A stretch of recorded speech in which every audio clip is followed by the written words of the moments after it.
Checking it out, things. We'll refresh that. We'll refresh this. Let me know how the sound is, guys. I'm not. Oh, I'll tell you. Let me check myself. Let's check. Check, check, check, check. Sound looks good. Sound's supposed to sound good, right? But it looks good right here. You guys will see it. I'll show you guys right here. Before we begin, check it out. Sounds right here. Oh, let's turn this off in case the computer starts speaking. Let's turn that right down. Let's see what else is going on. The dark ones. Wow, that's all off. Way down here. Is this any good? The screen.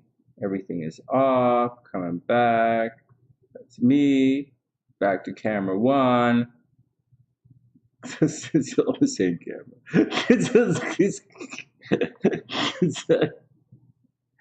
Hey Leah, what's up? I hope you're having a wonderful day. Welcome to the SunnySide.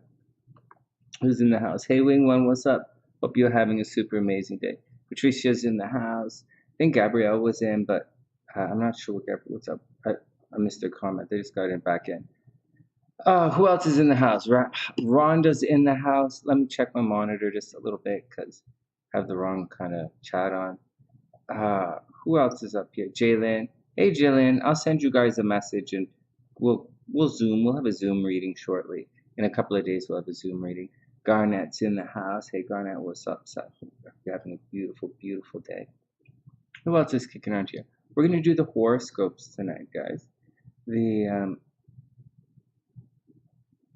oh right. There's no oh yeah, you got it. You got it. You got it, Win One. Yeah, of course. Of course, we'll do it right. It's right here. Hey, we're going to do the horoscopes in a couple of minutes. We'll probably be on for a while. Hey, Patricia, what's up? And Dr. P, what's going on? What's going on? What's going on? Okay, here's the link for the, if anyone wants if anyone wants a reading, you'll be put on the list. There's a list in the description box. And we'll get to you during the horoscopes. No big deal. We just take I like it actually, taking a little pause during the horoscopes. We're pretty chill right now. I think we're going to be on for a while. Hey Jennifer, what's up? I hope you're having a super beautiful day. I hope everything is cool. I hope everyone is cool. Who did I miss? Wait a second. There are only a couple of, oh, that's cool, Wing One. Hey, Wing One, it's all cool. Wing One, I made something for you. Made something for you and for my sexy little crab who's snoozing right there on the couch. Hey, Ruby's in the house. Hey, Ruby, you totally got it. Oh, let me put Ruby on the list. I hope you're having an amazing day. It's great to see you. I hope everyone had a wonderful day. Check out what I made. Well, I don't know if it's actually available yet, but it just takes a little bit of it takes a little time. Yeah, let me put Ruby right here. And well, Ruby's a Sagittarius, so we'll put you right after Scorpio and right before Sagittarius, because then we can talk about you. Not about you, but we can talk about you and all the Sagittarius stuff. That'll be neat. Okay, one sec. Oh, thanks, Leah. Hey, that'll be neat. Okay, that's neat. And Ruby, I hope everything is okay. And I'm watching the charts too. I know that day is coming. The next two weeks gonna be tense for a lot of people. I think oh, come on, what happened? Come on, it just. Oh, well, good night. Oh, well,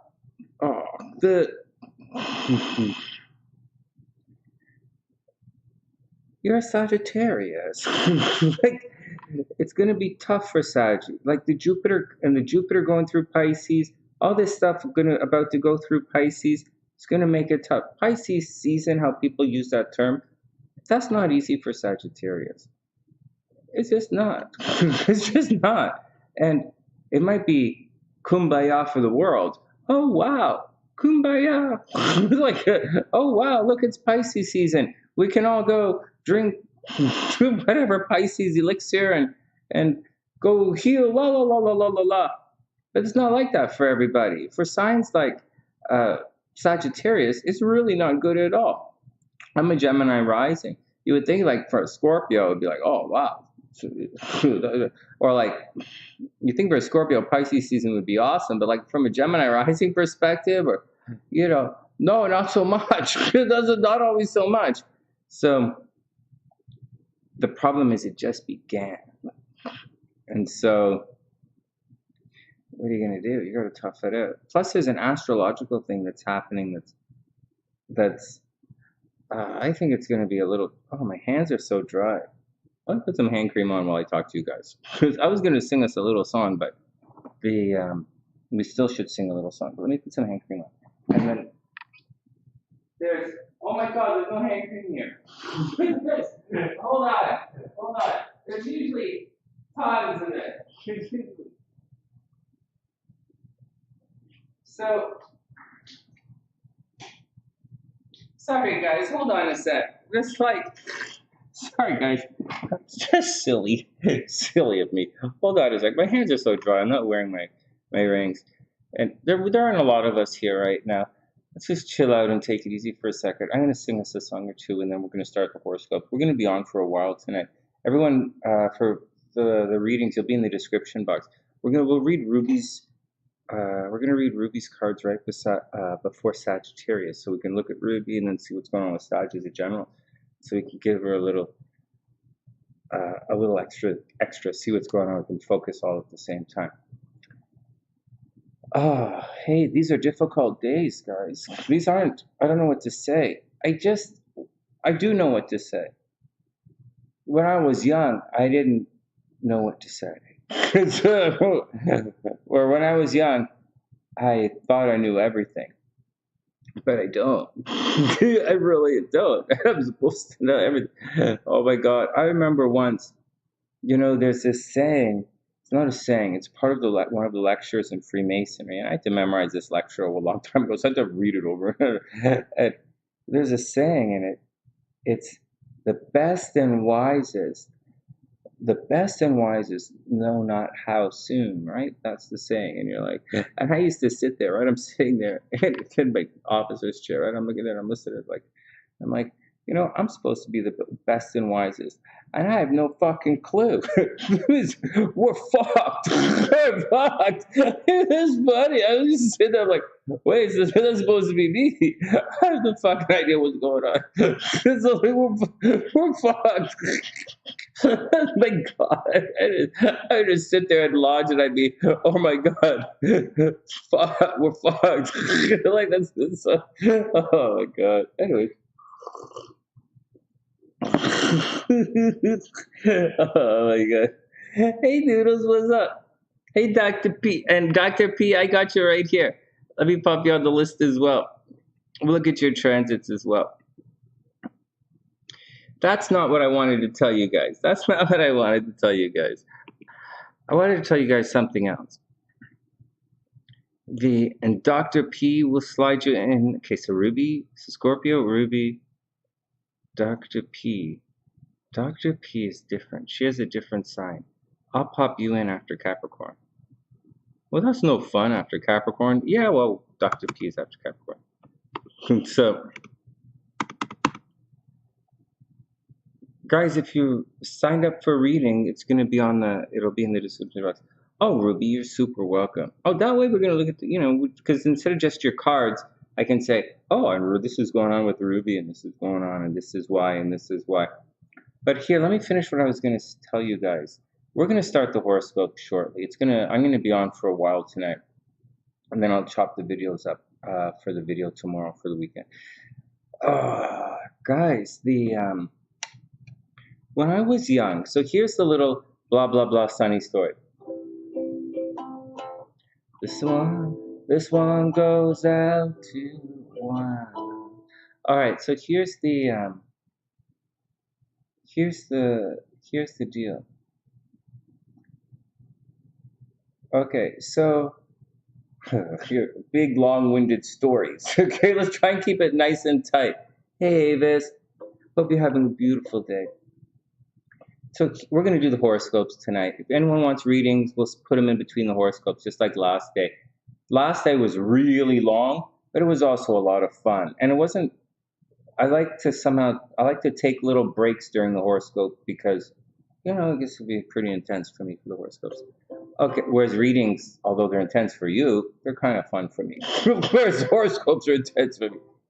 Okay, one sec. So here's the thing, guys. When I was younger, you know, when I was younger, I was looking at the charts, blah, blah, blah. Okay, this is this, this is this, this is this, this is this. And it was a lot of fun. You know, writing the horoscopes, right? I wrote a lot of horoscopes, and not just for the newspapers. I wrote many, many horoscopes for you guys over the years. Thousands. Thousands. It's a lot. And so, and then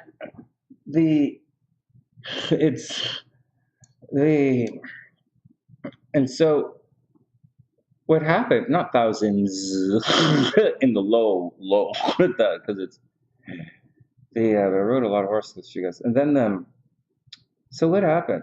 So at the beginning was a lot of, you know, uncovering the world. At the beginning, astrology was like a map, or like it was like a descriptive map, and it was so cool. And there were so many similarities between what was written and what I thought I might experience in life, and what people that I could relate to at a base level or on some level might have been going through in particular characteristics or particular patterns or events. It was really cool. Sure, a lot of writers use Barnum statements. Which means, you know, statements that are like kind of bullshitty but sort of true for everybody. Like, oh, when you were young, you stubbed your knee. But and sometimes it sounds like Barnum statements, but unless you have a chart, I show you the chart, or I show you the tarot card, tell you what it is. I don't just flash it and say, look, flash a random card and say, look, this means you're going to get a bump on your nose. No, it's not. I tell you what it is. And I do it live so that everyone else watching can tell you that it's, you know, what's going on. But so that was the deal. So it was a lot of fun it was a lot of fun, not a big deal. And then I started doing all of these horoscopes. Like I got that job a while ago. I guess almost like a while ago, like 10, 12 years ago. I was writing for the newspapers, and so it's a totally different way of looking at astrology. It's not that it's totally different. It's that you're really looking at every sign's you're predicting everybody's signs. It's like nonstop. And it's very different than like, oh, I wonder what my Mars is doing today. I wonder, how do I get that Mars in my Uranus? You know, it's like that kind of stuff. So, but now that I'm significantly older than when I began, I look at it in terms of cycles and stuff that happened to me and all of us in the world a number of years ago at a certain particular time. There are parts of those events that repeat themselves. And I see it clear as day. Some of it not clear as day, and some of it very clear. Some of the events that you guys go through, some of the events I'm going to go through, some of the events, you know, that are going to go through around us, it's difficult. There's a secret to how you're able to extract the vision from the picture. Like with anything else, you have a map. It doesn't mean you know how to get wherever the hell you're going. So like you look at a map and you go like, hey, New York City. That's great. You know, how do I get to what time does the plane leave? Well, the map doesn't really tell you that. So anyways, it's fascinating. But now, anyways, so at this stage, for me, it's a lot of repeated patterns, and it's not always the same. And the really neat thing is, at this age that I'm at, it's all about trying to either very consciously repeat a pattern of success that I've had in the past, or very consciously trying to avoid a pattern of failure that I went through in the past. And I can see and live through the patterns repeating. And Again, we're astrology here. So it's not like, oh, that shit happened to me in the past. Oh, wow. Or like, oh shit, I should have known to unplug the toaster before I decided to like, warm the goldfish. Like, whatever. So it's not, that's not what I'm talking. I'm thinking it's very predictable. 2 years ago, we were going through an experience. Whatever's going on in your life right now, if you were having relationship problems 2 years ago, that was the situation. Or let's look at Saggies, because we're going to look at Ruby's cards and then stuff. So Saggies, but Ruby's not a Saggy rising, okay? So I can't remember if Ruby's rising sign. It's not a Saggy rising. But like for Saggies, in general, Saggies in general. So 2 years ago, at this time of year, money was expensive. Like money was all over the place for Sagittarius. Like a lot of expenses at this time of year traditionally for Sagittarius 2 years ago. Not last year, 2 years ago. Last year, this time money was probably pretty good. And then 2 years ago for Sagittarians, there was probably some kind of argument or some flare up with your brothers and sisters 2 years ago as we approached the summer, end of the spring. So I'm going to say in the spring. For Saggies, there was also a possibility 2 years ago that there was a situation where you might have had car problems or transportation problems or car accident, or something was stolen from you, or someone you thought of as a brother or sister got violently sick and or violently injured. Like it's this kind of stuff. Or there was an argument with someone very close. Those are all concepts that would have happened 2 years ago, and they're repeating themselves right now. Except this time, when they repeat themselves, it's going to be with more of a lasting consequence around them. Not that it wasn't very consequential last time, but Saturn is going to. So the Saturn energy. So what's happening is 2 years ago. 2 years ago, you had this event, but this time as we go through it, Venus is softening it, so it's not as bad.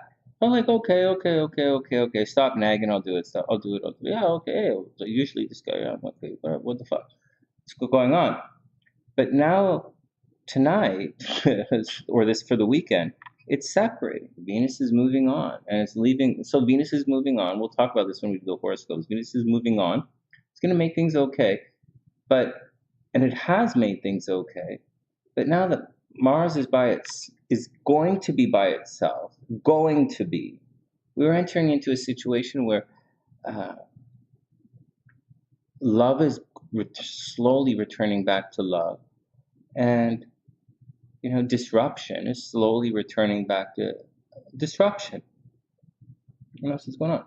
So getting back to the grand cycles, so you should recognize whatever happened, and don't like don't be like, oh man, that motherfucker. Like, just say that's what's going on.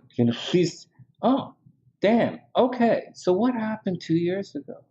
What happened 2 years? So 2 years ago, all right, I was doing this. I just moved to Chicago. We're doing that kind of stuff. Taking care of the apartment. I went to jam at a couple of clubs. And then the Rona hit, and there was a lockdown. A whole bunch of riots in Chicago. That's what happened 2 years ago. I think 2019. No, the Rona was 2020. 2 years ago was 2020, right? All right, what else is going on? So that's a 2-year cycle. You should be feeling that. It's just that this one is a little bit more intense than most of them because there's a lot of stuff happening through. Hey, Jazz, what's up? I hope you're having an amazing day. Hey, Jazz, I don't remember if I did your thing or not. I don't remember, Jazz, if I did your past life or not. I saw you still on the list. So I'll have to do it. So if I haven't done it yet, I'll do it again. I have you still on. I didn't take you off the list because I saw you there. So I'm like, well, I'll leave it on. But keep in mind that I don't know. I don't know. But when we get to those readings, we'll put you back and we'll have fun anyways. Pam said she got married during her Saturn return. Very cool. Well, there's a little bit more to this. There's a little bit more to all of this. We're not just going through this lame 2-year cycle.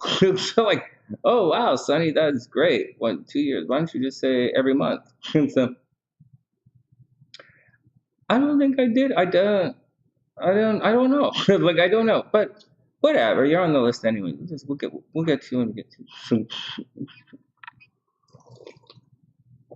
Hey Jules, what's up? We're gonna do the horoscopes in a sec. So what else is going on?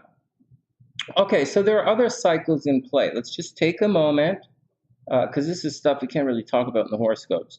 So another cycle you might want to watch out for is the Saturn cycle. Obviously, it was just mentioned. Dr. P was talking about, you guys were in the chat talking about your Saturn returns. Saturn cycle is in play, guys. For a lot of people, that Saturn cycle is in play. Let's talk about a different cycle, something that's a little easier to understand, or maybe not. There's a Jupiter-Neptune cycle, and every time Jupiter approaches Neptune, there's an up and a down to what's going on. And just to let you guys know, Jupiter and Neptune, we're talking about the price of oil. And we looked at this a couple of weeks ago, because every once in a while we look at a couple of these things. And so, because you guys remember, Sonny was in an economics major at university, and it's kind of like my hobby a little bit. And so every once in a while we look at it, and sure enough, oil's kind of going through the roof. It's as Jupiter approaches Neptune. So what does this mean? What does this mean or anything? Well, there are a lot of indicators coming up in the next little while, which are peaky kind of indicators, which could indicate things like a ceasefire, let's say, in Ukraine, or it could indicate something like trying to put the first African American Supreme Court justice, a nominating one, just sliding through. It's like there's this kind of stuff just sliding through, and that's what's going on. So that's what's going on. Anyways, so there are all these cycles that are going on, right? So anyway, so the Jupiter-Neptune is a big cycle that's happening right now. As Jupiter is approaching Neptune, it's a big, big, big cycle. You're going to see Neptune themes blow up. I already told you guys, in financial astrology right now and weather astrology, we're going through big water, right? Big water. And so watch out for floods, right? Watch out for floods. Watch out for rain. Remember the joke I made? Hey, Chado, what's up? So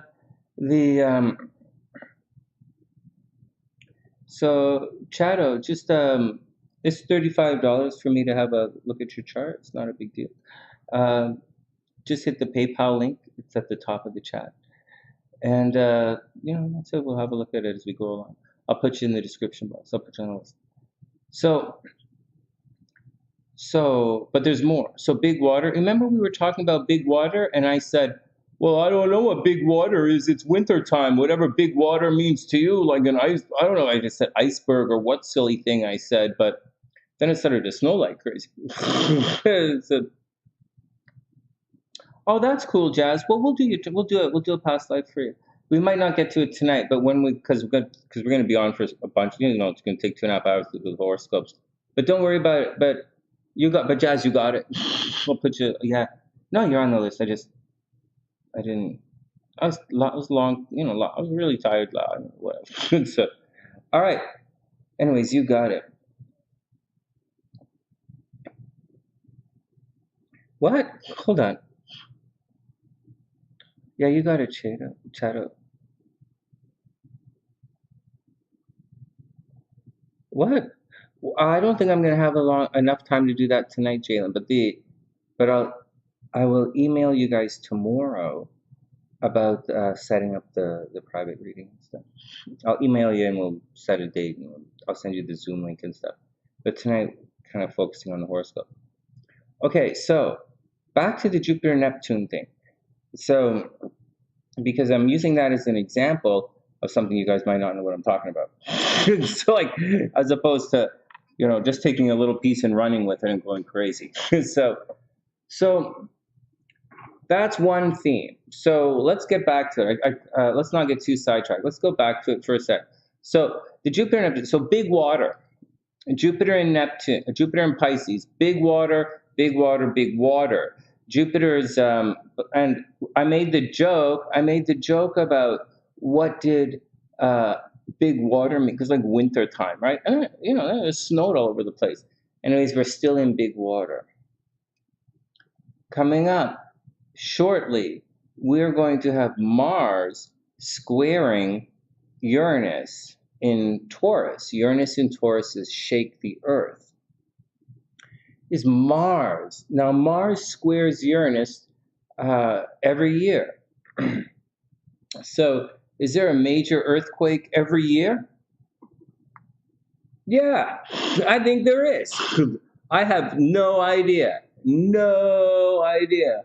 But you sure of hell have hurricane season. So maybe you have earthquake season. I really don't know. I really don't know. And I'm also not a weather astrologer too. Like, I'm totally not a weather astrologer.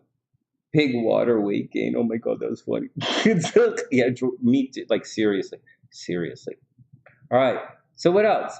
I have so many comments on that, fam. It's not even funny. But I'm gonna keep to the astrology because I'm trying to get to what we're doing here. I'm just really long-winded today. So what are you gonna do? So what's gonna happen? So Mars square Uranus is the first major event coming up in the next 2 weeks of events. It's Mars square Uranus.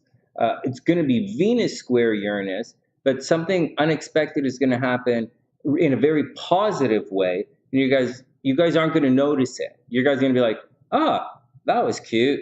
Next. Like, some guy's going to hold the door for you. Some guy who's like generally an asshole is going to, and you're going to be like, it's square, so you don't want to do it. And this guy's going to be holding the door, and you're like, oh, I don't want to walk through that door. He's an asshole. And then he's going to be surprisingly nice to you. And you're going to be like, oh, that was okay. So he's not really going to register but it might register. But if Venus square is not going to register, it's going to be like, oh, I don't really want to do this unusual thing, but it's like coming up to an unusual kind of compromise. Like, man, I didn't really want to do that, but like, okay, I'm going to do it. Like, let's make an example of this for Ukraine. Well, or like say everything's, they don't really want to not join NATO, let's say, but like, yeah, it's better than nothing. Or they don't really want to accept a ceasefire on certain terms, but like, well, better than nothing. And it's kind of like a weird kind of offer, a weird gesture of love is a Venus square Uranus. But who cares? Who cares? It's like, you guys, because it's weird and it's left of center. So what's going to happen? You guys are going to guys are going to come up and say they love you and blah, blah, blah, blah. And you're going to be like, weird, but you're going to be like, oh, I guess that's okay. But like, like, what do you think? Like, so it's going to be one of those kind of vibes. So be careful. Then we might be doing that weird vibing too, right? So everybody be super calm and super cool with it. All right, but that's no big deal. That's just a little bit weird. Like, you give a gift, and the gift is a weird gift. It's not really a big deal. We're all a little bit weird sometimes. Hey, thanks, Layla. You got it. So what do I say here? So the next thing that's going to happen is Mars is going to immediately square Uranus after that. And I have a feeling when Mars gets in and digs up and squares up this Uranus, it might cause a tremor. It might cause a shaking of the earth. I normally would say Jupiter square Uranus is going to make a big problem with the earth. But some people say Saturn, but Saturn hasn't really done it. And so, plus Saturn in its own, like, it's not really, and so, like, Saturn in Aquarius, right? Saturn in air makes you aloof and think you know everything, like Aquarius. So stubborn, aloof, and no, it's not really a big deal. It's not actually going to shake the earth. And so it's going to cause problems with wind. Let's say that again. Say that again. Saturn in Aquarius isn't exactly going to shake the earth. Saturn is going to cause problems with wind, like breathing, like whatever. You guys can put it together. And so that's what's going on. But anyways, so just get prepared the next week. So Mars is going to cruise in and shake the earth here. Anyways, whatever. Let's sing a song. Let's sing a song. Mars is in Pisces. Mars. Actually, I don't think Mars. Actually, I'm saying all this squaring stuff, but I have a feeling, Dr. P. I have a feeling, Dr. P. It's. I don't think it's.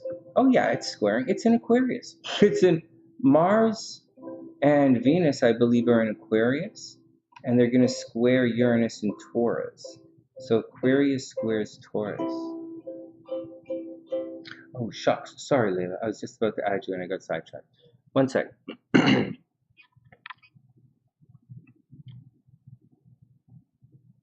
You got it, Leia. Hey, Leia, can you type in your birth information? I'm going to put you in the description box right now. And depending on when your birthday is, depending on when your birthday is, I'll squish you into the horoscopes. But I'll write you down right now. Can you just type in your birth information? 5 pounds. Yeah, I've been having trouble with the old weight as well. But actually, my weight's coming right into form. I'm really happy, very excited about. I'm not really excited about life today, but I'm excited about where life is going. I can't believe I gave you such a silly, long-winded answer. Excuse me. Hey, Leia, can you type in your birth information? Birth date, birth time if you have it, and birth city. And I'm just going to type it in over here, and then we're going to get down to the horoscopes right now.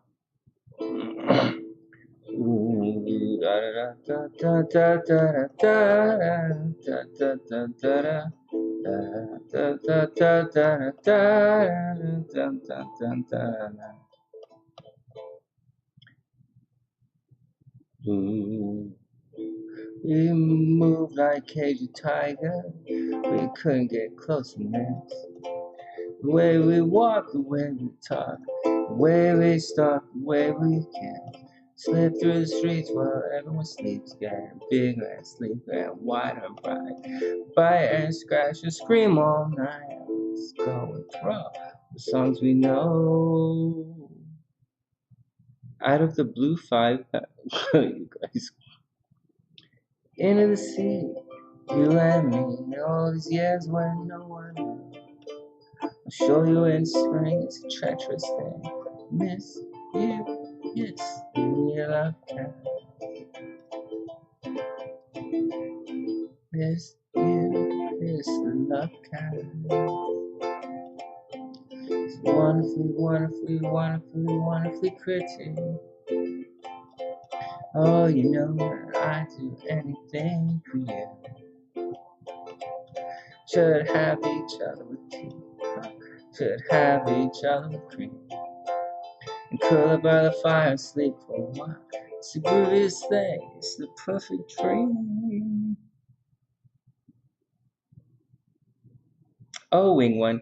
Hey, Wing One, I made some cute stuff for you guys. It's not up yet. I made it for the missus because our anniversary is coming up. But I'll show you the crap stuff in the Miss you, hiss the love cats. Miss you, hiss the love cats. Here we go, bridge time. Let's see if we can do this middle thing. Hand in hand and all the land. Always the right.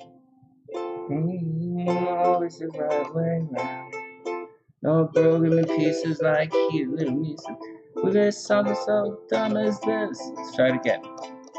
Hand in hand.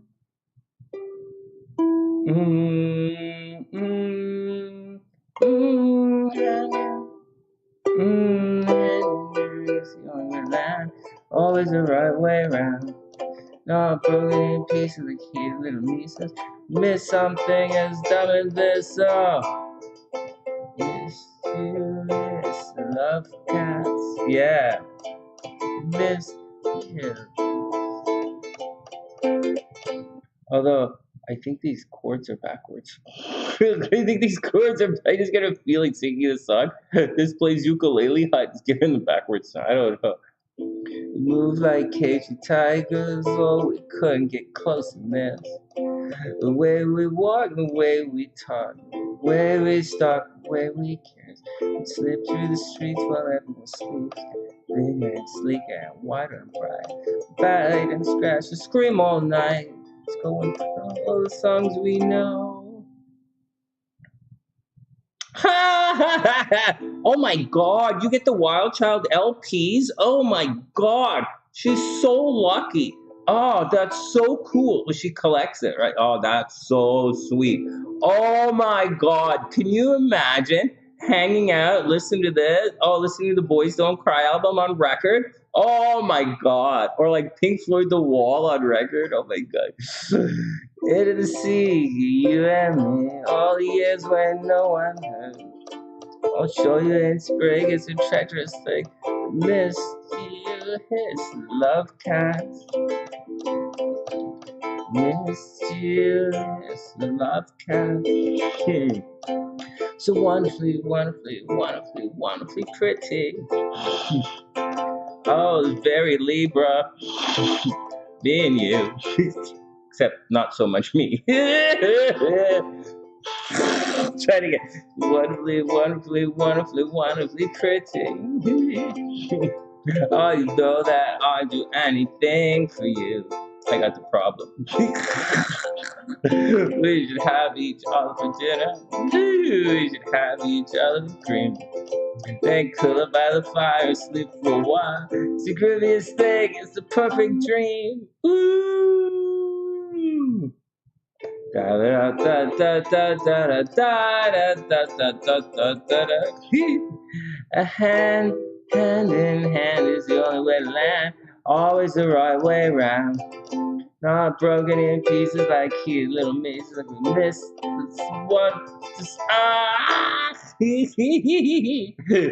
God, we could be so good. Oh my God, one day I'll be a butterfly. Oh my God, it's a lot of Hail Marys, man. It's like, Sonny, I was there. It was like, you want to be a butterfly, Sonny? That's like 15 billion Hail Marys, half a bottle of wine, and like 2 loaves of bread. It's like, dude, I'm Italian. I need a little bit of olive oil. And they're like, no, Sonny, olive oil and wine just do not mix. And I'm like, dude, like, I'm half Italian. How am I going to eat all this bread without olive oil? It's like, Sonny, that's not how you get into heaven. And I'm like, dude, you guys know I shouldn't have been saying dude, right? But like, I was like really confused. I was like at the pearly gates. I don't know how I got there. I don't know what I was doing there. And there's this guy talking up in my ass. And I'm like, dude, I'll drink the wine. I'll eat your bread. But like, I need a little olive oil to go with bread. And he's like, Sonny, olive oil and wine don't go together. And I'm like, well, I'm not going to be all up in your party. I ain't all up in your party. I didn't stop the chariot here. Anyways,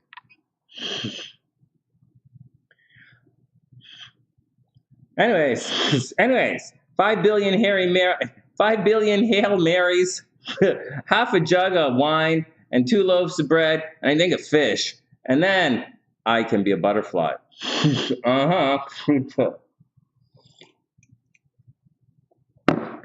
I know, but bruh, I didn't want to offend him. Bruh. I was like, bruh. I don't know, Al. It was a pretty formal thing. I mean, it's not like I go there often. There were these gates. It was really weird. They were very pearly. Like, it's a lot of light. It's really weird. I didn't bring my shades. I don't know. I usually have my shades. I guess it was wintertime. And so, I don't know. He didn't look like... I know I was being a little casual, but he seemed formal. So I thought he seemed pretty uptight. So instead of calling him bruh, I thought I would use the formal version of it, and I called him bro. Like, just saying, hey, Louisa, what's up? Oh, shit, I didn't type in. Oh, my God, sorry, guys, I forgot. I goofed around. I have to type in. Oh, hold on. Layla's, I didn't do. Sorry, Layla. I have to type in your birthday. Okay. Hold on. Oh, that's so cool. Hold on, Layla. I got you right here. So Layla is June, right? You're June 8th. So you're a Gemini. So let's put you right after Gemini.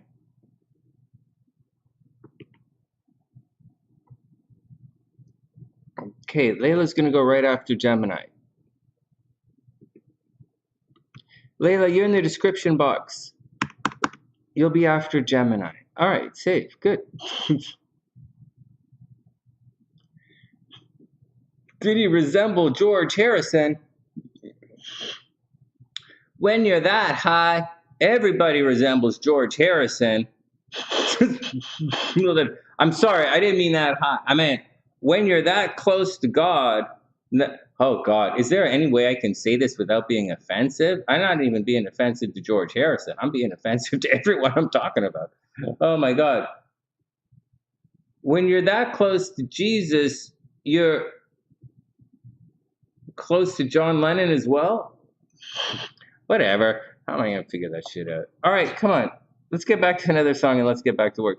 Let's get down to work shortly. How long have we been goofing off? 41 minutes? We have a couple more time to goof off.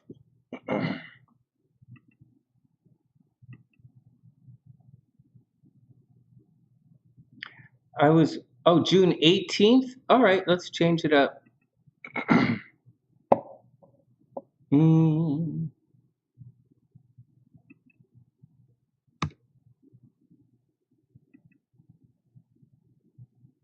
I got you.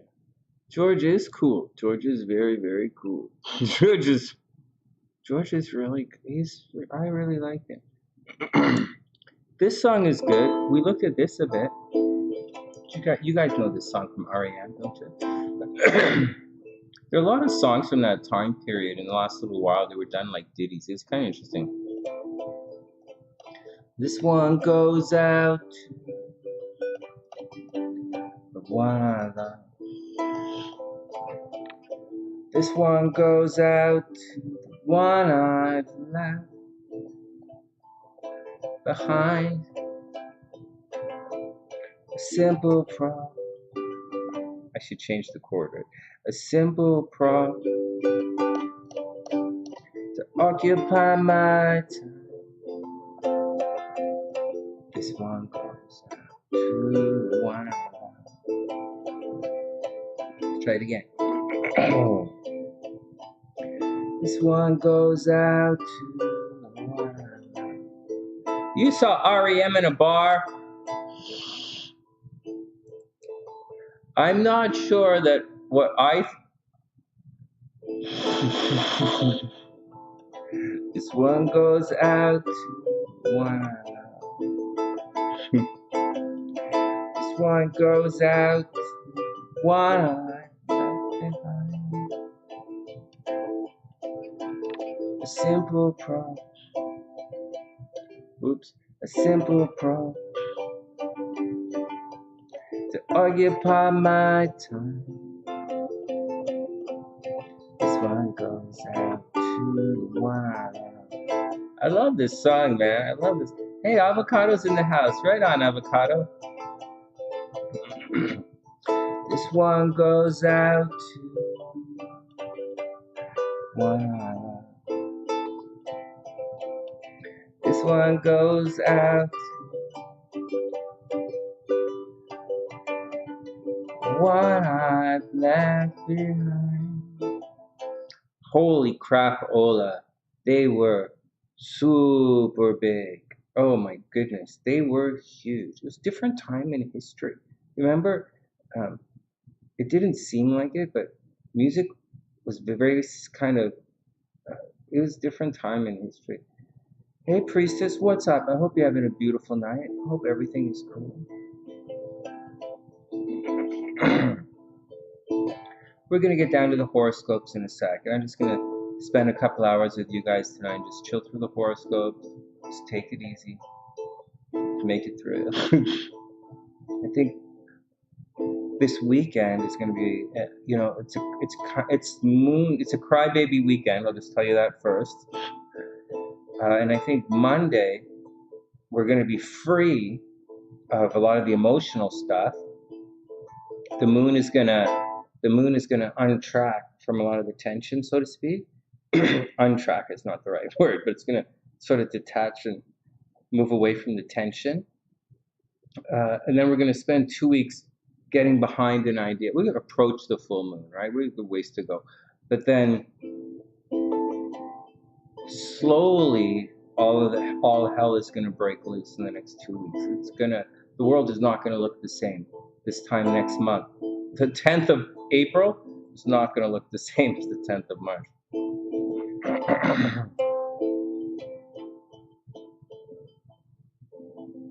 Oh my goodness, the 80s was amazing. The 80s was when I made a name for myself. Seriously. I went to pottery class, carved it in that clay shit, put in the kiln. I made a name for myself. It says Sonny. 80s was awesome. Crybaby weekend already, Pam? We're gonna be okay. Crybaby, I'm telling you guys, it's a crybaby weekend. I'll read the horoscopes to you guys in a sec. We'll get there in a sec.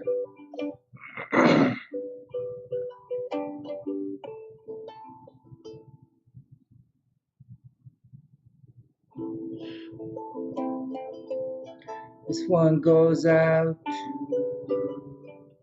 one. This one goes out to one I've left behind.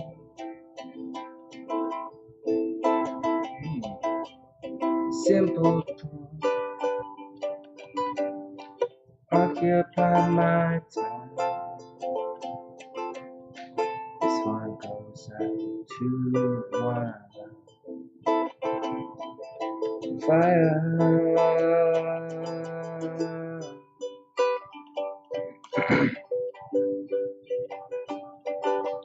Fire.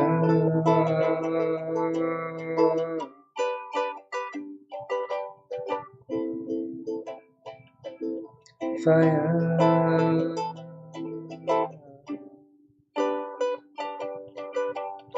This one goes out. Guys, you know, certain signs are really having it rough. I'm just sitting here thinking, you know, I've been watching the basketball. That guy who's a Cancer is having a lot of problems. And the guy who's a Scorpio, the Scorpio and the Cancer, these guys are having a lot of problems. It's a little weird. Give it some time. There's a lot of people saying, oh wow, Jupiter's in Pisces, so the water signs have it awesome. No, Saturn is in Aquarius, making it very difficult for certain water signs. Yeah, or like Virgo is a little bit messed up right now. Virgo's making poor decisions, you know, or like Cancer is more rough than you would think. Oh, thanks, Priestess. That's really sweet. Cry off the pounds. What's wrong with you guys? Cry off the pounds was funny. Maybe you can cry off the pounds. All right, hold on. I want to. Oh, what am I? Okay, everybody calm down. Where's my thinking? Sorry, my thinking is all over the place. I'm thinking. And I wasn't thinking that. I was thinking.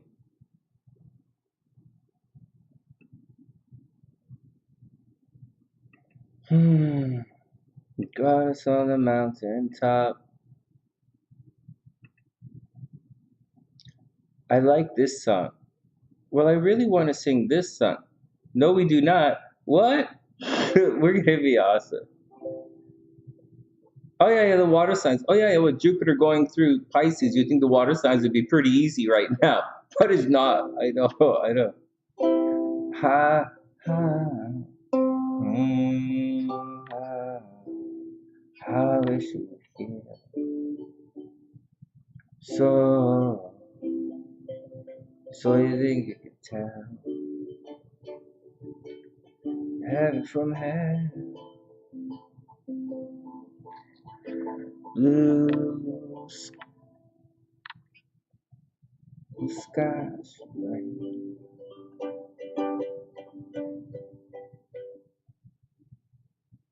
Can you tell me feel cold, still red, smile. Do you think you can tell? What? Oh my goodness, raw sewage. Oh, that's horrible. That's horrible. Yeah. Oh, excuse me. My throat. One sec.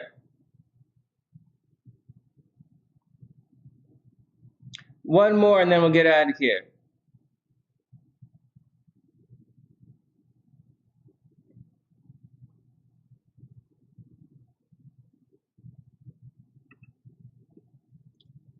Blue skies. Let's see if I can sing this song.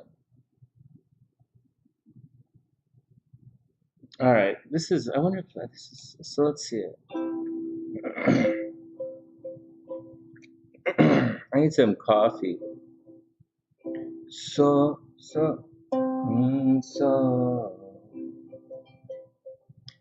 you think you could tell heaven from hell, blue skies from pain. Can you tell if you feel from the cold steel red? A smile from there.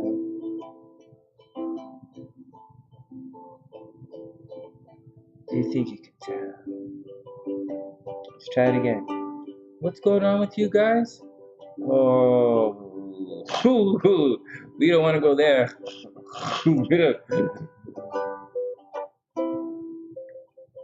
So you think you can tell heaven from hell, blue skies from pain. Can you tell it and feel cold steel red? Smile from there. You think you could tell?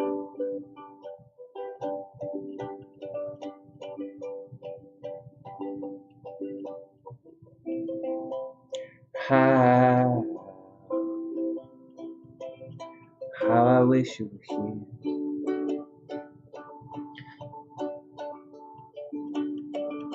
Just two lost souls swimming in a fishbowl, year after year, running over the same old ground. What we found, same old fields.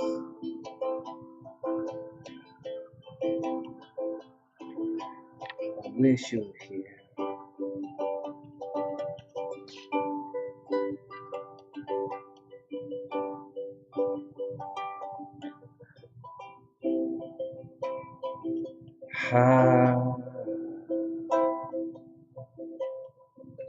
How I wish you were here.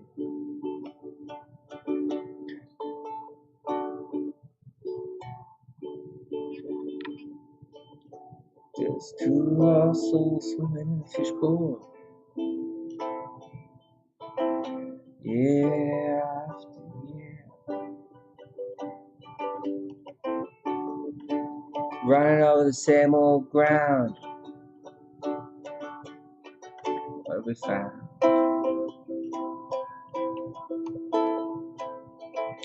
Same old face.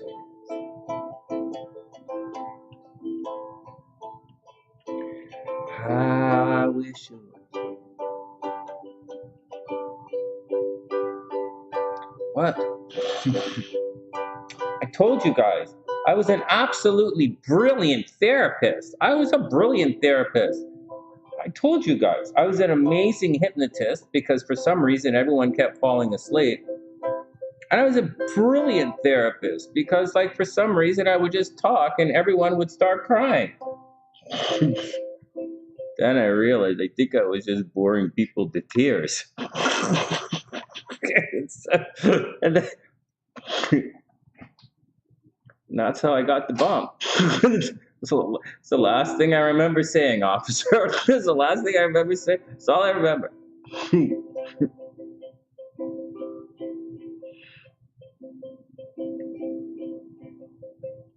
Oh, wing one. That's weird. Peaky Blinders. That's cute. I don't know what that is. But that's cute.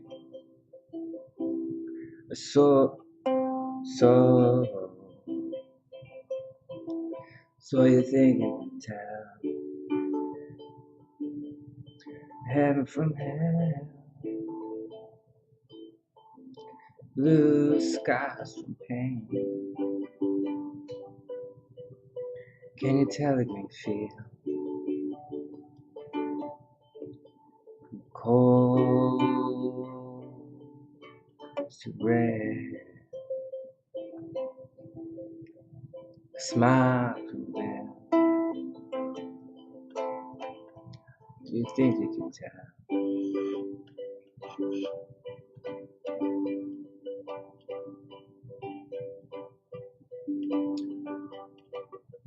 Okay.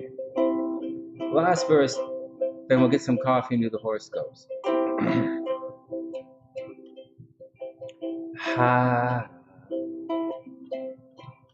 How I wish you were here. Just two lost souls swimming in a fishbowl. Year after year. Running over the same old ground. What have we found? Same old face. I wish you were here. Once more.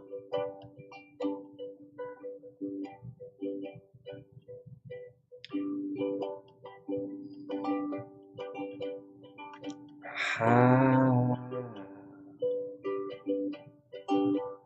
in the wrong chord, right? You guys know that happened to me on an audition once. I forgot what I was doing. I walked in and I took I normally audition for one chair, right? But I took a different sax for some reason to audition in a different chair. So instead of my alto, I took my tenor. And I started playing. The guy just wanted me to jam on a tune. Start playing in the wrong key. I was like, what the fuck? I'm like, something is wrong. Something in my brain didn't clue in that I was playing a different instrument, like my tenor instead of my alto. I was like, and I'm like, something is wrong. Something is wrong. Something is wrong. I'm there for 3 minutes. Something is wrong. I'm playing away. And I'm like, dude, and the dude's looking at me. I'm like, dude, key, what's going on? And he's like, holy shit, Sonny, I thought you were just being hip. I'm like, oh, fuck. This true story. I was like, whoa, fuck. A long time ago. How I wish you were here. Just two lost souls swimming in a fishbowl. Year after year. Jason, plan. Running around the same old ground. What have we found? Hey man, what's up? Same old fears. Oh, I wish you were here. All right, there we go. 1 hour of goofing off. There we go. 1 solid hour of goofing off. Oh, my arm is sore. Whose birthday is it? I missed it.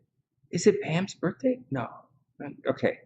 Actually, a bunch of birthdays. A bunch of SunnySiders' birthdays right now. But let's get on to the horoscopes. We're going to take a quick break. I'm going to get some coffee, so I need 3 minutes. I have to heat this up in the microwave.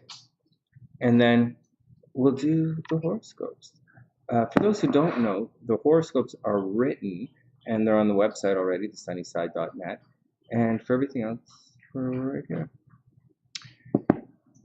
Sure. Sure, Chaos. I'll do a tarot question, no problem. I'll just add it into the list. Hey, if you want to be added to the list, I am interspersing some of the readings throughout the horoscopes tonight. So we just, take our time during the horoscopes, take a breath. What happens is, if I just hammer through the horoscopes, I don't really put a lot of time into things like the last horoscopes, like Aquarius, Pisces. It kind of like get filtered out. So, take a little pause, breath, get at them nice and, see what's going on with those guys. All right, let's take 1 minute.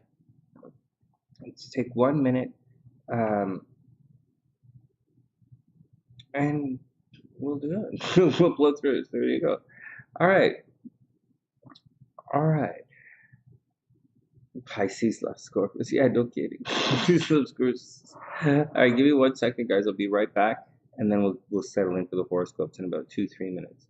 So grab your coffee, grab whatever you got to do. Do what you got to do. We'll be back in a couple of minutes, and we'll do the horoscopes.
All right, I'm back. Turning on my my chair vibrator with my heat.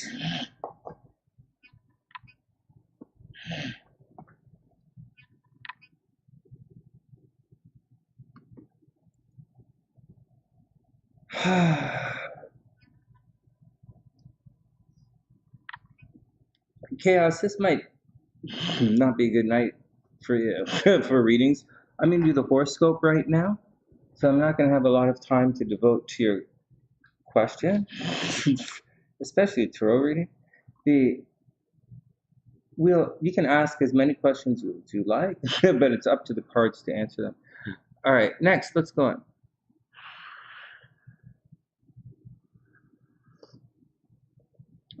Hey Elizabeth, what's up? Let's get down to it. All right, let's get down to it. Let's get down to it. So let me pull up the charts right here. This is everyone. What do you think? Black and green? I don't think black and green is really the way to go. I think maybe blue and green or yellow and green. Oh, we can't really see that. How about blue and green? There we go. Dark blue? Nah, blue, blue, blue, blue, blue, blue, blue, blue. Oh, that's pretty hard on the eyes. Blue and green.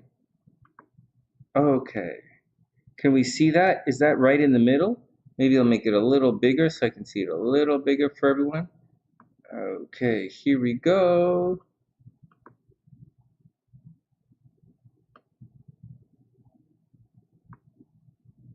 Okay, we'll come back for the tarot readings in a sec. First one is everyone. This is everyone is right here. All right, guys, you ready? Bend my head in to fit into the screen. Let's get my stuff up.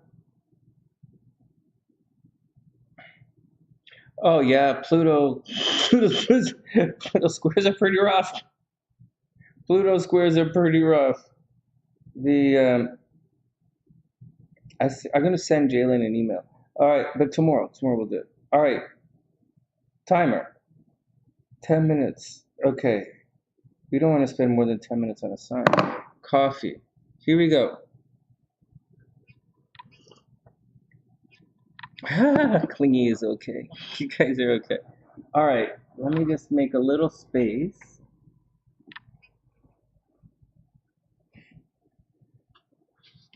Let's take a deep breath and chill out.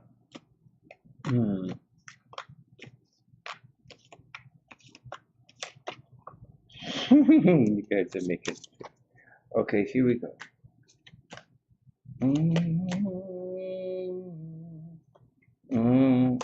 I wonder what happened with Jalen and Casey. I forgot about the gossip.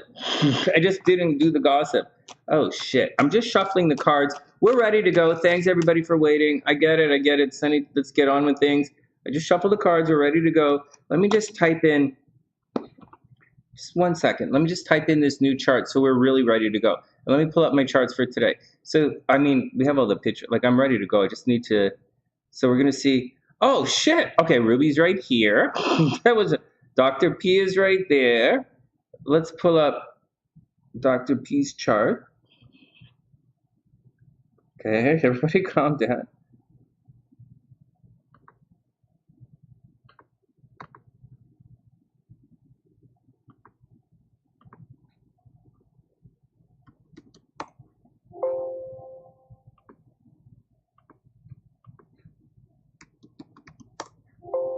What? Okay, let's try the next one. 1 sec, guys. Let me just pull up the charts. Oh, no, don't be like this.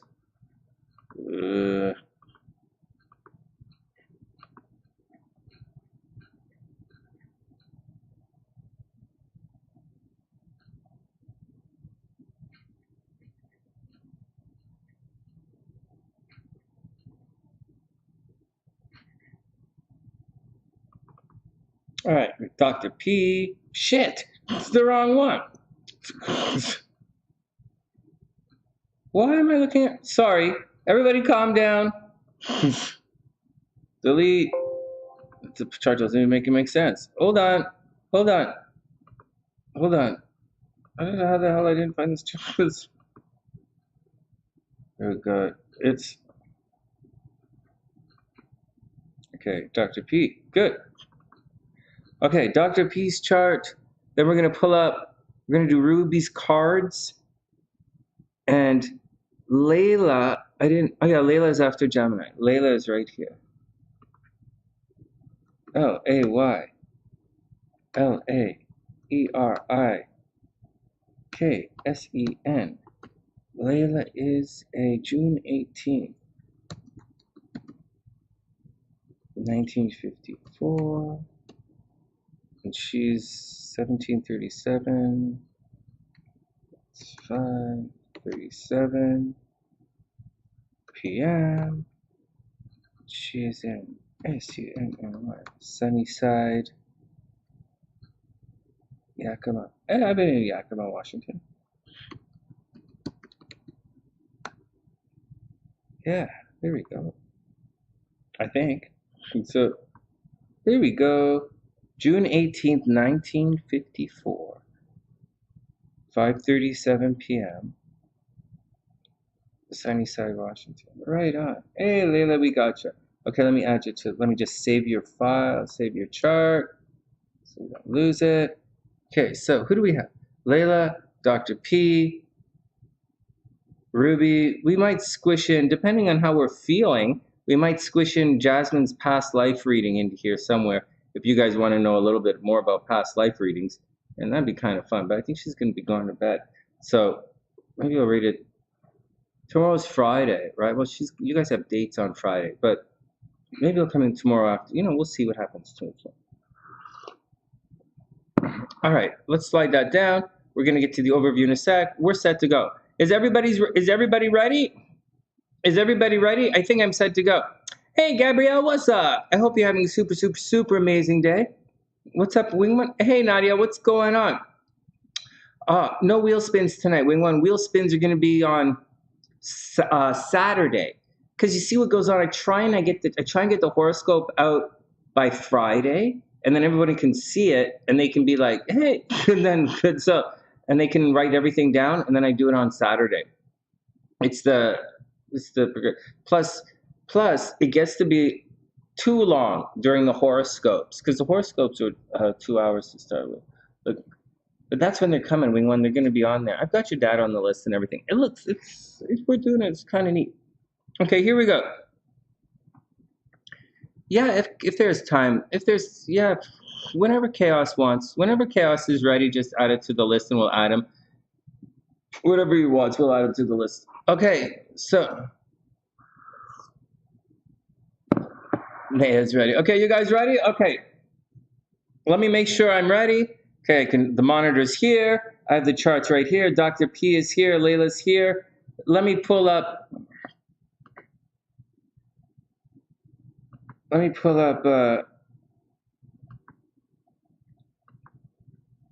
Jazz's chart if we get a chance to do Jazz. I don't think we're going to. Are there two charts for Jazz? So, fuck. Okay, here we go. Maybe we'll do Jazz's past life when we get a chance. Okay, so we're ready to go. Okay, good job, Sonny. You made it. Thanks, man. I made it. Okay. We're up. That's up. In the background. It's up again. I know it takes forever to get ready. Okay, one more thing I need to do. I need to actually pull out the horoscopes. Okay, here we go. Okay, here we go, guys. Everybody be cool. If I can't see you guys, if you can't hear me or anything, you guys, no. Jasmine, no. Jasmine will be done a little later on. But I appreciate it. Okay, here we go. You guys ready?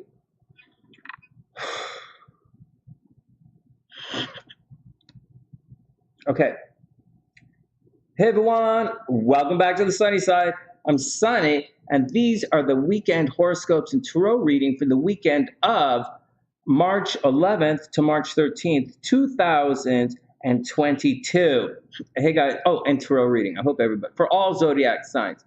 Hey guys, welcome back to the Sunny Side. For those who don't know, I am a professional astrologer. When you want a personal reading, hit the PayPal link in the description box below. In addition, this video is shot live. A lot of the videos are shot live here these days. I never get distracted. It's because the Sunny Side is right here distracting me. On top of all of that, there are timestamps in the description box below, so feel free to pop ahead. The horoscopes here, we're going to do the, for those who don't, I'm a professional astrologer. I just write horoscopes for the newspapers in Canada, blah, blah, blah. I've been doing this a long time. I also teach astrology online these days. Whatever. Check my bios, whatever. Okay, so so we're going to do there's going to be a general overview, astrological overview for everyone. Then there's going to be a tarot reading for everyone. Then there's going to be, for each individual sign, there's a little astrology, and then there's a small tarot reading for it. Again, there are timestamps. If you want to see the horoscopes written out, they're available on my website, TheSunnySide.net, and that's the deal. And that's the deal. That's the deal. Okay, let's get down to it. Oh, also, before I forget, there's a raffle. We want to just remind me. Every week, I'm raffling off a mini astrology reading. And these readings, you can see it's all in the description box. And all you have to do to be entered into the raffle, and I usually have the raffle on Saturday afternoons, right here live on the channel. So if you want to be part of the raffle for a mini astrology reading, and I highly, highly, highly recommend it, then, and your transits, right? We do horoscopes here. I'm a predictive astrologer. So if you want that, all you have to do to enter into the raffle is subscribe to the channel, of course, and leave your birthday in the comment section. And it's that simple. And everyone who who enters the raffle, your name will be on the website, on TheSunnySide.net. So you'll know if you've been entered into the raffle because your name is there if you can't show up on Saturday. And that's the deal. So make sure your name gets there or you're not going to be on the raffle. So, I'm also carrying names forward monthly. So that's the deal. And there are links on the stuff. All right, here we go. What are you guys talking about?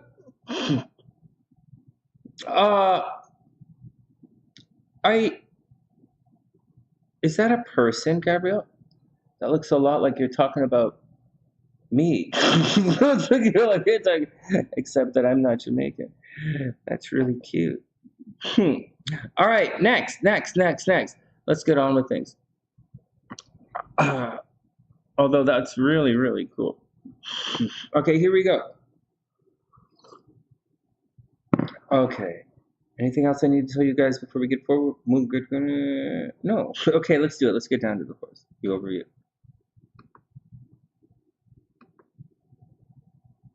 Okay, so this is the energy for the weekend. I'll read it to you as we go along because you guys know I have to start. I wrote the horoscopes and I'm reading them to you, and they kind of have to link up for SEO. So it's kind of what I'm doing right now. So here we go, guys. This weekend, everybody ready? March 11th to March 13th, 2022. Here we go. This weekend, the moon will be in. Are you guys ready? So that's the first arrow down here. There are 3 arrows on the page. There are 3 main energies that are happening.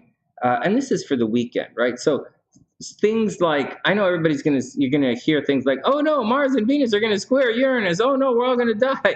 Or we're gonna say, oh no, Mars is gonna cross that. Well, we're gonna die. Like I write about a lot of different things in the horoscope. You'll hear me. I write out the aspect and I'll say it to you, but it's this weekend we're focusing on pretty much what you see here. So there's stuff coming up on Monday. We'll get to those on the horoscopes on Sunday. But for right now, this is what we're talking about. There are 3 major elements that are in play right now. Here we go. This weekend, the moon will be in, nurturing, snuggling, sometimes a little sweaty in the eyeballs. Here we go. Mr. Christmas Sweater himself, Cancer. That's right. This means we'll all be feeling a Cancer vibe kind of weekend. We can all expect delays, meandering, warmth, love, playful goofing around, and over the top, okay, it's Cancer, so we can all expect to have over the top, almost smothering affection. And that's the deal. That's what's going on. On the negative side, right, guys? On the negative side, the Cancer moon, on the negative side of the Cancer moon, we can all be a little moody, obviously. There's also potential for isolation, right? Potential for isolation, certain signs, right? Like Leo's going to want to isolate, even though Leo has a lot going on, they might want to isolate Capricorn, certain signs. Anyways, we'll get to those individually. So we should all be a little moody. There's potential for isolation it's Cancer moon, right? So you can expect a little bit of self-pity at times. And on the negative side, there's very strong possibility for sabotage this weekend because the moon, right? It's not, the moon is moving on. It's not like the moon is like it's real. It's not like it's really squaring anything or it's coming into conflict with anything. It was last week as we were passing out of the Gemini vibe. So as we're going through it, like right now, as we're passing through it, you're going to see the last of it. The moon squaring all of that stellium that's happening in Pisces right now. But for the weekend, if you guys can make it to tomorrow, then you're going to be out of it. So right now, you know, in the last couple of days, and I talked about this in the last horoscopes, as the moon transited through like this, it was squaring all of this stuff. So you were going to be at a difficult emotional state for this week. But as the moon is pushing through, it's moving away from that tense aspect. And as it moves away, and the tense aspect was through everything, by the way, over a number of a while. And so as the moon moves on, then we're going to move away from that tension and that being upset that everyone is feeling. But as we move towards this, right, towards starting Monday, so understand something. So the full moon, right, say it's Pisces is right there, and say the full moon is going to be opposite the sun like that. Just hang with me for a sec. The full moon is over there like that. But as the moon, it's after the weekend, starting Monday, when the full moon enters Leo, or say Sunday night, and it's cruising through, the moon is going to be opposite all of this. So it's like a full moon, except it's not the sun. So you're not going to be looking at your subconscious or looking at your emotional state or seeing your emotional state or seeing what you're up to or doing behind the scenes or in secret. That's going to happen at the full moon. So next Wednesday or so, whenever the full moon is, you can expect whatever people are doing. You can expect sneaky stuff to find out about Russia. You're going to find out, hey, maybe Russia has been doing this all along, or Ukraine has done this all along, or like, hey, maybe Sleepy Joe is actually like an amazing hypnotist and nobody knows, and you just look at him and fall asleep. Like, I don't know. We'll see when the full moon shows up. Or I could dig a little deeper, but it's just the horoscopes. So that's what's going on. So I'm going to warn you guys. This weekend is a little bit of the crybaby cathartic love. And it's not necessarily cathartic, as in a painful cry to feel better. It's not really that kind of cry it out. It's not a cry it out weekend. It's more along the lines of, it's a martyr kind of weekend. With all the energy happening into Pisces and with Mercury now into Pisces, it's more like social justice warrior kind of situation. Like your brain is in healing mode right now, or your brain wants to heal, or your brain wants to escape. Your brain wants to escape and heal and romance and fish it up, you know, down in Pisces. So that's the deal. So it's a different kind of vibe. But again, I wrote about it, so we're going to talk about it in a little second. I just wanted to warn you guys that although the full moon is over here later on in the week, by Sunday night, you're going to be feeling and seeing certain aspects of the full moon. Meaning, when the moon is over here and it's full, we're going to see what's going on. You're going to see it. It's a full moon. But as we approach the full moon, it's going to be moving through here, and it's like it's full, sort of, but it's Mars, Venus, Pluto. So it's a different perspective thing. You guys are going to have to study with me if you really want to figure this out. All right, so there we go. Next, let's just move on. All right, whatever. That's what I'm saying. Be prepared.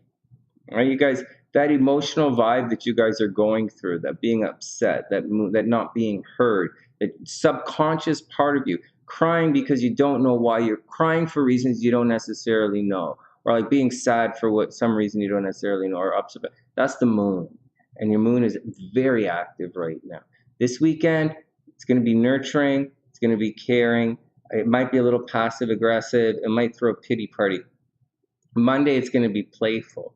But your subconscious, your desires, your who you are, is on full display. Yeah, I think it's a Virgo full moon. The Virgo full moon on the 18th. Hey, right on. Yeah, it's going to be a Virgo full moon. So there you go. Okay, next. Let's finish reading what I wrote. Yeah, let's see what's coming through. Okay, let's see what's going on. So that's the first thing. So that's the moon. The moon's kind of important because it's the weekend horoscope. So we're doing the moon. Okay, next. Mercury entering Pisces. This is the next one I wrote a little about. Mercury entering Pisces should intensify the emotional nature of the weekend. This should be a wonderful time of world healing. Mercury in Pisces. You guys are going to think about nursing. Remember when stuff's in Pisces, I usually say someone could be a nurse or they're artsy-fartsy or they want to take care of somebody. It's a Pisces vibe. So Mercury entering Pisces should intensify the emotional nature of the weekend. This should be a wonderful time of world healing. All right, next. Mercury trine the moon. Is Mercury really trine the moon? How did I learn it? Am I speaking for it? All right, so this stuff is going to trine the moon. There we go. It's okay. Anyways, I wrote Mercury for some. Okay, whatever. Mercury trine the moon will help express, right? Mercury communicate. Mercury trine the moon will help express our feelings clearly. The downside of Mercury in Pisces, however, is the desire to become a martyr, because you might become a martyr, right? And again, to throw a pity party. It's a wonderful time to think about how you'd envision a perfect world and what you can do to make it happen. Check this out, Pisces and Virgos. Envision a perfect world. Pisces, envision a perfect world. Virgo, how you can make it happen. Guys, got that? Do you see how the dreamy nature of Pisces hooks into the earthy nature of Virgo? The dreamy nature. So imagine a perfect world, right? Your utopian society. And Virgo, remember, you do both sides at the same time, sort of. and how you can make it happen. All right, next. Are you guys ready? Next. Astro danger, astro danger, astro danger. Here we go. Astro danger. Okay, so this is the deal. Next. So up here is really the big thing that you guys should be paying attention to. Let me swell this. I'll blow this up a little bit so you guys can see. So you can see Venus is at 4 degrees and Mars is at 3 degrees. So they're beginning to separate. So this perfect only exists in dreams. Oh my goodness. It's true. Okay, here we go. So up until now, Venus and Mars have kind of been in lockstep. And it's what I've been talking about for the last little while. Like it really is. It's Mars, that aggressive nature. But Venus kind of makes it okay. So it's like Russia invading Ukraine. And Venus is like, okay, it's okay. Or, you know, so that's on a very Marsy kind of vibe. So you guys might have been doing very Marsy things, breaking something, maybe breaking up in relationships or arguing with people or cutting corners or maybe driving really fast, or maybe you were going to the gym a lot, you know, putting a lot of energy. Wherever you were putting a lot of energy, for better or worse, Venus was smoothing it over, saying, okay, well, you guys can do that even though it might not be a good idea. Venus is saying, okay, we're going to do it anyways, and we're going to be okay with it. On the other hand, which is the same hand, believe it, Venus is pretty lazy planet. Like Venus is lazy. It's at its best, Venus is lazy. It's like, what do you go? Anyways, and so, but Mars is adding a little energy to that lazy Venus, and so usually, and Venus is action and rapport. So instead of Venus just sitting there and trying to let things come to Venus, which is what it tries to do, attraction, Mars is saying, turn on that attraction vibe somehow. Maybe like brush your teeth, you know, maybe tie your shoes, like comb your hair, like something, you know, Mars is putting some energy into the Venus. If you want something, if you want the Venus, your subconscious, your desires, where you want to go in life, your sense of rapport. That's Venus, and Mars is giving it a little gas where it could be a little listless at times. Okay, next. Next. So why is this important? Because everything I just said is going to stop happening. So instead of Putin blowing up a children's hospital and we're saying, oh, well, it's okay, let's just let them blow it up because, well, Ukraine is part of, their alphabet looks similar, so they must be the same kind of people. They should be one country. Yeah, why not? So they're not gonna, and why should you guys go, why should we go help them? You know, it's not a world. Anyways, what I'm saying is, Venus is not going to cover up Mars anymore.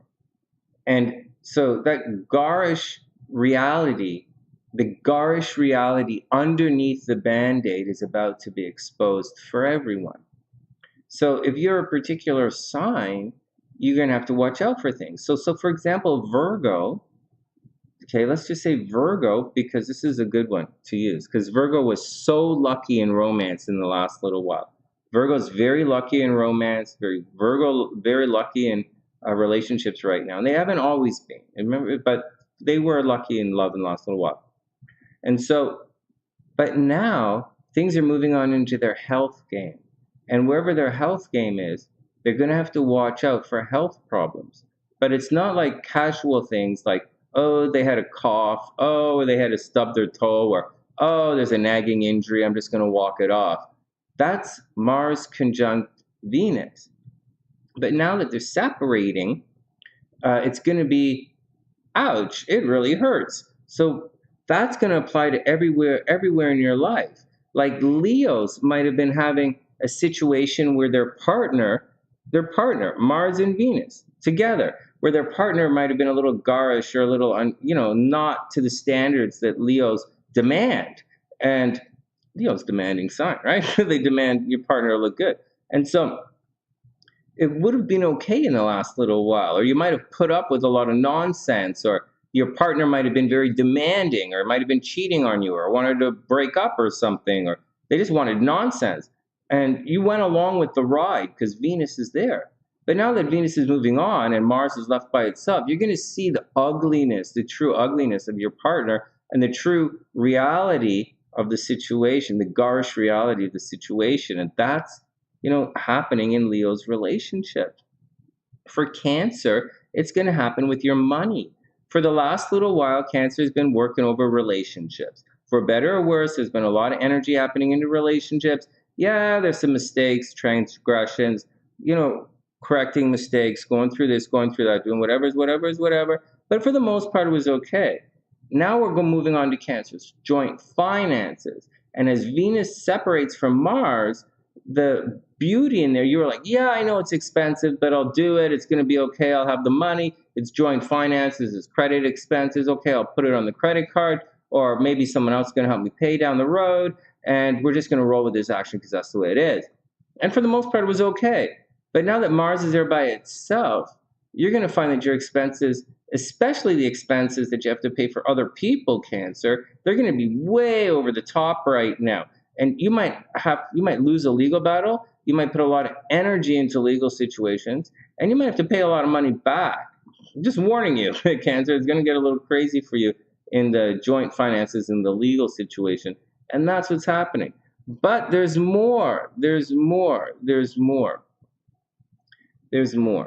And so there's more. Now, there's a timing situation.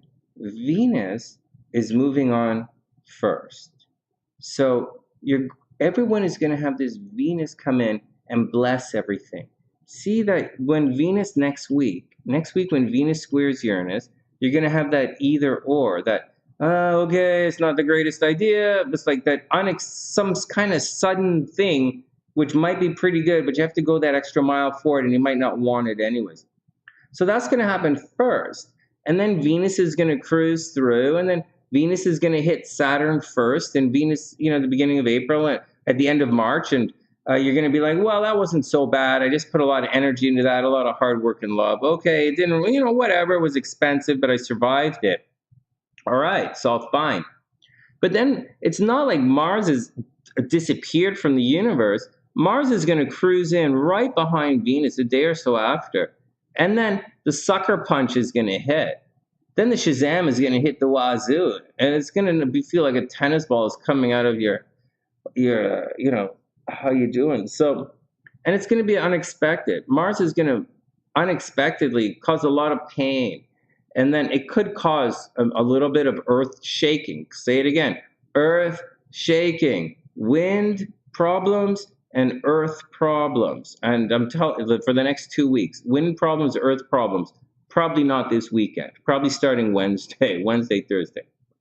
Okay, so that's the deal with that. So it's going to feel like a sucker punch is coming. And then the first week of April, when Mars hooks up with Saturn, all hell is going to break loose. All right, next. So let me read to you guys what I said. Hey, Beast, what's up? I hope you have a wonderful, wonderful day. So Venus is beginning to slowly separate from Mars. Okay, that's what we're talking about. All right, this time is different. In the last 2 months, Venus has been applying a softening, almost agreeable element, color, vibration to Mars's already aggressive and destructive nature.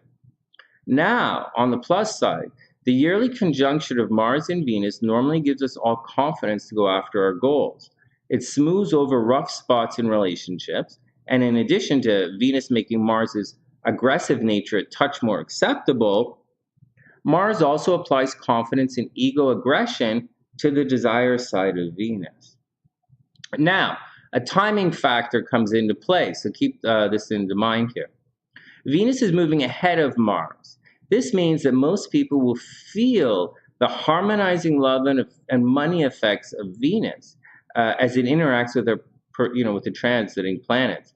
And then after that, Mars is going to follow up with the what the hell shortly afterwards. And it might appear a little weird, okay, guys? It might appear a little weird as you begin to go through it, because the first one it's going to hit is weird, right? That's the first one. But it's actually the way the things often are. It's just the last 2 months of Venus, the last 2 months, Venus was spending an unusually long time conjunct Mars, and it was the energy of the last 2 months, the peaceful, okay, that really sucks. Okay, I want this asshole out of here. Okay, I'll leave. All right, nice and easy peasy, get the F out. Or, hey, I want to go do this. Nice and easy peasy, get it done.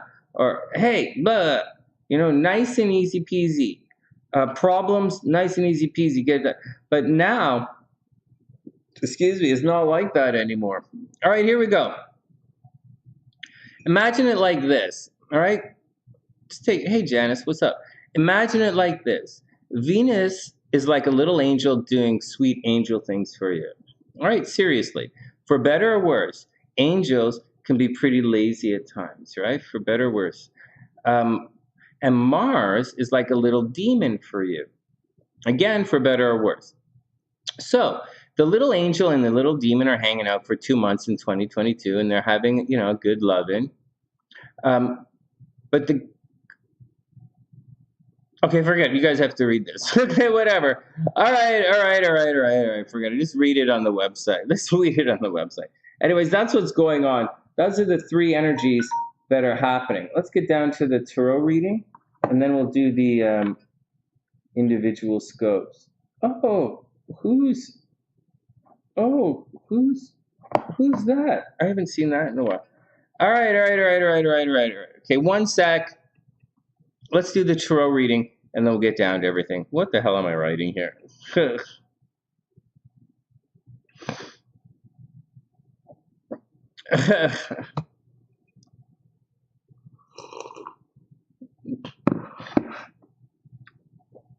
All right, let's take out the general reading for everyone. Let's see what's going on.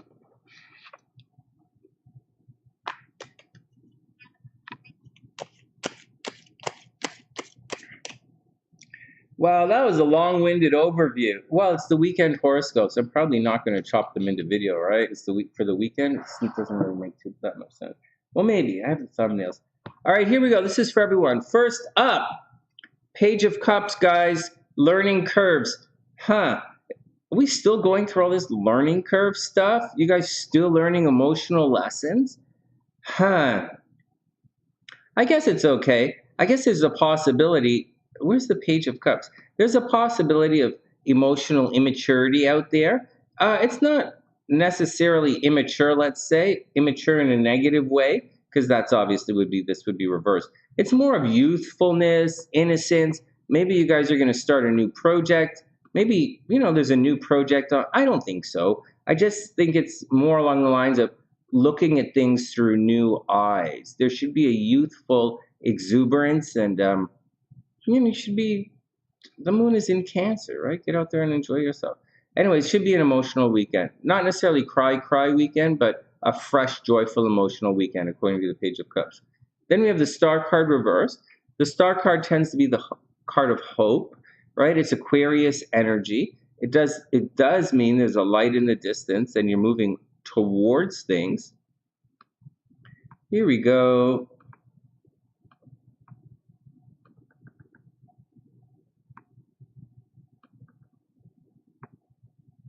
All right, it's reversed. So I guess you guys, some of you might be feeling a little bit stuck, guys. Some of you might be feeling a little bit stuck. The Star card, once again, is the card of hope. It's card seeing a path. It's finding a way out there, and it's sharing your information with other people. So you might feel a little bit shut off. You might feel like a little bit like there's no hope. And but I don't know. I wouldn't get too stressed about this. It's going to be an emotional situation. The weekend is going to be childlike and kind of stuck in a pattern. There's a bit of fait accompli this weekend. It's gonna not exactly damned if you do, damned if you don't, but it's kind of it's not wrapping things up, right? We're not wrapping anything up. We're still kind of washing our hands and digging, we're still kind of doing the projects, so to speak. We're still kind of in it. Guys, still kind of in love. You're still kind of breaking, they're still kind of breaking up a little bit, or you're still kind of getting back together a little bit, or you're still kind of working towards your dreams a little bit. It's that kind of situation. Then the Ten of Cups reversed. Maybe love isn't going to be the greatest this weekend. The Ten of Cups is usually a pretty good card with when it comes to love, but reversed, it means something is missing. This is one of the happily ever after cards, but when the Ten of Cups comes up and it's reversed, it means there's something delayed with that happily ever after, or there's some kind of nonsense, or there's something happening that's a fly in the ointment and it's not necessarily working out right now, guys. So you got to watch out for that a little bit. Then we have the Eight of Wands. It does appear as if someone is absolutely hell-bent on something. The Eight of Wands, it's hell-bent. Here, I'll pull it up for you. It's hell-bent. It's moving in lockstep. It's the card. It means you don't care whose feathers get ruffled in the process. You're just going after what it is. So this weekend, watch out for people who are stubborn. Seriously, watch out for Eight of Wands. Watch out for people who are stubborn. Watch out for being stubborn. You might be traveling. Information might arrive at a distance. You might have the opportunity to travel, but it looks as if you're going to be hell-bent on doing something, and you're just going to do it. So in spite of everything that anybody says, in spite of all warning, you're just going to do it. So watch out. So watch out. Get out there, have some fun, and do your thing. And that's the deal. It's going to feel as if you're not that close to your dreams, right? The Star card reversed and the Ten of Cups reversed. You're going to feel as if you're not really reaching for your dreams, and you'll probably freak out and full speed forward into your dreams. And you're not really going to give a shit about what anyone else thinks. All right, next. Here, let me just check out what's going on, and then I'll pull up, let me just check the PayPal stuff, see who snuck in for readings, and we'll set up for Aries. Oh my God, I was getting really long-winded on that thing, wasn't I? It didn't need to be that long-winded. So let's put this up here. That's not what Aries is going through. Oh shit, and I didn't put a timestamp in it. But I will. Hold on. Aries is up.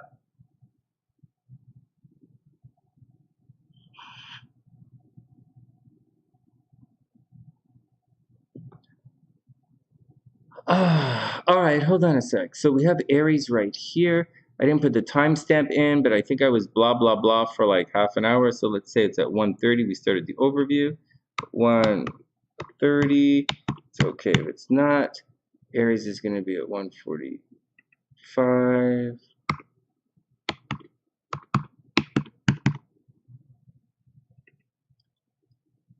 Is Erica in the house? Hey, Erica, what's up? I hope you're having a super, super, super amazing day.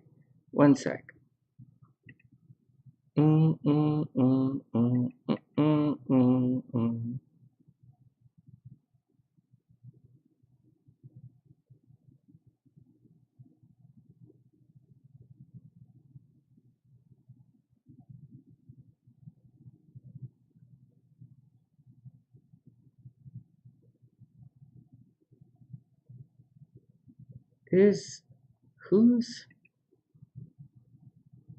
Who's hold on a second.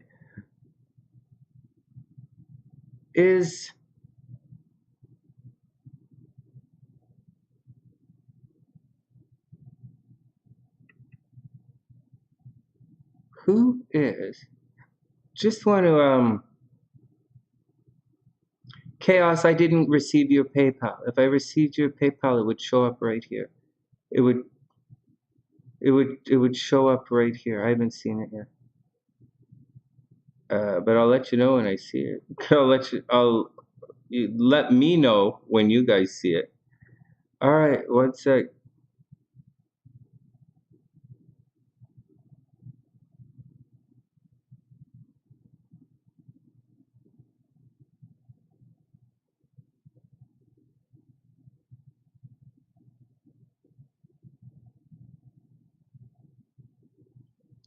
All right.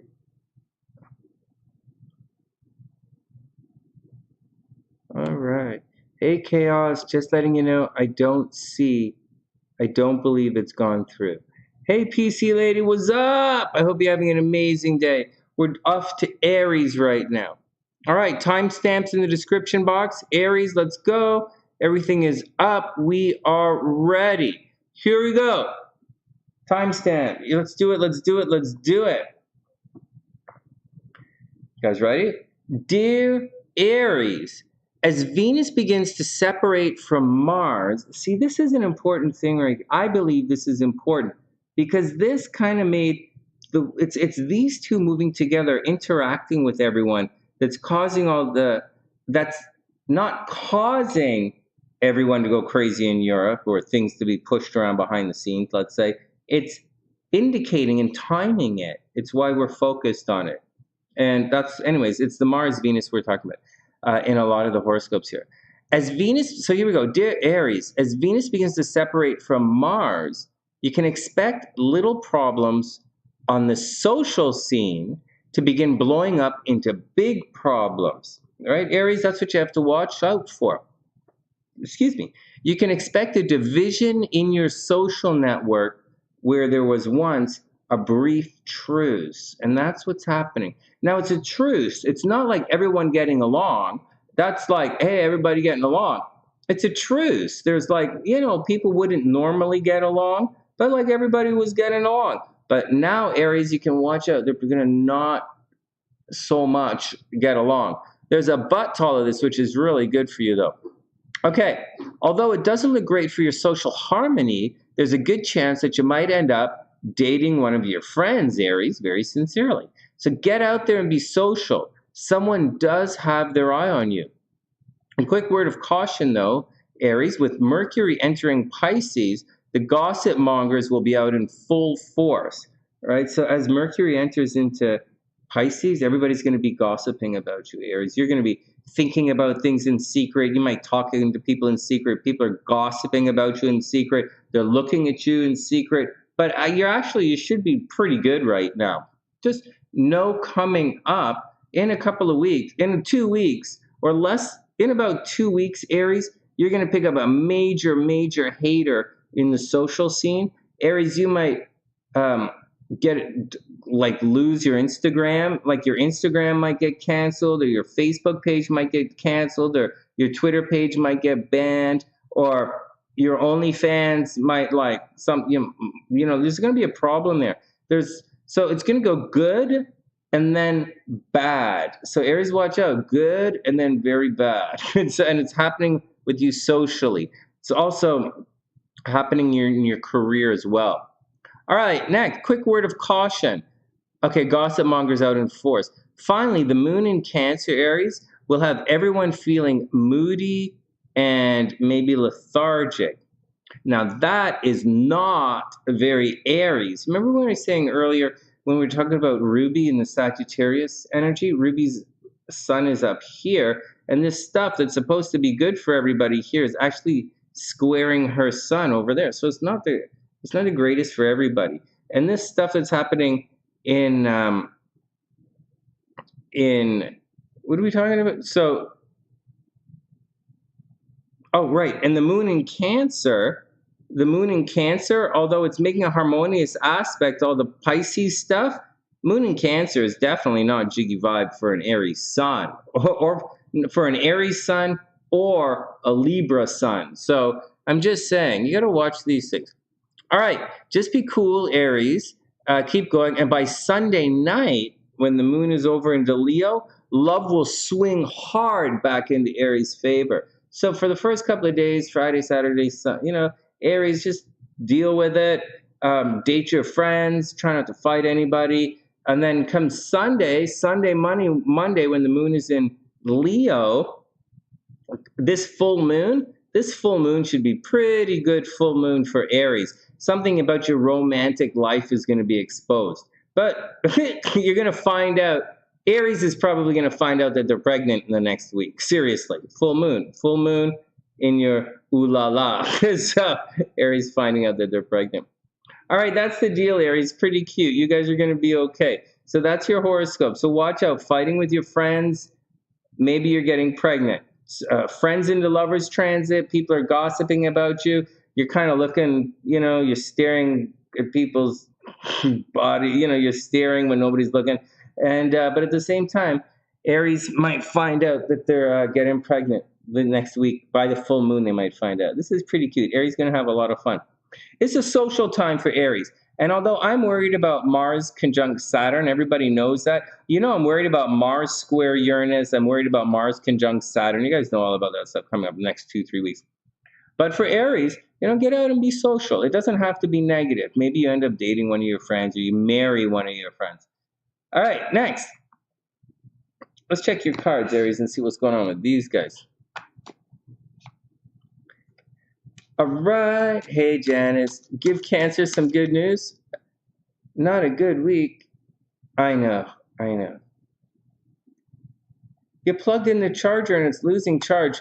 Oh, Wing One. I know the way that is. That's a real bummerama. I know the way that is. Well, I'll see you tomorrow, Wing One. I'll see you guys tomorrow.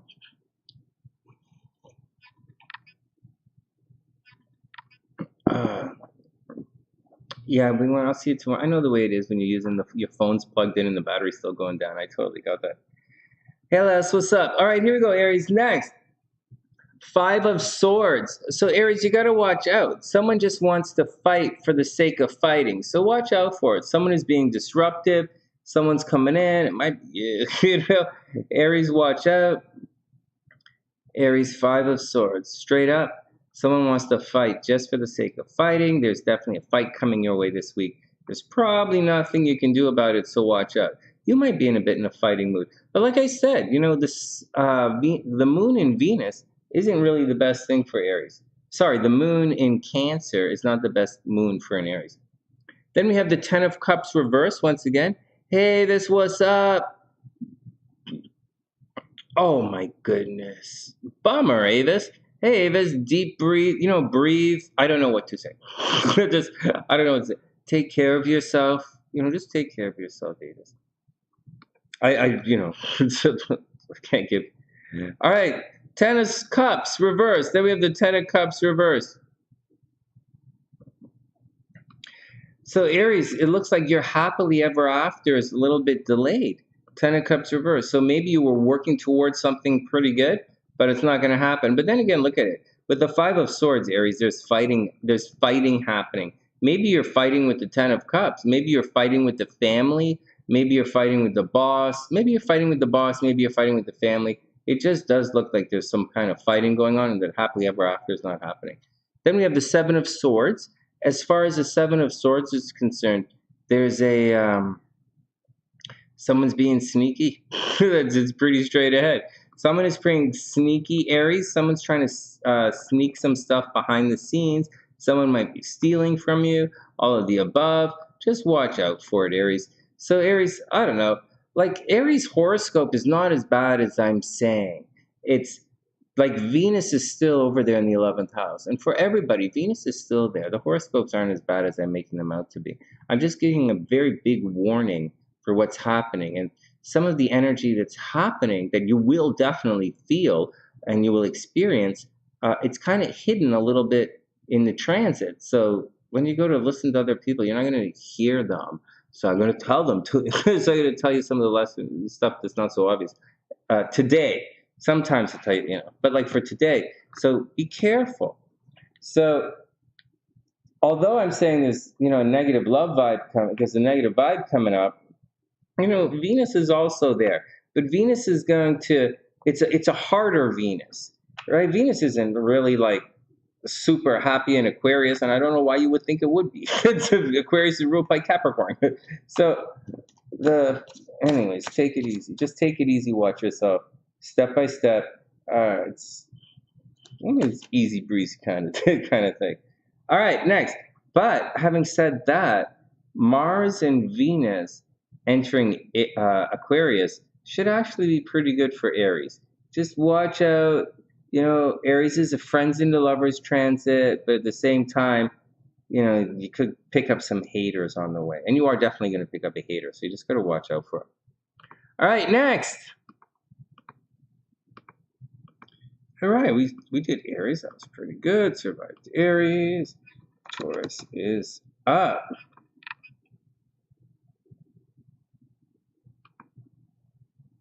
Here we go, cute little Taurus.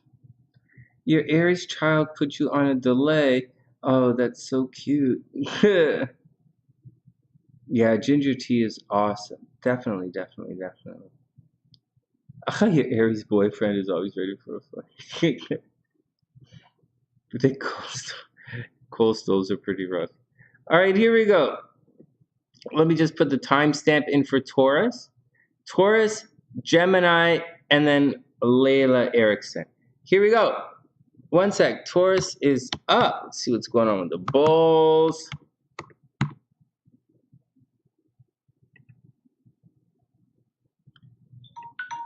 Oh, right on schedule.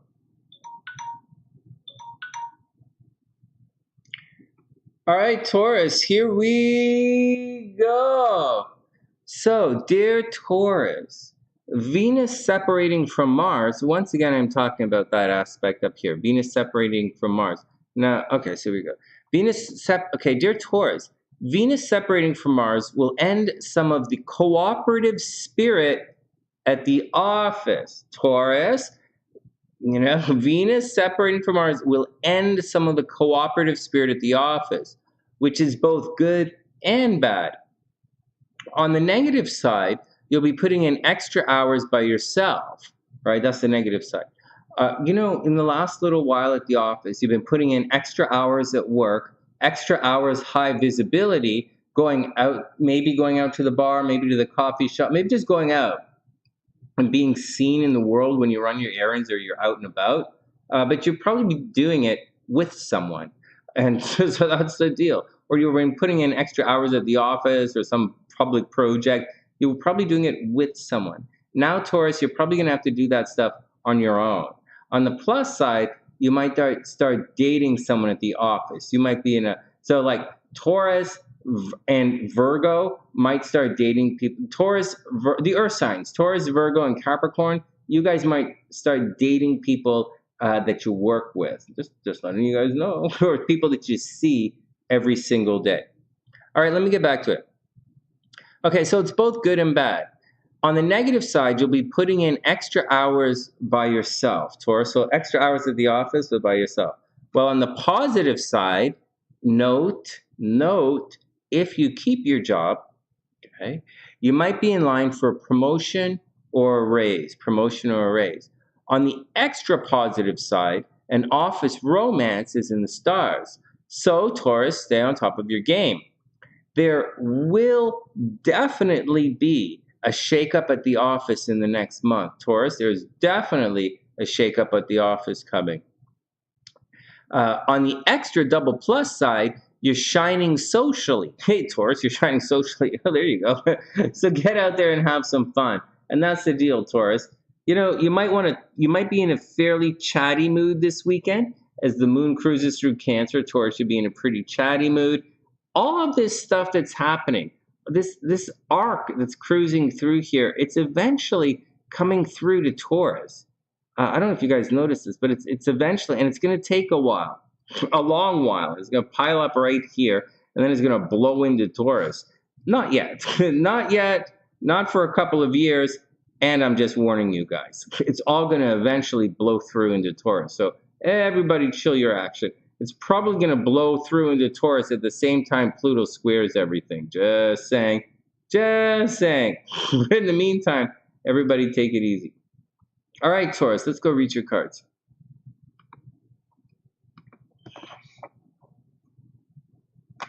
All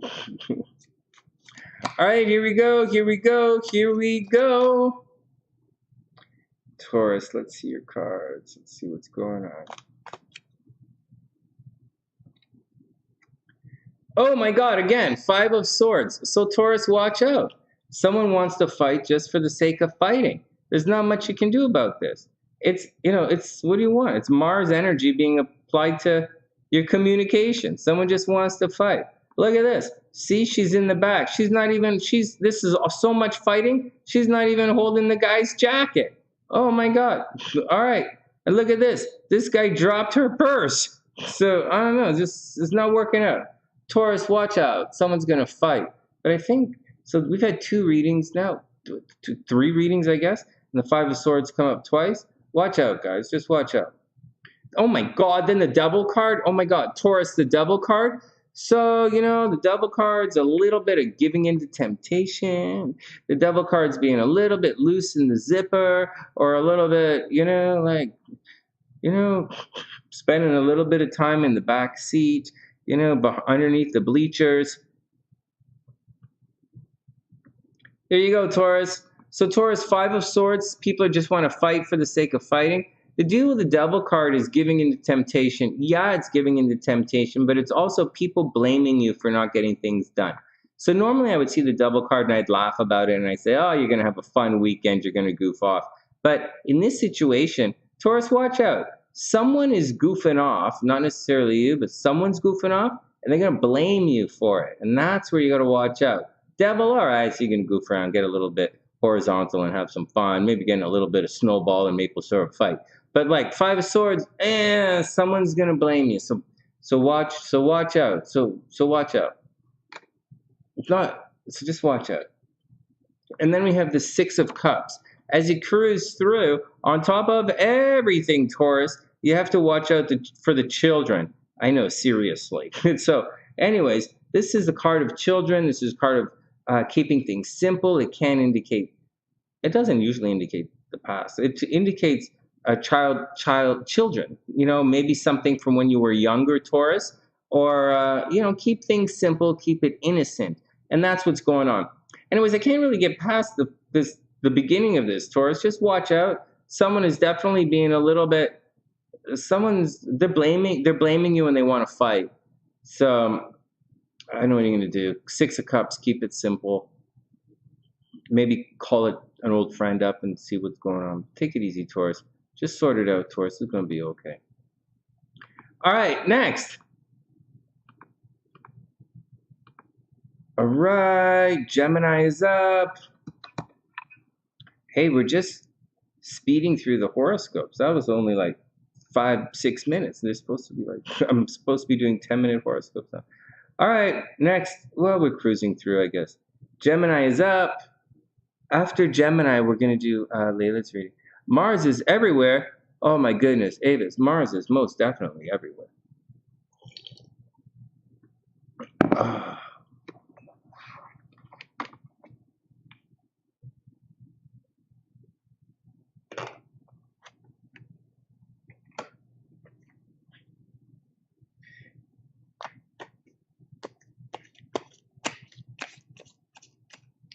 I wonder if the dark side of the moon is always dark. Does that make sense? So, doesn't the dark side of the moon ever get light? I wonder. I wonder. Huh. No? All right, well, I'll figure it out. All right, Gemini, let's do your thing. Timestamps, and we'll cruise through.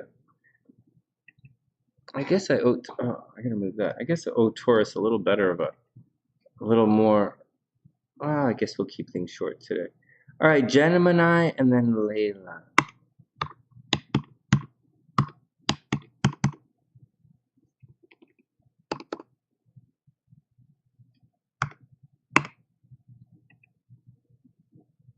All right, Gemini, let's go. What did I write for Gemini?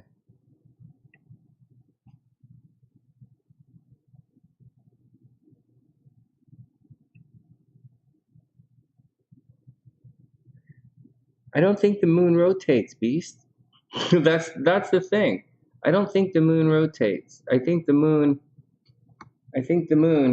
rotates like this around the Earth. I could be mistaken, but I think the same side of the moon, I think the same face of the moon always faces the Earth, right? Isn't that the deal with it?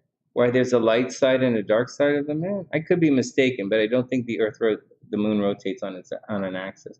But I could be mistaken. I don't know. But just something maybe to think about, maybe not. Okay, here we go. Dear Gemini, dear Gemini, dear Gemini. The new moon lights up the dark side. Perhaps there is no dark side. It's all dark. Oh, Wing One, check you out. You know, Wing One, I wasn't kidding, but you Cancers, you guys really are dark. I was sitting here thinking, oh, you guys make crabs make me laugh. All right, here we go. Back to Gemini. Dear Gemini, with Mars and Venus separating their energies, like this is a big deal. I'm worried about this, right? Because this stuff is going to conjunct at a critical degree for a lot of us. So I'm a little bit worried. Okay, here we go. Now in this one right here, you can still see they're still conjunct at 4 degrees because the way I took I set the calendar, but it's beginning to separate. Okay, here we go. Dear Gemini, with Mars and Venus separating their energies, you can expect trouble at a distance. All right, I can dig that. I don't really want to dig it, but I can dig it.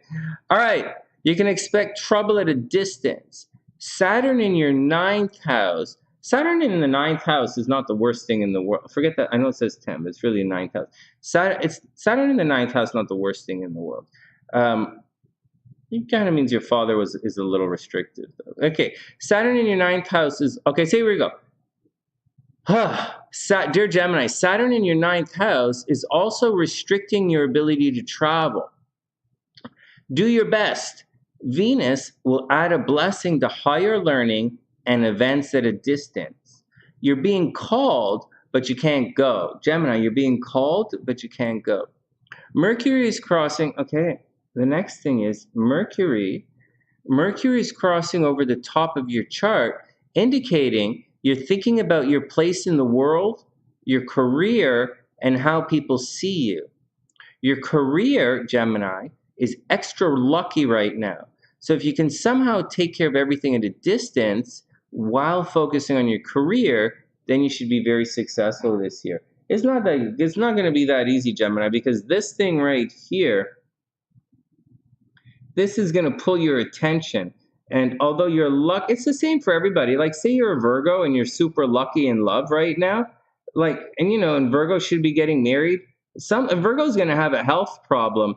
Virgo's going to have a health problem that's going to totally or they're going to have a problem with their pets or their health, or Virgo's going to lose their job or injure themselves in a major way in the next 2-3 weeks. They're going to be like, it's going to mess up their love game. So you got to watch out for it.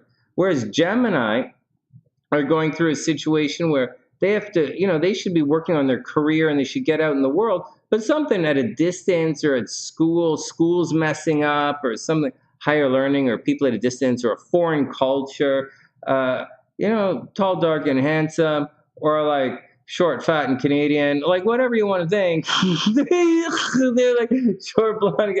You're like, these guys cause you problems, Gemini. So you just got to roll with it a little bit. All right, next. All right, next.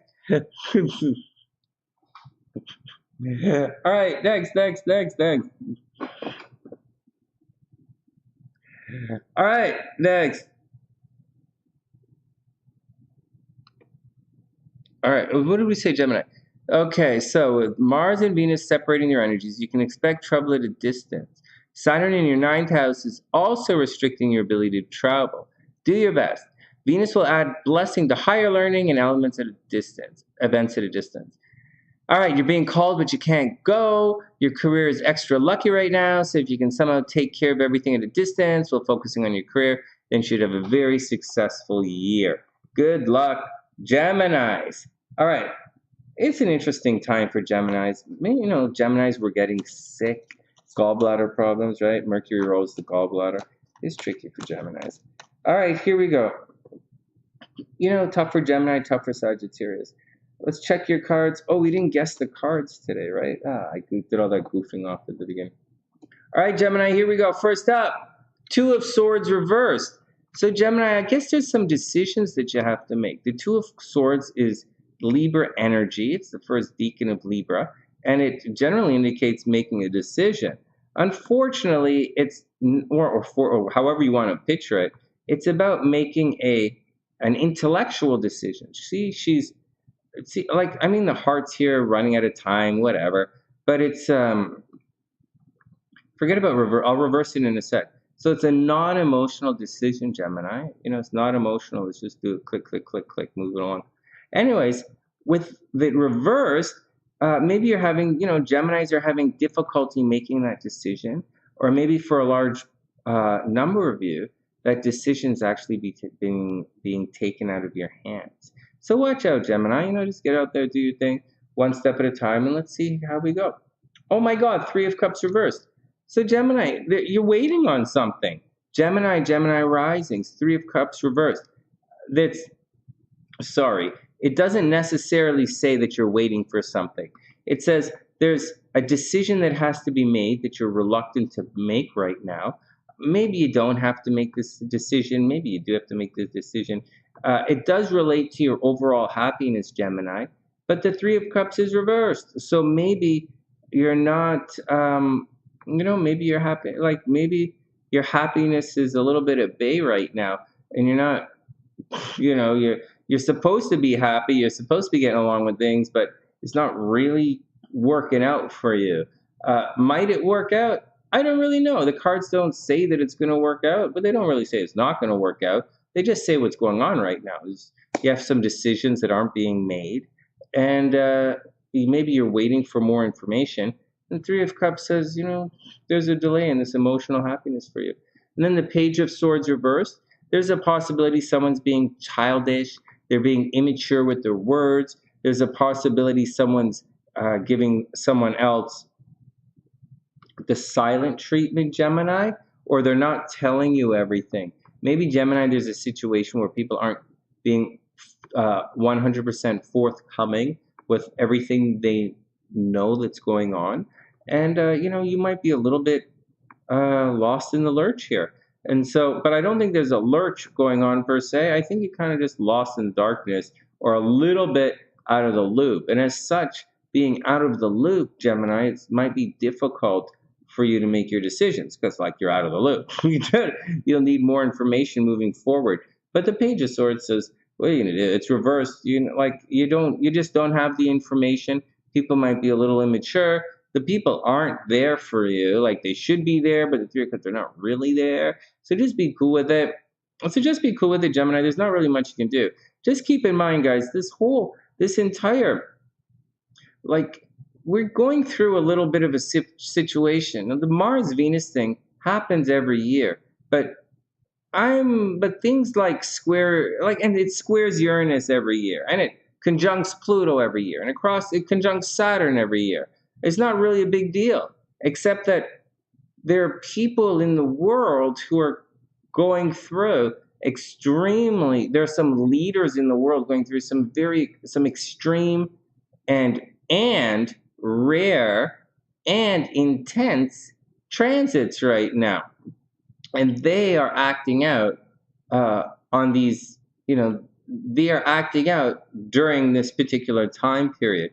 So it's important not to ass it backwards, okay? It's important not to back it up. It's the leaders, in astrology. And so that's the deal, Gemini. I hope everything is super cool. So that's, in Gemini, guys, in astrology, one of the books, I send out books to the guys who study with me. One of the things it says, one of the books is, this is a Vedic astrology book, even though I do Western astrology, and it says, or it's Nadi astrology, but it says you shouldn't really waste your time like casting the chart for someone who's going to have a regular boring life, because it's not you're going to have regular stuff in the chart. But so, although it's my job, it's my job to cast charts for regular people, but just know that, anyways, what I'm trying to say is the stuff I'm trying to tell you the stuff should show up, but I'm trying to tell you the stuff should show up in the chart. I'm also trying to tell you that these little events might look like it's going to spark something big, but like on its own, it doesn't. So just trying to show you that. Whatever. Next. Okay, so that's Gemini.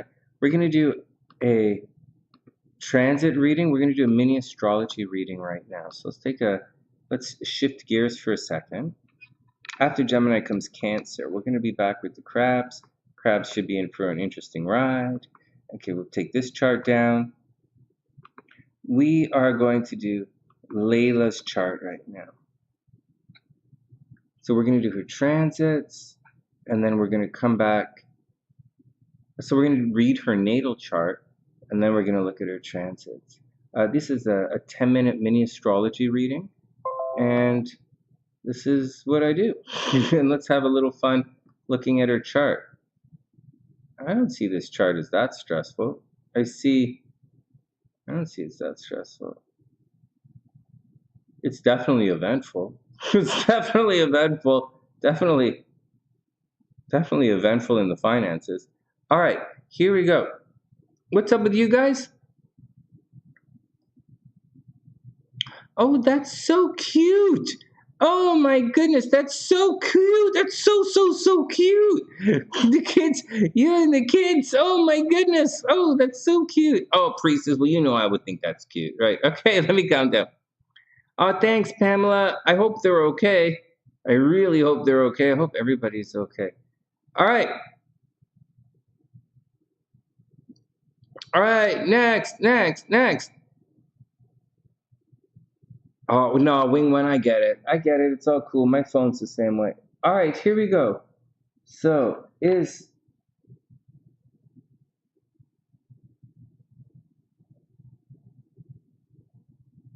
all right, is Layla in the house? Not Layla. I keep saying Layla. Sorry, guys. Oh, yeah, it's Layla. Is Layla in the house? Layla, your timestamp is in there. Let's do your reading. All right, Layla's in the house. Thanks, PC lady. That's really sweet.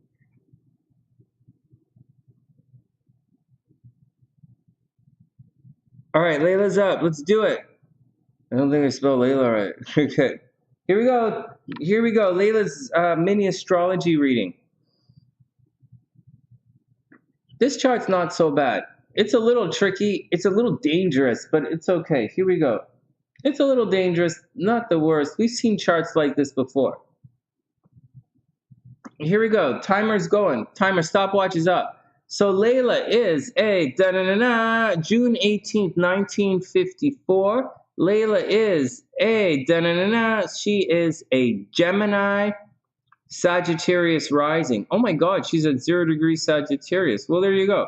So if Layla read her Gemini horoscopes in the newspaper or on YouTube or whatever, her Gemini horoscope's probably not that accurate.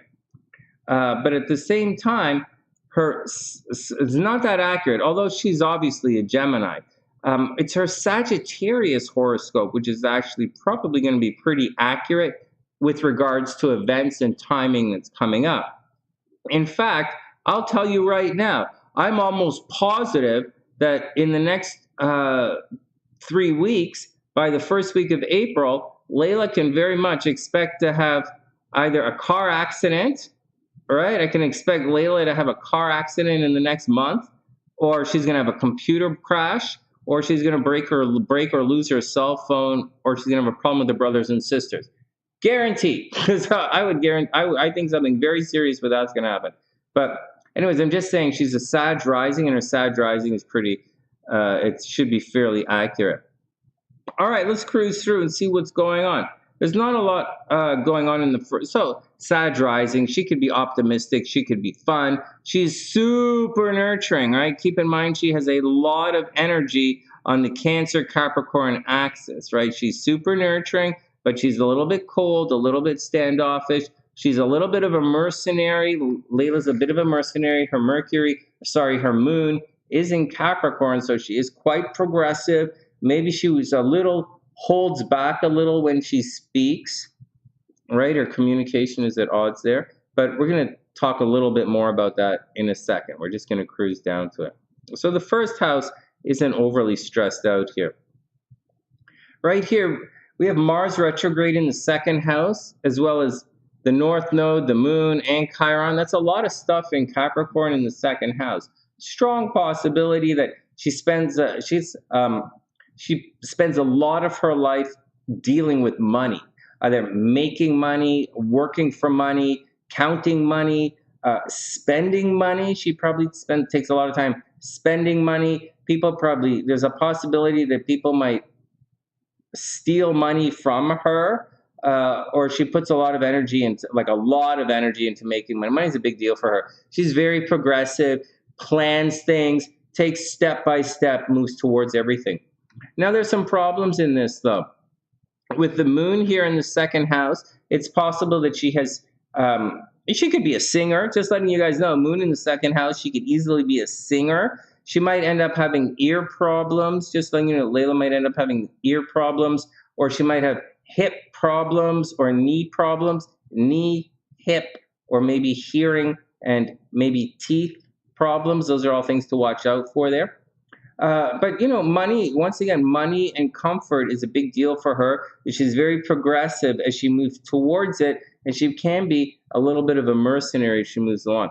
Now, one thing to watch out for with the North Node hanging out here in the second house, you can have a bit of some illusions, let's say, or some inflated dreams about your personal finances, meaning you always think it's going to be really good, and you probably tell everybody it's really good because you probably think it's pretty good. But at the same time, it might not be so good, so you have to watch out. See, there's a strong possibility you're supposed to inherit money, and that's why you think that your money is pretty good. But the reality is that it's actually your shared resources that's really good. Meaning you might inherit a lot of money. There's a possibility that you win a major legal battle. Maybe you marry someone and the person you marry dies, and you end up getting a big a settlement, like a financial settlement like that. But nevertheless, joint finances or investments or money from marriage or money from a legal situation or from a legacy, all of that money should be coming towards you. It should be unexpected, and that's the deal. Or maybe you don't at all. Maybe you don't do any at all because Mars is down here and Mars says there's going to be a problem with it. Mars says there's going to be a big problem with your money, and the 8th house says you're going to have, South Node in the 8th house says you're going to have a big problem with shared resources. So for the most part, someone might try and steal money from you. They might try and steal an inheritance from you. You should probably end up spending a lot of time. Layla's probably going to spend a lot of time spending money on other people, but she's also probably very benevolent and very gracious with her finances as well. Very nurturing, very taking care of other people financially. She's probably let's pay for it all together kind of person, and it's okay. All right. There's no real drama down here. I mean, if we want to go looking for drama, we can find it. But like, I don't think we should go looking for drama. The Capricorn, Cancer, 27. No, it's okay. All right, what else?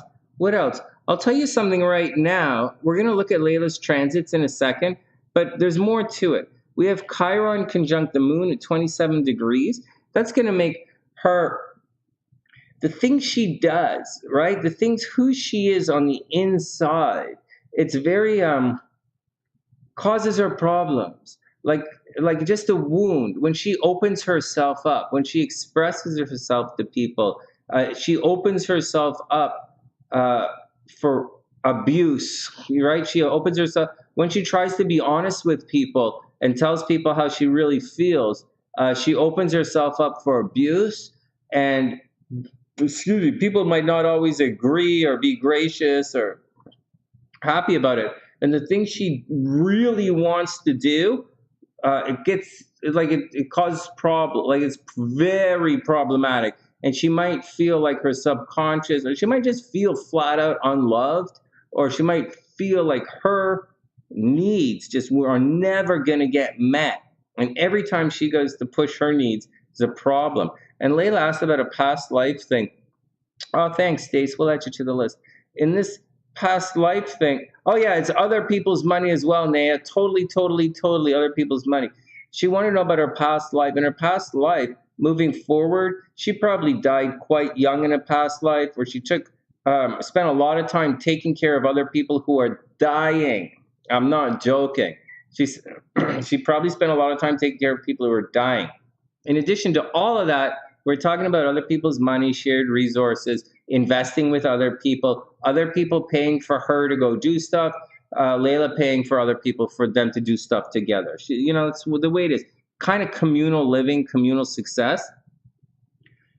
But having said all of that, it's also death. And so Layla she could easily make money in the entertainment industry. Venus is in Leo there. She probably attracts dramatic and playful people. But there's also a strong situation where Layla attracts a lot of death, right? Her mother may have died when Layla was young. I'm just telling you. Saturn squares the holy bonkers out of this right here.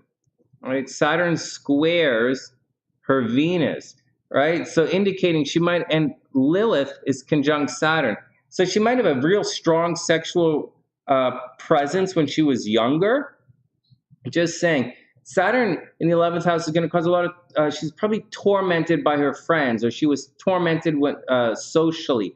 Layla was probably really sexual growing up, and that sexuality, because this is all sexuality here, right? 8th house is sexual. So like, it's not your only sexuality, endings,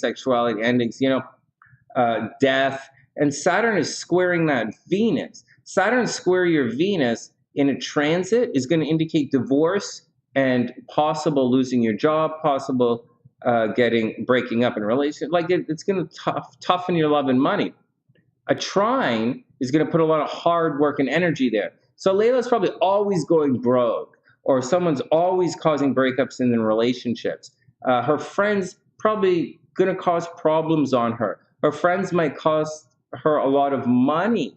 All of this stuff is happening with her and her friends. Layla probably works hard. She's good at working hard, and she's very good at taking care of other people. There's also a possibility she spends a lot of time around death, a lot of time dealing with people from, just dealing with people who are sick. And I'm very certain in her last lifetime, she's spent a lot of time doing that. She could work as a surgeon. She could work nursing. She could work helping other people. She could easily work in finance, right? She could work as a mortgage broker. She could work mortgage, insurance, investigations. all that kind of stuff is where she makes money in a very Leo, playful kind of situation. But that's the deal. So she's always attracting death. She's probably going to end up living in someone else's house her entire life. Layla might not own property, live in someone else's house. She attracts death. Her mother or someone around her might die from drowning. She has to watch out for that kind of situation. Drowning? Not drown, like poison. Maybe not drowning, poison. Maybe something like poisonous they have to watch out for. All right, let's do the transits. Hey, did Lara pop in? It was your father and your sister who died. Oh, no.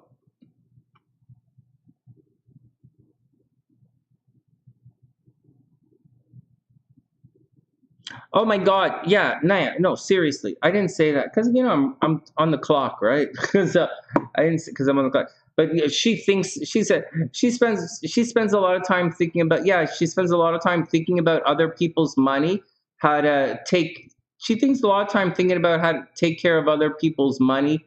She spends a lot of time thinking about sex as well.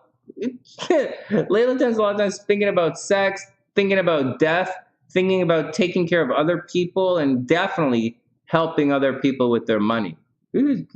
Say it in a nice way, right? Thinking about other people's money. I mean, thinking about how to help people with their money. Okay. All right, hold on. Let me see what these guys are saying. All right. Oh, Layla's on a little bit of a time delay here. Oh my God, your father passed away and your sister. Ay, ay, ay. Ay, ay, ay. Oh yeah, Nana knows what she's doing with this. She knows she's a good astrologer. All right, that's where the pain came from. 6 kids and you live with your son. Right on. All right. Not accessible. Ay, ay, ay. Yeah, inheritance problems. Okay. Hey, oh wait. Remember to tell hold on, stop. I saw that. Okay, hold on. I'm totally forgetting someone. Stacey. I have to add Stacey to the list. Stacey, in the background, can you type in your birth information? We'll add you to the list in a sec. So there's Layla. Layla, you're not done yet. We're going to do your transits in a sec. I'm just typing in Stacey so that I don't forget. And Stacey, can you type in your birth information? And we'll cruise through. Okay, transit time. Let's see what's going on with Layla. Oh my God, she researches astrology and the occult. Yes. yes. Okay, there's Gemini. We did Gemini. Okay.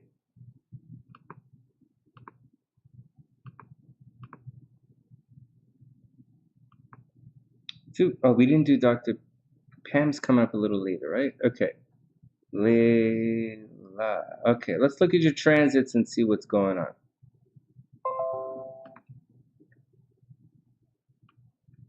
Okay, so Leia. Oh, Leia! I get it. Like as in Princess Leia. No, Layla. Okay, Layla. That's not so complicated, Sonny. I know, man. I know. It's not such a complicated name. I don't know what my problem is.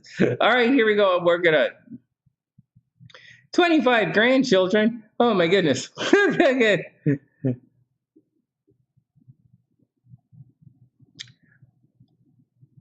The ruler of the 8th in the 2nd conjunct Chiron. Yes, that is where the pain's coming from. Yeah, really. Yeah, really.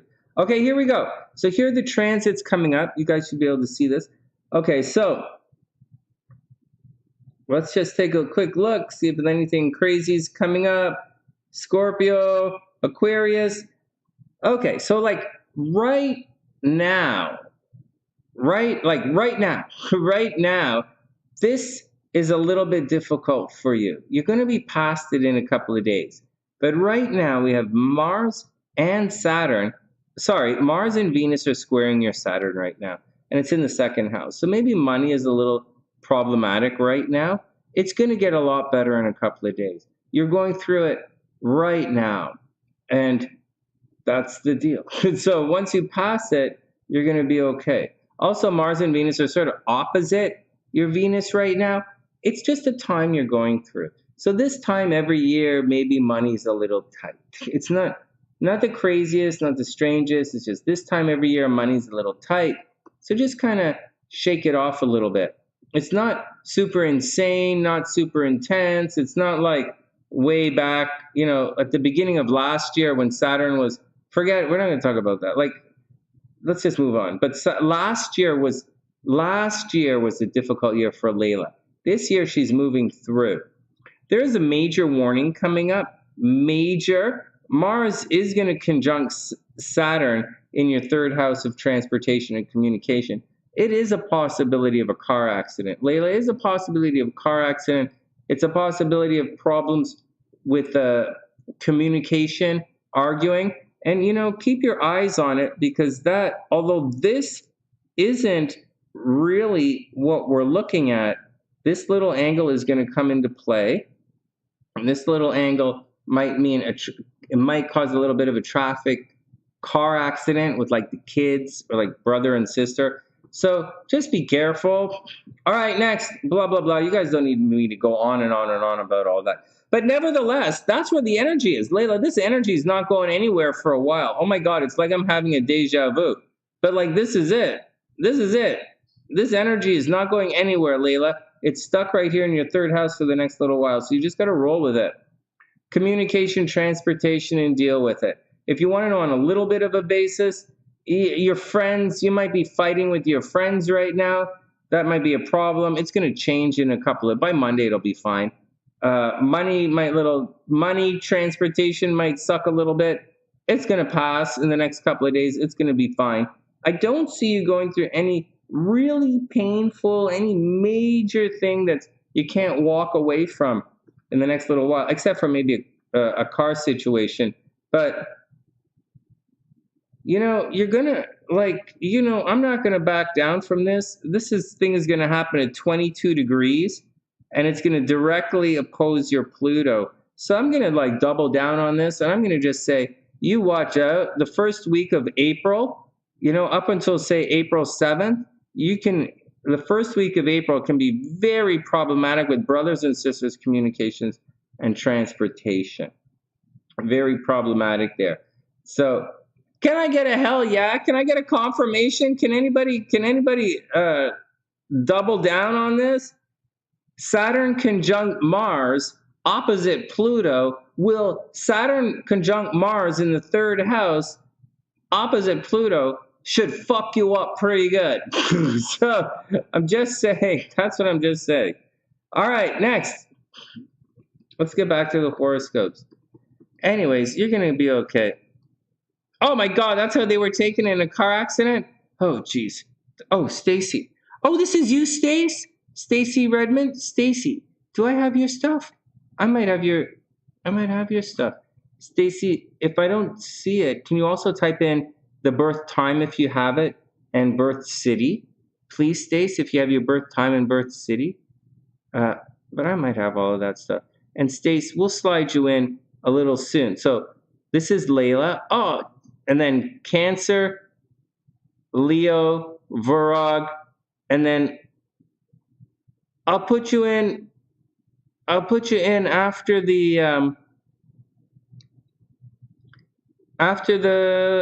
Virogs. I'll put you in after the Virogs, Stacey. There, I got you right there, right after the Virogs, right between Virog and Libra. All right, Stace, next. Okay, what did you guys say? Okay. Oh, they're in the car accident. Yeah, you're going to have to watch out for it. Ouch. What? I missed it. What do you guys talking? What do you guys? I don't even see. Oh, Sufism would be awesome. And Layla meditating more. Good, good. Pluto was just on her moon. Oh, crap. Yeah. Actually, Pluto's right here. You see this? Pluto is right on top of her moon and her Chiron. It was big. Like, she just right now is going to, right now, she's ending it. Like, this is it. Pluto's going to push forward. She'll be okay. Mars and Venus are going to push forward. You're going to be okay. Saturn, Saturn conjunct Mars at 22 degrees is a big one. You know, it's a big one. It's going to be a big one, but I think she's going to be okay. And then she's going to be back to living her life. This is going to be back to living her life, and not really everything is going to be step by step. It's going to be okay. All right, next. Oh, that was a little long for the that reading was a little long for during the horoscopes, but it's okay. It's worth it. It was fun. Okay, there's Layla's chart. All right, next. Anyone remember where we are in the horoscopes?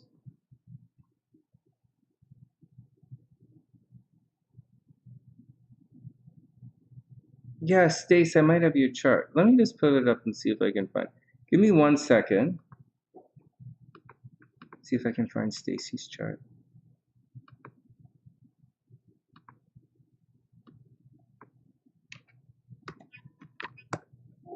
Oh, poop. Stacey. Pluto is still happening? Oh, yeah. Well, you're going through it right now, Layla. Like, really sincerely going through, like, it's happening right now. It's peaking right now. So you just gotta, when things are peaking like that, you just kind of have to roll with it, do your best. Stacey, I'm not finding your chart. Okay, hold on. Oh, fudge. Oh, here we go. Yeah, you're gonna go through it to the end of the year. It's gonna be tricky. Oh, slow down. Stacey, 11:24. Stacey, is that AM? 11:24 AM. Oh, I had the wrong Stacey here.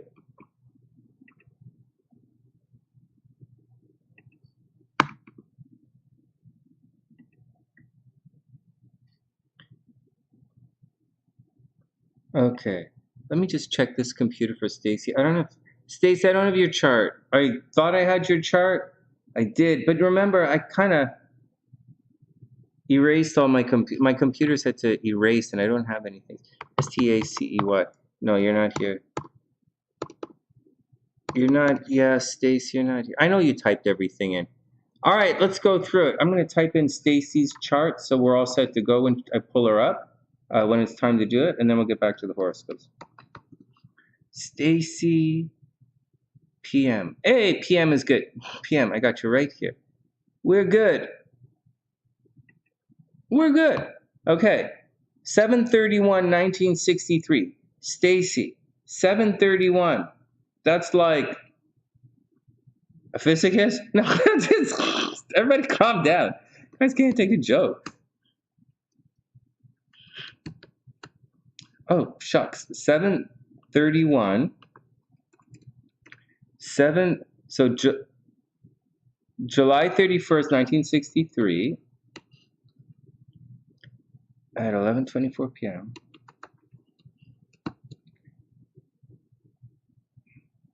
Webb City, Missouri.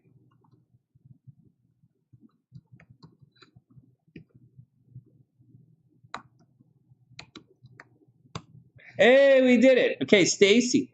July 31st, 1963, 11:24 p.m. in Webb City, Missouri.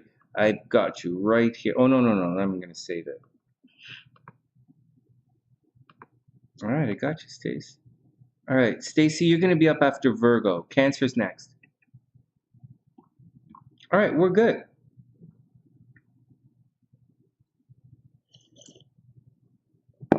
I'm going to grab some more coffee. It's not even, it's 1 o'clock already. Ooh. We might, it's getting late. Okay. I've got you, Stacey, 11:24 p.m. All right, Cancer's up. All right, here's a cute little crab. You know, sometimes Cancers are chubby little kids. It's a cute little crab. All right, crab love, here we go. You took your last name. That's okay. Oh, that's okay, Stacey. It's all cool. Oh no, I didn't find you in here under Stacey at all, so it's all cool. All right, here we go. Cancer. 7%. Wing one. All right, here, let's do it. Wing one's up. Cancer, I'm doing okay. Let's finish the horoscope. Let's finish Cancer before Wing one's phone poops out. Here we go. Cancer, Cancer, Cancer. Timestamp 2:45. Cancer. All right, wing one. Here we go. Here we go. Sonny, hurry up. I'm coming. Okay. Dear Cancer. Cancer. Okay, Cancer. They were minor and nagging expenses. Cancer, they were minor and nagging expenses. And for the most part, you had most of the money for them. For the most part. But with Venus moving on, I'm writing these horoscopes this weekend, Venus moving on. But with Venus moving, and let's put a little line between the two. Okay. But with Venus moving on to make its yearly conjunction with Saturn, okay, you find yourself doing, okay, Cancer, check this out. You find yourself, okay, where am I doing this? Okay, but with Venus moving on to make its yearly conjunction with Saturn, you can,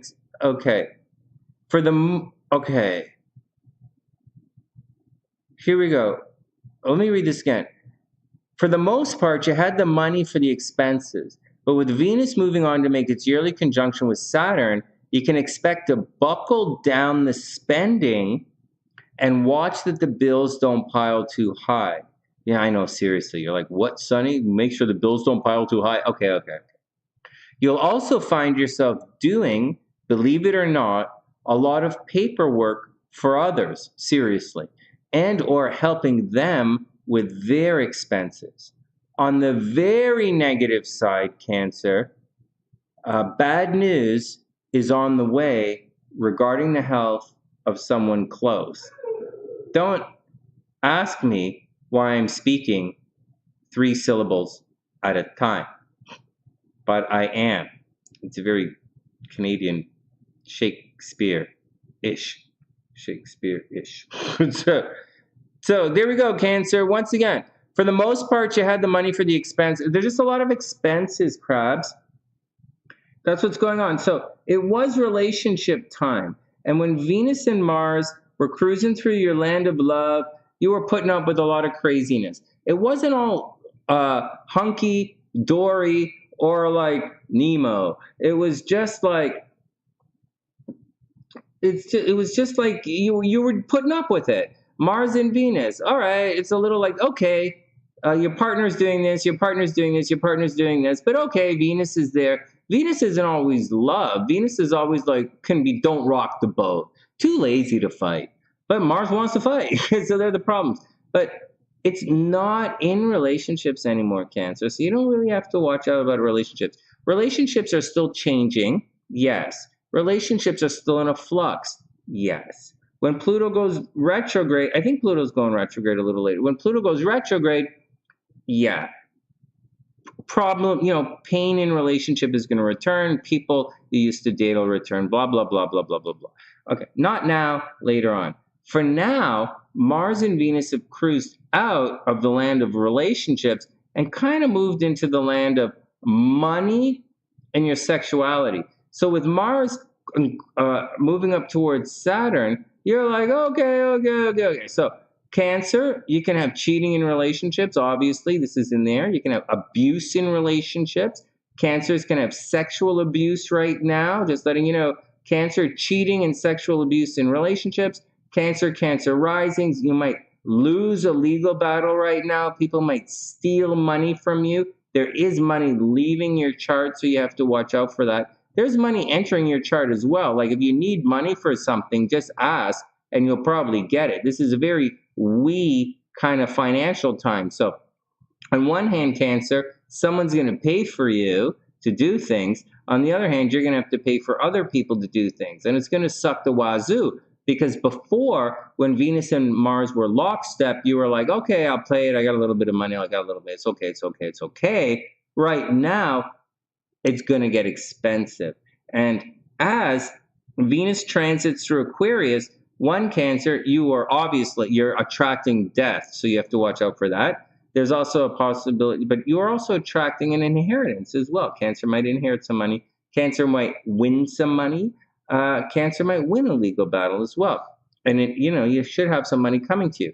On the negative side, Mars is going to, and you're also going to put a lot of hard work into shared resources and hard work into stuff, the comfort for you and your partner. On the negative side, Mars is going to come up here by April, and in the first week of April, all ass hell is going to bust loose in that section. So just be careful, Cancer. In other words, you might have a huge expense coming your way because of someone else, or you might find yourself embroiled in some kind of legal entanglement because of someone else. You might have a sexual problem because of someone else. You might give someone a sexual problem, and that's the action, Cancer. That's the deal. And the karma is coming.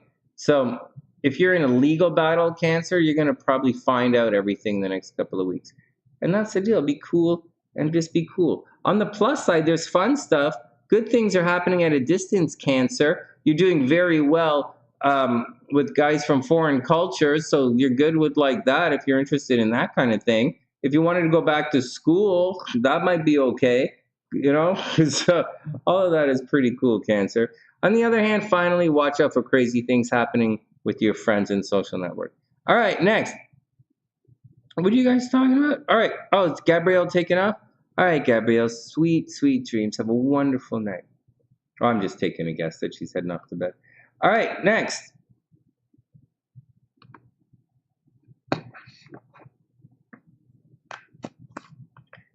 Again, if you want to read all of the horoscopes for yourselves, it's on the website, TheSunnySide.net. My website, my long website.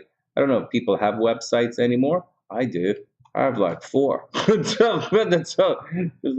All right, here we go. Cancer, Page of Cups. Ay.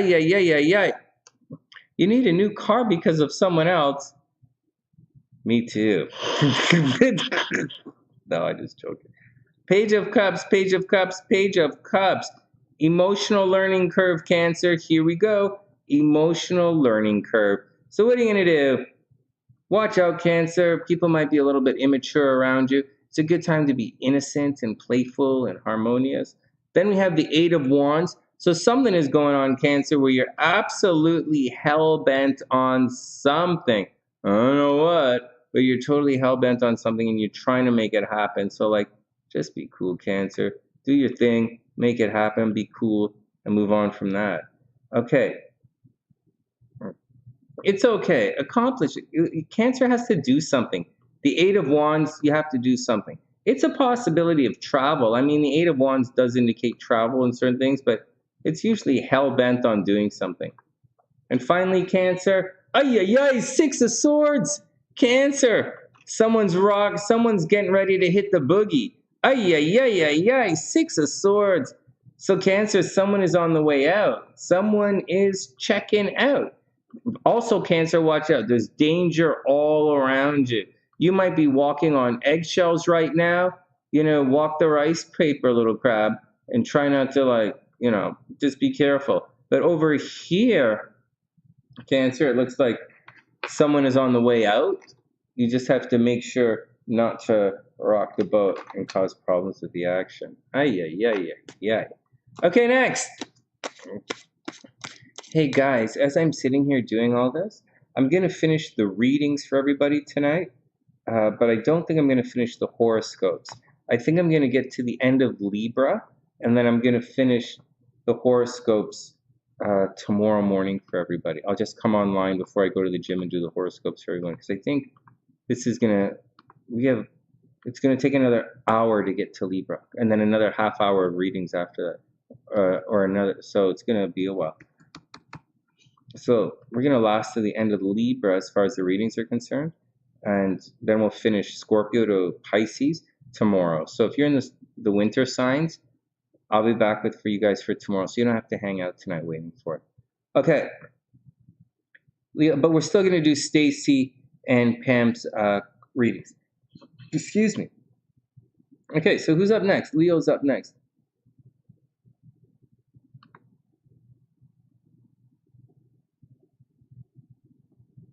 All right, sweet dreams, Wing One.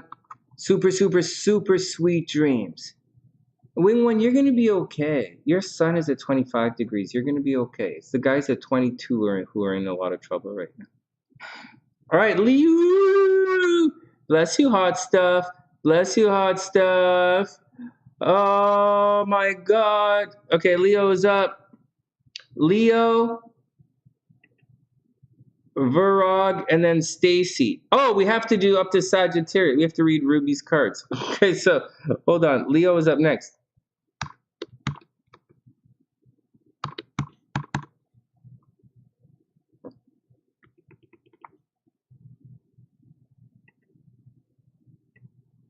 Hey, Beast. I hope everything is cool with you. All right, Leo. Here we go, Leo. There, Leo. This is it, guys. This is absolutely it. Remember, guys. Hey, Noodles, what's up? Guys, just remember, it's not the same for everybody. I know guys are asking me a question all the time, like, say, is this, is the ruler there? What if the ruler of the first house is found in, like, somewhere over, like, it doesn't always work like that. Say the ruler of the first house is like, or say the ruler of the, like, say Scorpio rules the fifth house, so Mars is here, but but Mars in, like, Taurus is not a good thing. Like, it's not really that simple. All right, whatever. Leo, this is it. Venus separating from Mars. This is what I'm talking about this week. This is it. Venus separating from Mars is going to take the gloves off of a romantic fight. Leo risings. This energy will peak during the first week of April. So keep your signs, keep your eyes open for signs of deception in love. Yeah. On the plus side, Leo, Venus right there is still in your seventh house. Like, it really is. So although love might be a little old-fashioned or formal, it's still love. You see Saturn right there in the seventh house is going to make love for Leos old-fashioned, formal, standoffish, more responsible, control issues in love. All right, but Venus is still there. So it's going to put a lot of hard work. It's going to feel like Leos are alone and isolated and love sucks right now, especially for Leo risings. But Venus is kind of there. It's just bringing a different kind of love. It's not exactly the love that you want, but it's what's there right now. It's all going to pass. But in a couple of months, all this is going to pass and Leo won't care anymore. But for now, it sucks as you're going through it. It's just a transit, Leo. You guys are going to be okay. All right. Here we go. So, Leo, dear Leo, watch out. The energy will peak during the first week of April, so keep your eyes open for signs of deception in love. On the plus side, Venus is still in your seventh house, so although love might become a little old-fashioned or formal, it's still love. So make sure you take that chance when someone special says hello. With the moon in Cancer, you'll feel reclusive anyways, right? It's like anyways. The moon is like, where's the moon? The moon's in Cancer. Weird. Oh yeah, Leo, with the moon in Cancer, you're going to feel reclusive, maybe a little secretive, a little chill, take it easy anyways. So, like, whatever. So Leo risings, grab a good book, get a glass of wine and enjoy a hot bubble bath. That's what I say. I say, Leo, take it easy this weekend. Now, for that big event coming up a little later on, so Venus is going to apply here. So Leos might be getting married right now. But Leos might be getting married. Yeah, there's a possibility of that. But I actually think between now and next month, there's more of a possibility that Leos are going to be getting divorced. I think there's a strong possibility of Leo divorce, very strong possibility of Leo deception and cheating in relationships. I see abuse in relationships for Leos. And I see, that's what I see. I see Leos getting divorced and maybe getting enmeshed in a legal battle that they don't really want to be part of. And that's the deal. So watch out. You have about 3 weeks, Leo, of relationship sucky bananas, and then it's going to go okay. The only weird part or the downside about all of this stuff that's happening to you in your relationships, again, again, there's a possibility you might get married, Leo, is that Mercury is in your 8th house, and all you can think about is sex right now. Only problem is people might be fighting with you, so watch out for it. The Leos are awesome. Okay, next. Okay, next. Let's go see your cards. Dr. P. All right, here we go. All right, Leo, let's see what's going on. Okay. Leo, Ace of Cups. All right. Well, you're going to have a new relationship experience. So, for better or worse, Leo, you're going to have a new relationship experience. Actually, when I see the Ace of Cups, I usually say there's a potential for relationships and someone new is going to come along. That's what I usually say. Although I see in your chart breakup energy in relationships, like legitimate breakup, legitimate cheating in relationship. Maybe your spouse is going to die or something. It's going to be tricky. And then, anyways, 3 of Wands, Leo. But Ace of Cups says maybe you're going to meet someone. 3 of Wands is a holding pattern. It really is. It means you have to wait. So there you go, Leo. You got to wait. What are you going to do, man? You got to take it easy. 3 of Cups. Leo, you're in a waiting pattern, holding pattern. Maybe you're going to get break up with somebody and then start dating somebody new. Leo, I do see someone new on the horizon, but I had 3 of Wands as a holding pattern. Then the well-hung man, Leo. So this means you're going to get a surprise package from No, it's the hanging man and it's reversed. So Leo, absolutely, in all sincerity, watch out for deception. The hanging man is the card of illusions. It's Neptune energy. It's blurry. It can be romantic, right? It can be romantic and why does this guy like me, right? That's the thing. Oh my God, this guy's checking me out. Why is this guy checking me out? It just adds questions to things. Anyways, it's reversed. So things are definitely not going to make sense. So Leo, just roll with it. You're in a holding pattern and you have the potential for something really good. So just roll with it and see what's there. You don't know everything. It's not going to make sense. You do have problems in relationships right now. So just don't commit to anything. Just go enjoy yourself. Just go enjoy yourself and see where everything leads. All right, next.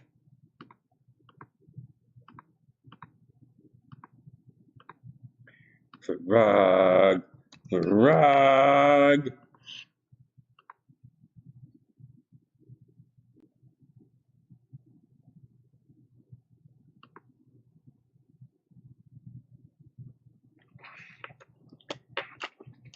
All right, Virog is up next, guys.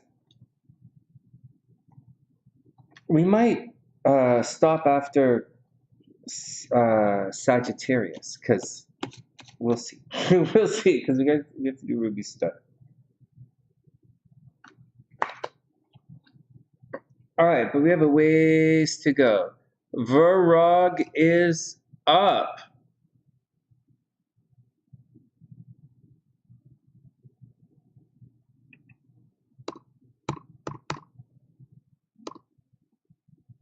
Okay, Virog, Stacey,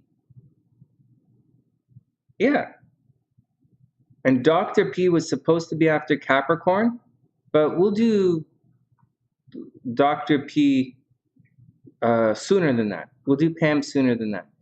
Okay, Virog is up.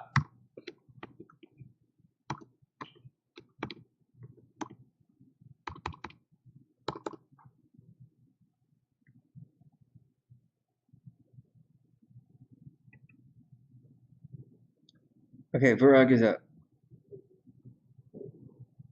Hey, Maggie, what's here? I hope everything is super cool. And hey, James, what's going on, guys? Hope everything is super, super cool with you guys.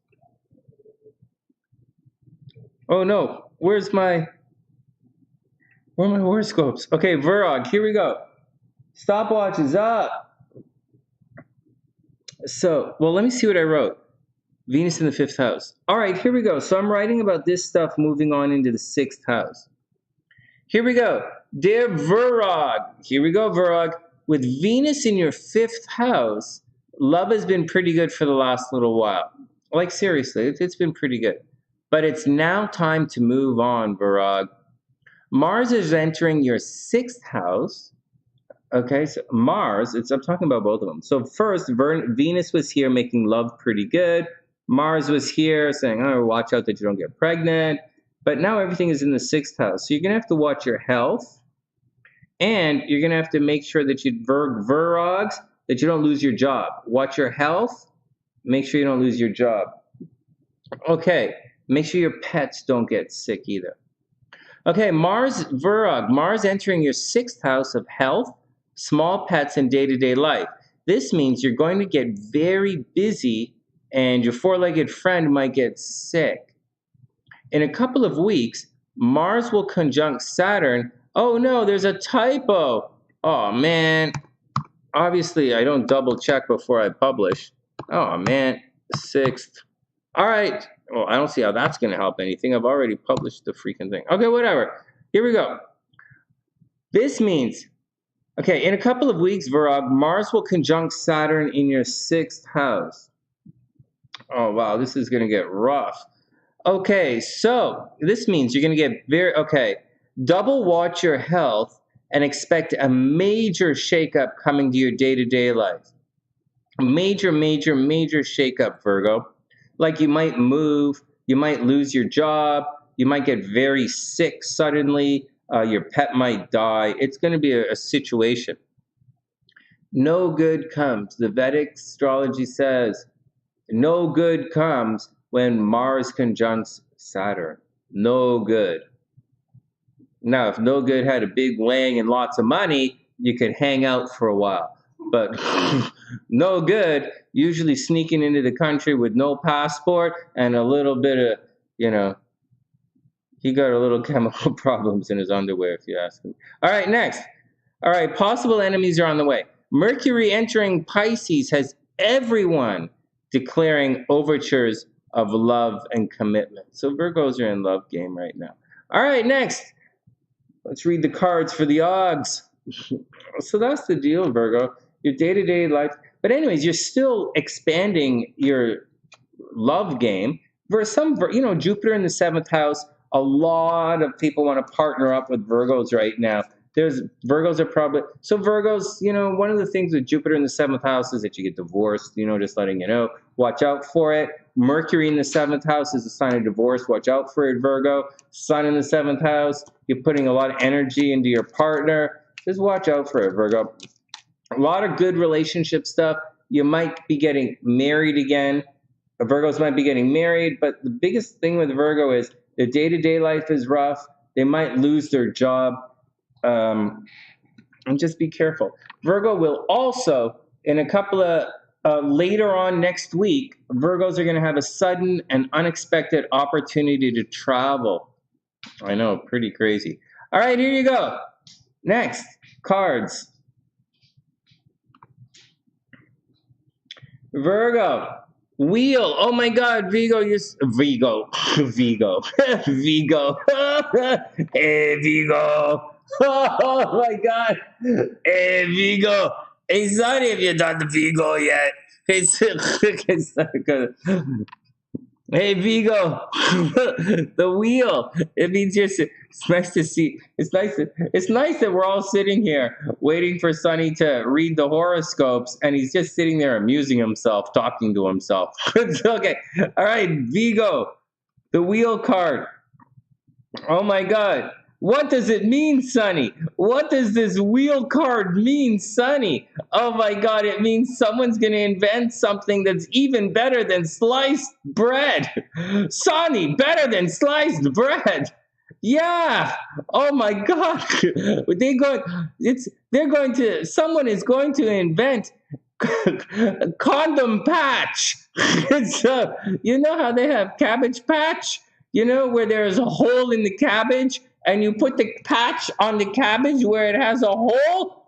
People are going to invent condom patch. Sorry, I'll come back to this. Guys, traversing the multiverse is a real brain fuck. I gotta tell you guys.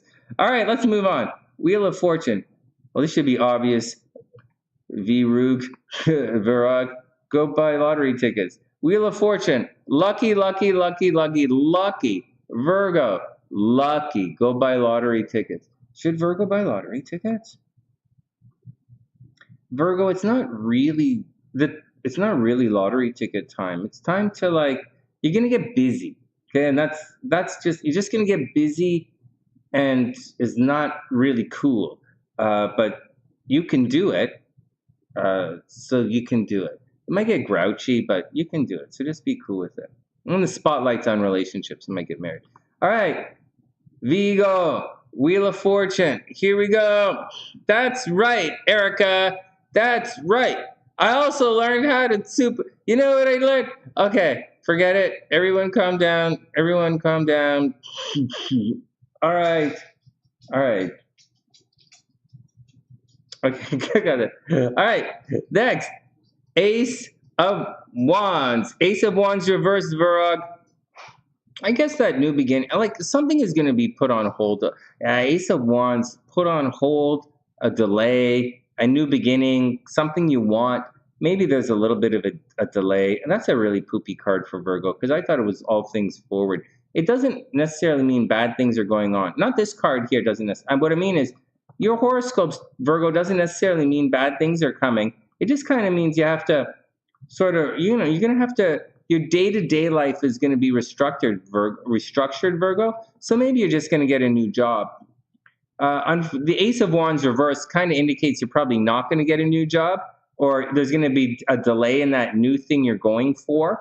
But like that's okay because Saturn conjunct Saturn Mars is coming up to mash everything anyways for everybody. So like you just got to roll with it, Virgo. Look, an Ace of Cups. This is good. At the end of the day, it is love time, Virgo. You actually might get proposed to. I think Virgo is going to do a weird break up with someone to really commit with someone else. And I think that's what's going on with Virgo. I think Virgos are going to leave. I think Virgos are kind of straddling the fence right now. And they're going to leave one thing by force. And they're going to be forced to leave one thing. And I think they're going to end up committing to something else. And it's going to be happily ever after. It's going to work out. I think it's going to work out for them. And you're very lucky. So the astrology doesn't say buy lottery tickets, Virgo, but this tarot is saying buy a lottery ticket. All right, next.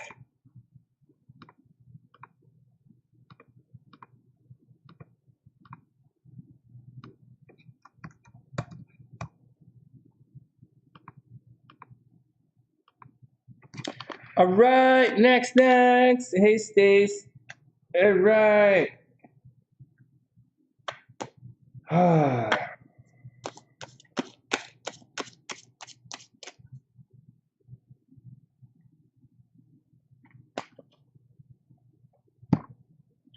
right, who's up next?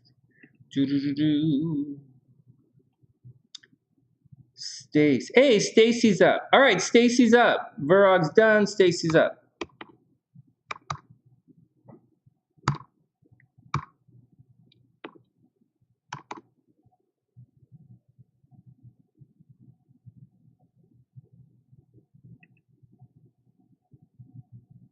Nope, you got to watch out about the pets.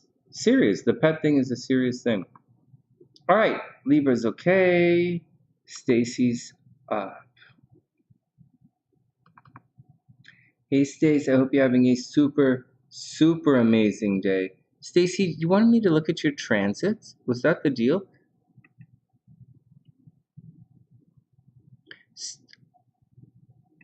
Hold on.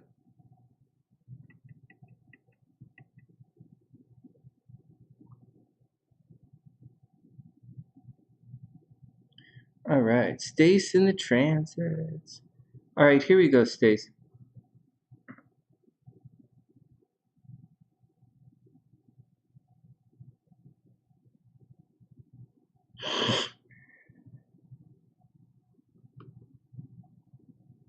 What are you saying, Maggie? You mean Vigo? The Vigo horoscopes?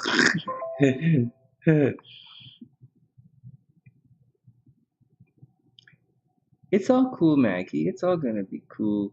Just watch out for Vigos. Vigos. Okay, stop it, Sonny. That's not even funny. It's funny to me. Okay, Stacey's up. Let's go. Let's do it. Let's do it. Stacey's up, and then we'll keep chugging through. What time is it? It's 1 o'clock.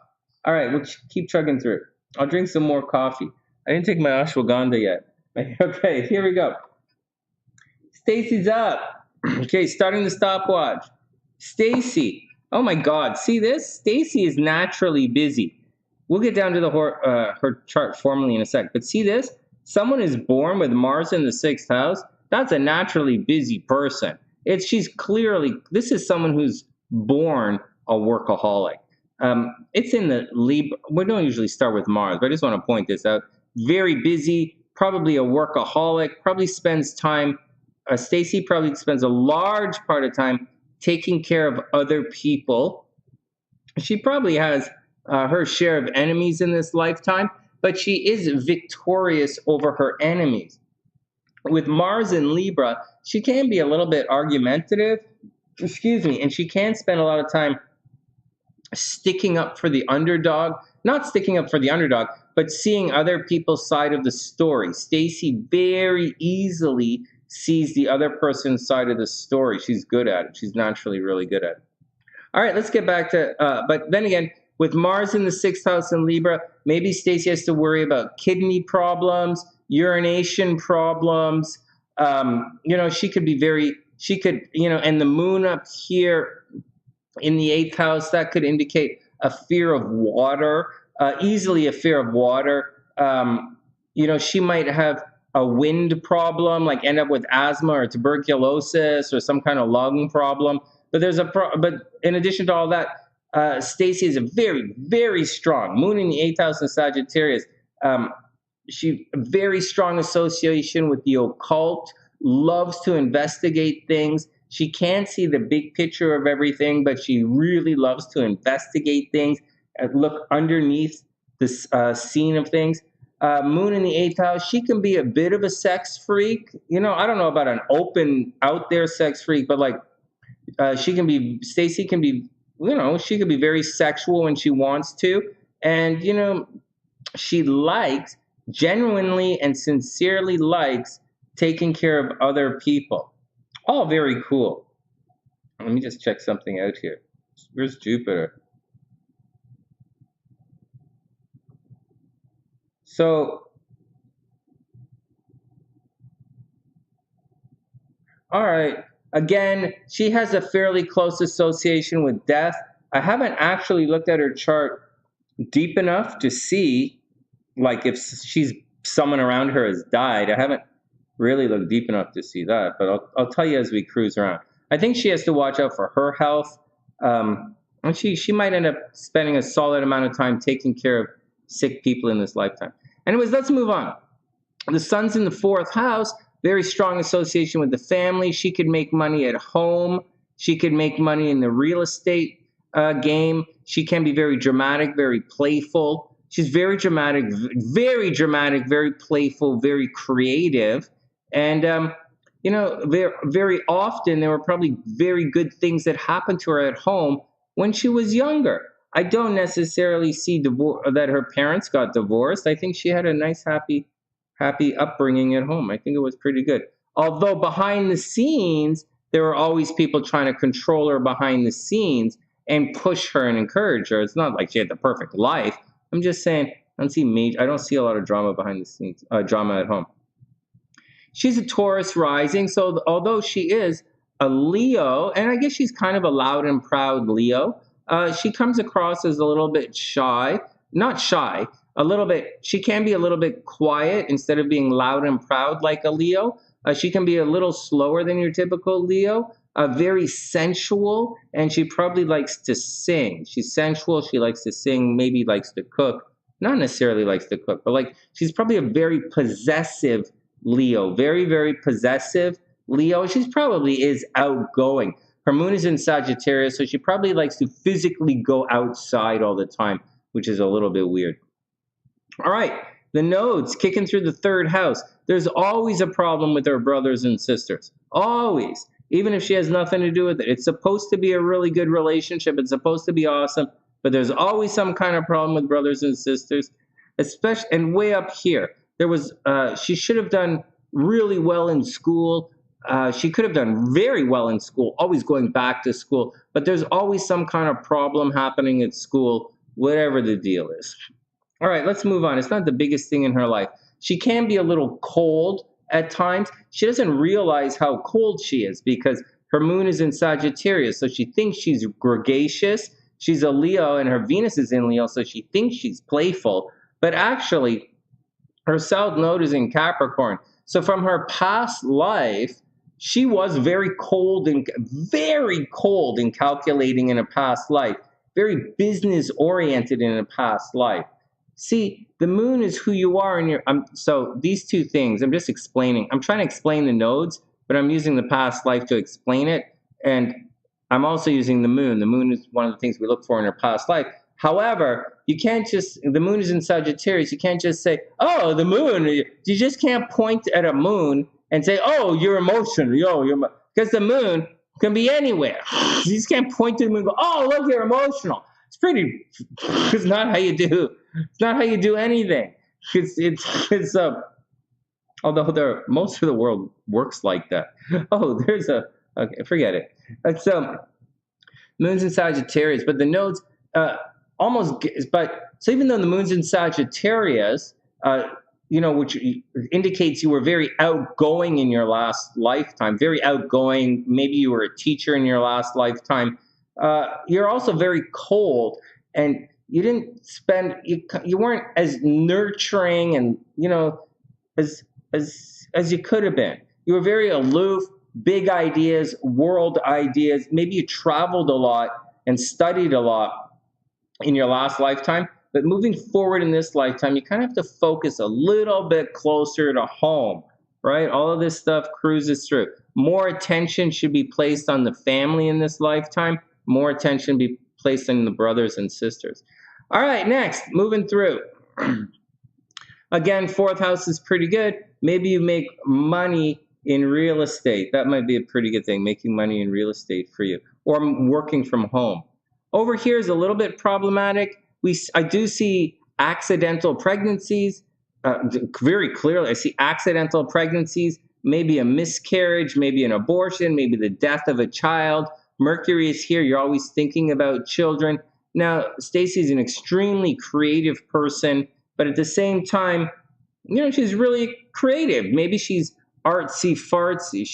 Maybe she's an artsy fartsy Leo. I don't really see her being artsy fartsy. I kind of see her being more playful and romantic as opposed to artsy fartsy, more possessive. But anyways, there's going to be a problem in her creative life, maybe prone to Pluto in the fifth house is kind of public drunkenness. It's like having too much fun. Uranus in the fifth house, too much fun. Accidental pregnancy. How do you have accidental pregnancy? Too much fun. Okay, so there you go. Next, let's move on.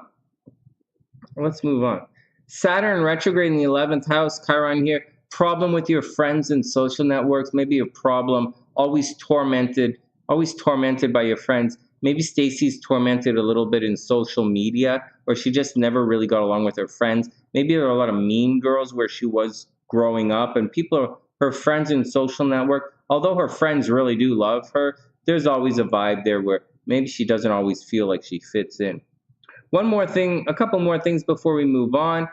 She probably spends a lot of time thinking about her appearance. Just saying, she might spend a lot of time looking in the mirror, but she often gets into secret relationships. With Venus behind the sun, it's someone who might not always feel the love of her partner. She might not feel the love of her partner. She might end up in secret relationships all the time. All right, let's check out with Stacey's. Oh, Stacey's right there. Hey, Stace. Okay, let's go check. Okay, next. So, can't pronounce it. All right, Stacey, let's see.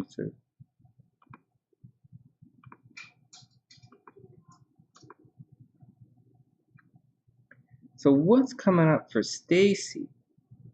So Stacey, problem with your friends network. So right now for Stacey, it's kind of new job time. But it's not the craziest thing in the world. It's a regular transit. This time every year, Stacey, it's probably every 2 years. Okay, Mars is 2 years, not every year. Every 2 years at this time, she might be thinking about getting a new job. Whether she does it or not is, it's her own thing. But actually, there's a bigger deal happening. Hey, Stacey, check it out. You're going through your Saturn return. Congratulations, you made it. Yeah, thanks, Sonny. No, Stacey, you're going through your Saturn return. That's a crazy thing indeed. So get ready for it, right? Most of it has happened already. It's painful. This is going to happen for a while. There is a big shift happening with your friends and social network, and everything that's going to happen.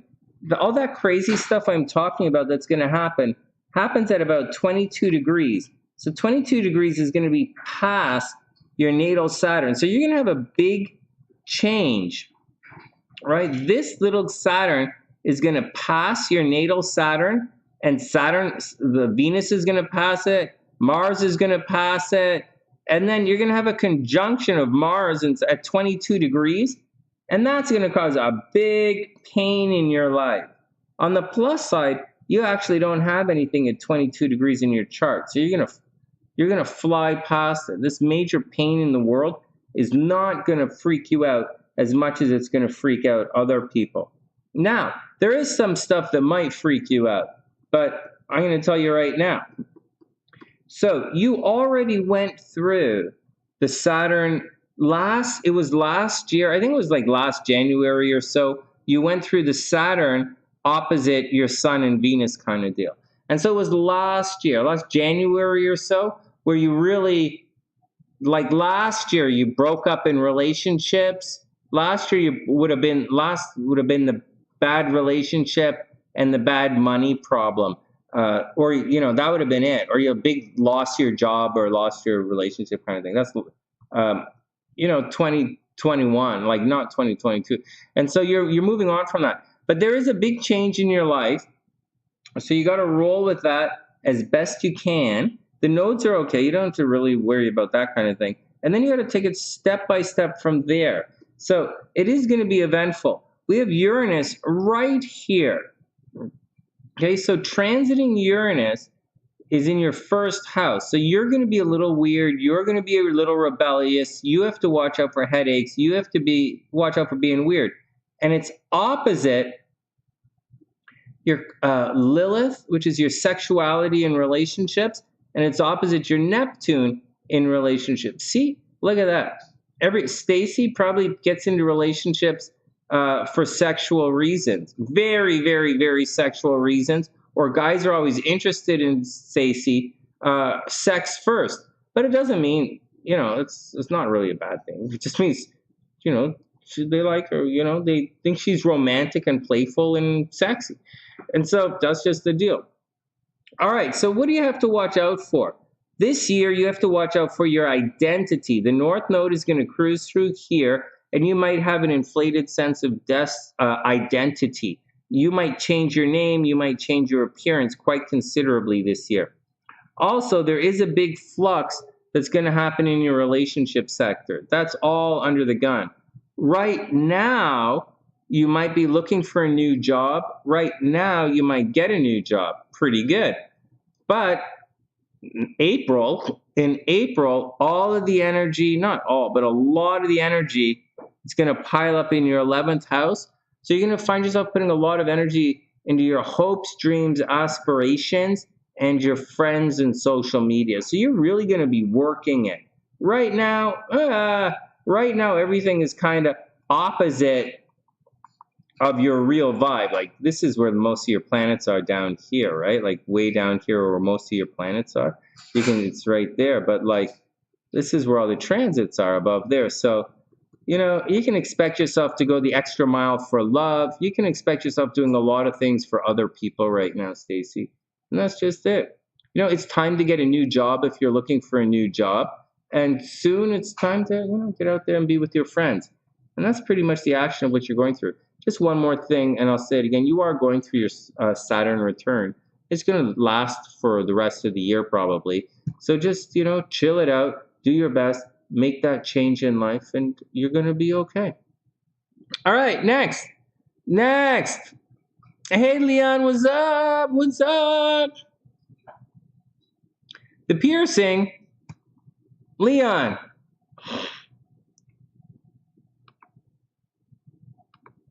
What piercing? You mean my piercing eyes? That one doesn't pierce as well.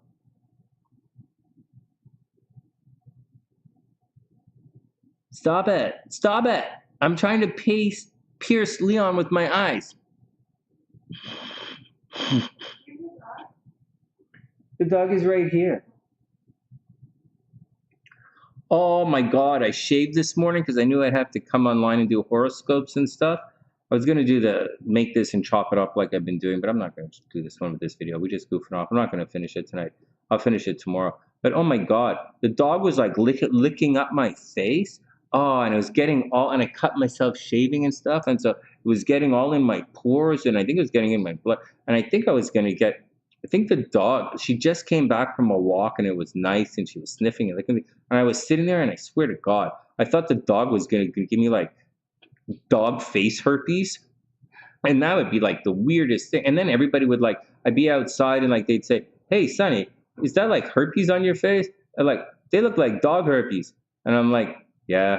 And they're going to be like I can't have, like, I would have to answer some personal questions. How'd you get dog face herpes?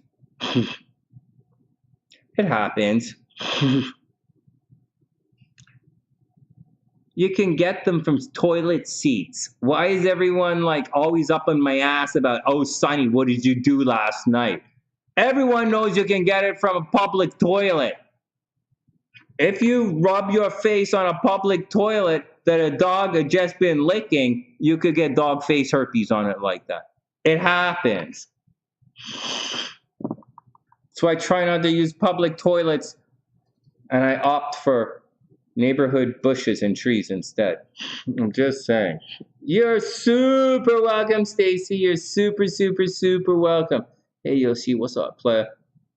Let us get back to the horoscopes. You guys don't need to know about my hygiene techniques. Actually, you guys know most of my hygiene. I do most of my hygiene right in front of you guys. So.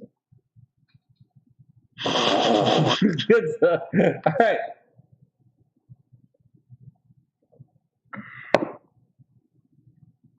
It's not that I don't love when my dog licks my face. I'm just saying it could lead to unusual questions on the bus, so, which I don't take anymore either. Not because I don't have not because I don't have, anyways, not because I don't have a car. It's because I got no place to go. All right. So Uranian, what do you call it? We're all a little bit Uranian. All right. Actually, Uranian. All right, whatever. Okay, you guys ready? Oh my God, Noodle wants us to virtually, let us move on. All right, okay, so Stacey's good. Okay, Dr. P is coming up shortly. Let's keep going. It's a little late, but let's keep going. Let's see how far we get. I don't think we're going to get all the way, but we have Dr. P's chart and Ruby's reading and Libra to do. Oh my God. And if I don't do the Libra horoscopes, you guys know what's going to happen. I got to be put in the friend zone again.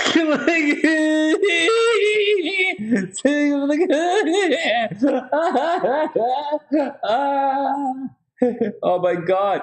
Did you know Libra's super Marvel character, his name is the Buddy? Oh yeah. And Libra's evil Marvel. Let me get, I've been looking at a lot of Russian writing these days, so my like alphabet brain's not working so well. My alphabet brain only has 20 letters anyways. And so, but what? Oh my God. Do you know what Libra's secret secret superpower is? Stop scratching me, what the fuck? No, that's Scorpio's secret power.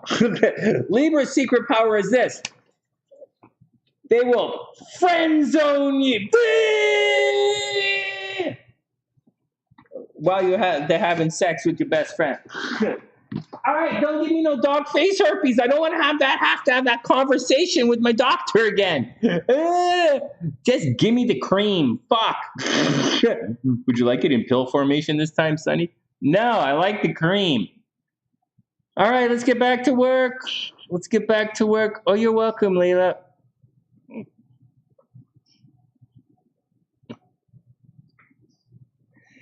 You turn guys off when you look at their junk too hard. What are you, like some kind of artist? You just like stand there and what do you like when they're like someone throws out like a bed frame, you take it and like turn it into a statue? What are you talking? What are you like? Or are you like what? You collect like cans? Yeah, Sonny. I'm a plumber. I collect cans. I drive around and I pick up toilets. Not that type of can. Oh, God. All right, you fool. Sorry, I didn't mean to yell in your ears. Oh, Sparkle. Oh, my little spark. Okay, guys, ready? Is our break over? I'll tell you something. It only takes one little spark to change the world. This is my little Sparky. Spark plug. Okay, little Sparkle. Down you go, Sparkle. You're going to change the world. Yeah. I'm going to put you in a forest and you'll catch it on fire. Yeah.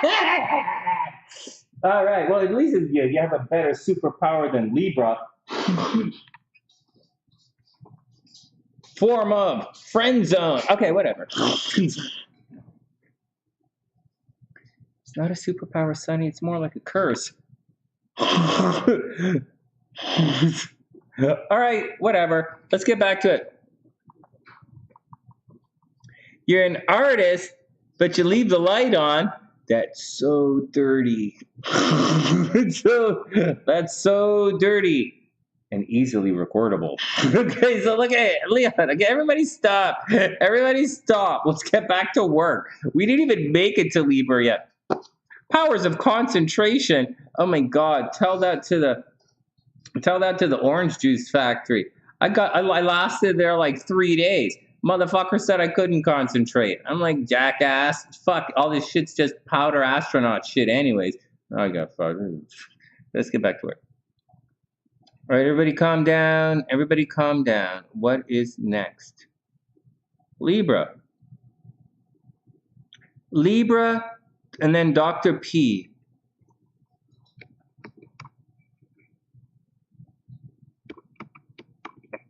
Okay, Libra, then Dr. P, then Scorpio. We'll probably finish tonight with Ruby, and then finish Sagittarius, the rest of them tomorrow. Let me put Dr. P here. Excuse me. I know it seems like, oh, whatever, but each whatever is actually like 10 to 20 minutes. Okay, here we go. Libra.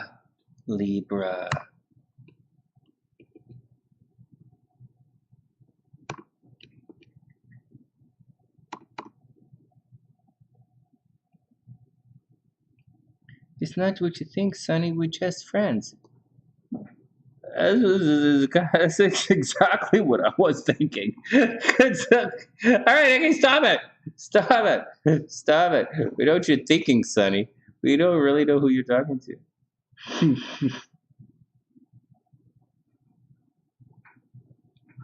Oh, no. Well, I'm used to it, Layla. Okay, here we go.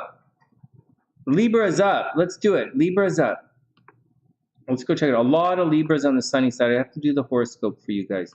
I take care of the sunny side. Virgo is good. Everybody's good and bad. You know what, guys? Oh no, what the hell did I just do? And so, you know what, guys? I'm kind of erring. I think I'm erring on the side of caution. I don't really know. I don't want to be. I try not to be too alarmist when I do the horoscopes because really not much happens in life for the most part. on a day-to-day basis. Most of the drama in this life is what you guys say through. Anyways, look at this. And it depends on what you focus on. Like, I easily could have focused on the Sun conjunct Neptune. Whatever. This means there's going to highlight an illusion. But I'm more worried about, so the Sun's going to highlight an illusion or a deception. What does that mean? We're all going to so everybody's going to find out about something sneaky that's been going on, but it's not. But it's not. The Sun is going to highlight, let's listen to the words. The Sun's going to highlight Neptune. It's going to highlight a deception or an illusion. Neptune is going to disappear. When the Sun crosses Neptune, Neptune is going to combust. You're not going to see Neptune anymore. The deception will disappear. That illusion will disappear for a couple of days, and all you're going to see is the light. So wherever it is, you're going to be very investigative. You're going to check it out. You're going to see what's going on. All kind of hell is going to break loose a little bit when the Sun conjuncts Neptune. It's also going to be very blurry, very dreamy for everybody, wherever this falls in your chart. And once again, it's going to hit the guys at 22 degrees the hardest. Everything is going to crunch guys who have planets at 22 degrees. So make sure you watch your own charts. If you don't know what degrees your planets are on, then just go to my website, TheSunnySide.net. There are widgets and programs for you to just type in your birth information right on the front page, and you'll get your stuff right there. And that's you don't have to go to astro.com. You don't have to go to anything funny. Just go to TheSunnySide.net, and there are a couple of them there that you can check out different types for yourselves. And anyways, that's what's going on. 22 degrees is coming under attack. And so we could have talked about that. Okay, so that's the thing. For Libra, that's the day-to-day life. So for Libra, it's going to highlight an illusion or a deception in your day-to-day life. So if you were like, say you had something like a faucet, like say your sink is supposed to be is a certain way, and it's been that way for a while, and you're like, hey man, it's like that's just, and then you find out, hey, it's not supposed to be like that, and everybody, the plumber lying to you, or like your banker is lying to you, or your investment advisor is lying. I'm pretty sure you guys don't have any of these, but like, or like your best friend, or like, let me go around and say that. Maybe someone is this. It's going to highlight the deception. So like, if there was some kind of deception, say of that woman who's being nominated for the Supreme Court, the Sun's going to highlight any kind of deception there. And if you don't see it, is going to be okay. She's going to be okay. The Putin thing, the Sun's going to highlight that kind of thing. So that's it. It's for better or worse. It's not at a square and it's not at a trine. So it's not exactly, and it's not interacting with Venus. So it's not exactly glossing over. Neptune's not exactly glossing over anything right now. So, you know, you want a little Neptunian relationship, because if the guy doesn't like light a candle, Neptune will say that's okay. If Neptune wasn't there, you'd say that's a problem. So, but it's there. And now the light is looking at that deception. So you're going to find out what Putin wants. You're going to find out, you know, that stupid Poland. You're going to find out what happened with the Poland and the jets. Or you're going to find out what the UK is doing. Or you're going to find out that Mitterrand, or whatever his name is, in France, doesn't care about, you know, he just wants to have his own little private Nazi army, which is what I think he does. And so those are all things you got to watch out. All right, here we go. Blah, blah, blah, blah, blah, blah, blah. Let's get to the horoscopes. Dear Libra, Saturn, Mars, and Venus are all coming together in your 5th house. Saturn, Mars, and Venus are all coming together in your 5th house. Mercury's going on into your 6th house, Libra. So you're going to be focused on your day-to-day life. You're going to be thinking about your job. You're going to be thinking about your habits. You're going to be thinking about getting back in shape. You're going to be thinking about what you do every day. You're going to be thinking about your job. Okay, but Saturn, Mars, and Venus are all in the 5th house, and that means it looks like Libra a major decision with the children, okay, a romantic partner, or a creative project has to be made. What do you want from me, Libra? What's going on? You know, every 2 years, you reevaluate your dating, your sexy game, and this is the time when Libra's reevaluating their sexy game. All right, so Libra, stay proactive, which you always do. I'll tell you something about Libra. They seem wishy-washy, and they seem like flaky, and they seem like whatever, all the negative stuff, but they're cardinal sign. They're very, very active. They do it. Libra will contact you. Libra will do that. They will do it. They can be argumentative, but they are very cordial. All right, anyways, it looks like a major decision with children, romantic partner, creative project. Stay proactive. Okay, next. This project or the children will also unexpectedly call for financial support. That was easy. You see, these guys right here are going to cruise up a little bit. So not this weekend, but later next week, they're going to square Uranus up here in your joint finances. And this is money leaving the chart. So, and it's going to leave the chart because of the kids. So that's where it's coming from. It's going to be unexpected. So here we go. That's what I mean by the decision is going to be taken out of your hands, because you're going to have to do it. All right, we'll do it again. This project or the children will also unexpectedly call for financial support. It's cash for the kids, so be cool with it. With Mercury entering Pisces, we talked about this already, you'll be focusing on your habits and your health. You also might be thinking about, believe it or not, getting a cat. I know, whatever. Some people are cat people. I'm more of a dog guy, but like, whatever. So, all right, so that's your game, Libra. Watch out for problems with the kids. And the kids are going to cost you money later on in a couple of weeks. Okay, next. Libra gets it down. What? Neptune opposite Uranus at 22 degrees. Oh, wow. Oh, Pam, we'll look at your chart in a sec. We'll look at your chart like right now, right after I do Libra, we'll look at your chart. So, ooh, that's a bit of an ouch. So, here we go. Okay, Pam. 6 of Cups. Not Pam, I mean everybody. 6 of Cups. So Libra, you know, it might be a little bit childish, a little bit childlike. You know, keep things innocent and simple. If you can, Libra, if you can, keep things innocent, childlike, and simple. Or the children are coming back into the story. 6 of Cups, children will be returning. Then we have the 8 of Cups. The 8 of Cups is checking out. It's pretty straight ahead. Look at this. He's leaving. Like, look at the cards. He's leaving. He's turning his back on all this, the love. So Libra, someone's leaving. Either you're leaving, or someone's leaving, or something's leaving.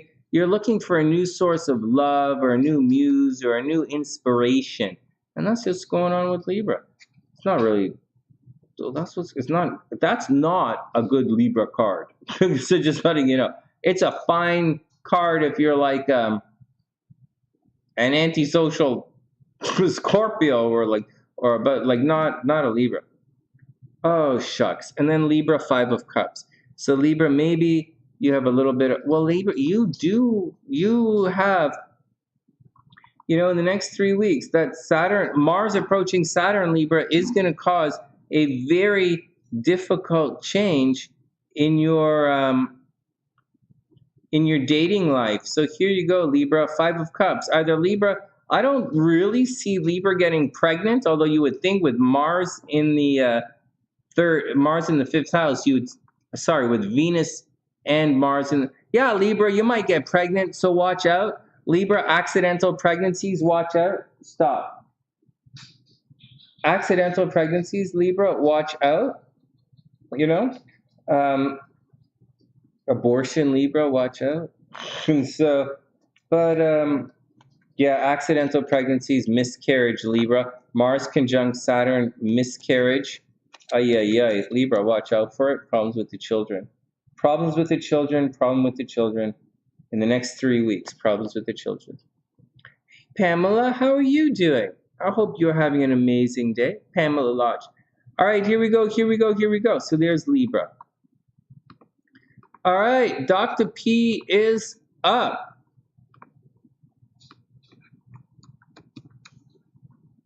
Oh, sorry. Hey, Pam, you have stuff at 22 degrees. You really have it. Your Uranus in Virgo.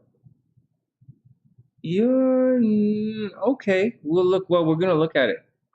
Hey, Pam, any questions as we go looking into your chart?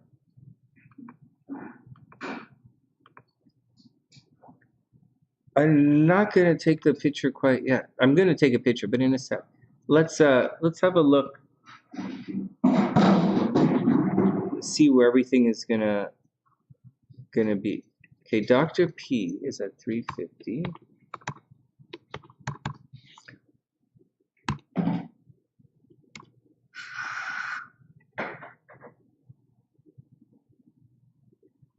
All right, Dr. P. Okay, so here we go. I'm gonna start the timer on Dr. P's chart. But oh, who's this? Hold on.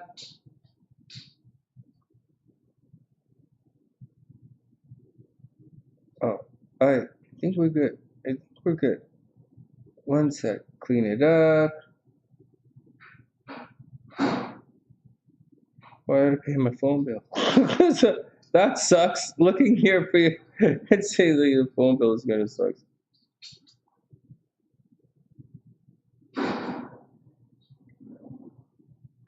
Okay, one sec. One sec.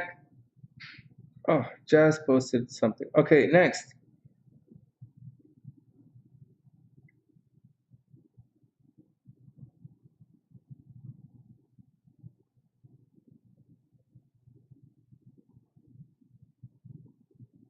Holy jeez. Okay, hold on. Sorry, guys.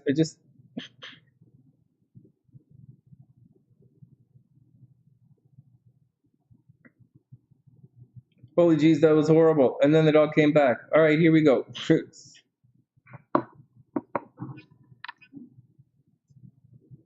Okay. Dr. P is up. Okay, so Pam. So we're gonna start. I haven't started the stopwatch yet, but I'll tell you in a sec. So first up,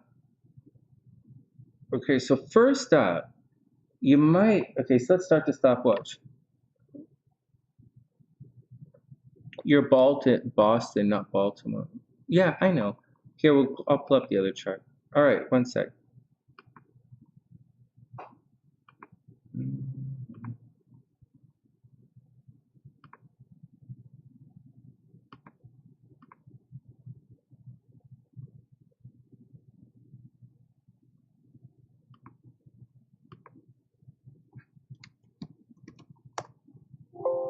Oh shit. Okay. That's okay. I think you're here.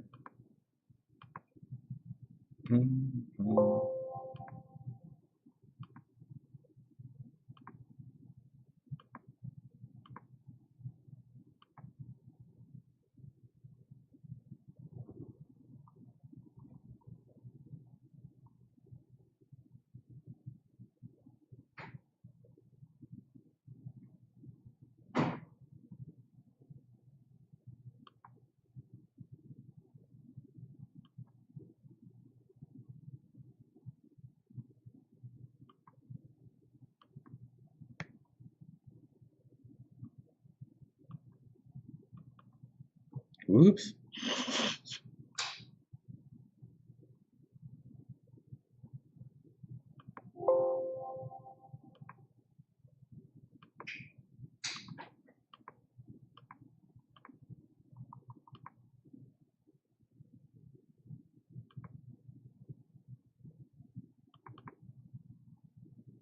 Here we go.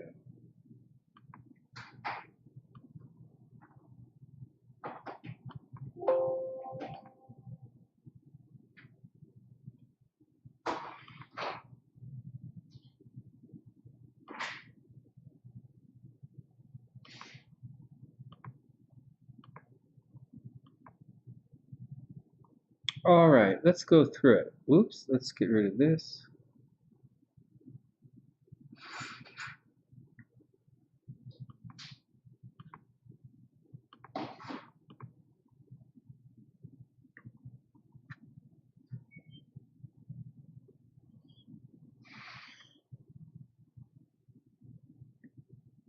All right, Pam. So what are you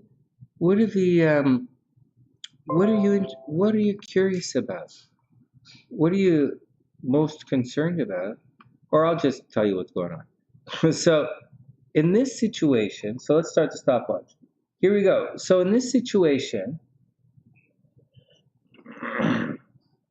there's a lot of so most of the stuff is happening in secret right now. Pluto is not, just to let you know, Pluto is not like, it's not like Pluto's not going to make it over here this year. So you don't have to really worry about that. Although it might interact with certain things. So for example, and we're just going to cruise through as we move along like this. So to let you know, Pluto right now is absolutely squaring your Venus. This is going to cause problems and restructuring in your love life, right? There are going to be problems in your love life. It's a square. It's an either or. And so love, you want love like this, and sorry, not like that. You want love like this. Sorry, it's pretty straight. It's like this, in a very aggressive. You want love in a very aggressive kind of way, in a very competitive. It's not aggressive or competitive, but you want a little stimulation in your love life. Like it can't be boring love life. It's not the deal for you, and you like to be challenged and stimulated in your love life. But Pluto is making a very negative aspect to your love life and to your money life a little bit right now. It's very Pluto. It's very progressive, very plotting, very social climbing, very stubborn almost. But it's like this way or the no way. And it's also kind of putting a bit of a spotlight on your love game. Not like a spotlight per se, but it's kind of like it's going to cause a major change in your love life. It's going to be painful and it's going to cause a major change. And so that's what's going on with your love life, but it's also happening with your finances right now. So I'll say it again. What does that have to do with it? It's because your Venus is coming under attack right now, and that's what's causing a lot of problems. And that represents your love life, to an extent, and your finances to a very large extent, especially because your Venus is in the second house.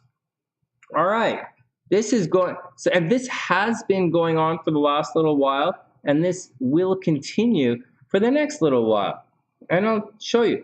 But on the negative side, it's going to go retrograde. So if I switch this chart to say months, you'll see that Pluto over here, well, you can see that Pluto is already booked out to 28 degrees.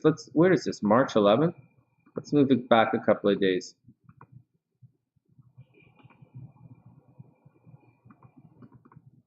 Right, so if we back it up, right? So Pluto, right? Pluto squaring the Venus, it would have been tricky. Actually, I'll tell you something with regards to dates, Pam. I'll tell you something. All of this peaked last week, right? All of this relationship and money stuff peaked last week. There's more to it. It makes an aspect to your sun as well. So your identity comes under play as well. But for your sun and your identity, it wasn't as big a problem as, say, your money and your love life. But as you move forward, you'll see that by the 10th, which was, I guess, yesterday, that's probably when things came, you probably made your decisions around the 10th. But don't get too crazy, because I think everything's going retrograde again. So write down in your calendar, Okay, so write in your calendar, right around, oops, the first week of May, Pam, first week of May, or the second week of May, into the summer, all of this relationship bullshit, they're going to return. So let's back it up a little bit. See how all the planets are cruising down in here in your first house? You're going to be okay around this time. Now everything is going to be up here. We'll come back in a minute. Everything is back here in your 11th and 12th house, kind of in secret and behind the scenes. But by May, it's all going to be out in the open. Everything is going to be out in the open, and you're going to be popular. You're going to have headaches. Everything's out in the open. But at the same time, that asshole is going to come back. Up here, that Pluto retrograde is going to be an asshole coming back. And that's just the bullshit you have to go through for the next little while. That's just it. Okay, let's back it up to around today.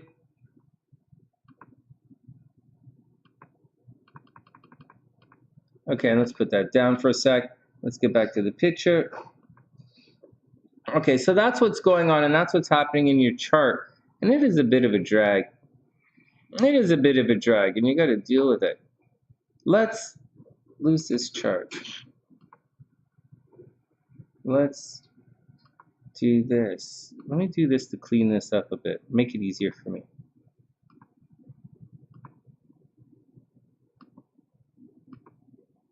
Because I want to get the numbers right. And so, okay, here we go. So that's what's going on. So it should have happened. So I'm now looking at today's transits, okay, just letting you know. So I was looking at transits for some reason for the 8th, but today is the 11th, so let's do today's transits.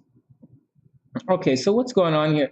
So Pluto is actually a little past, so she should be just out of that relationship drama. So right now, she's out of the relationship drama. It would have peaked, but it is coming back. Okay, guys, it's coming back. Hey, Pam, it's coming back. So you're not out of the woods with that guy yet. Just letting you know, or whatever drama you're going through, or anything socially you're going through. All right, next, all of this stuff, the drama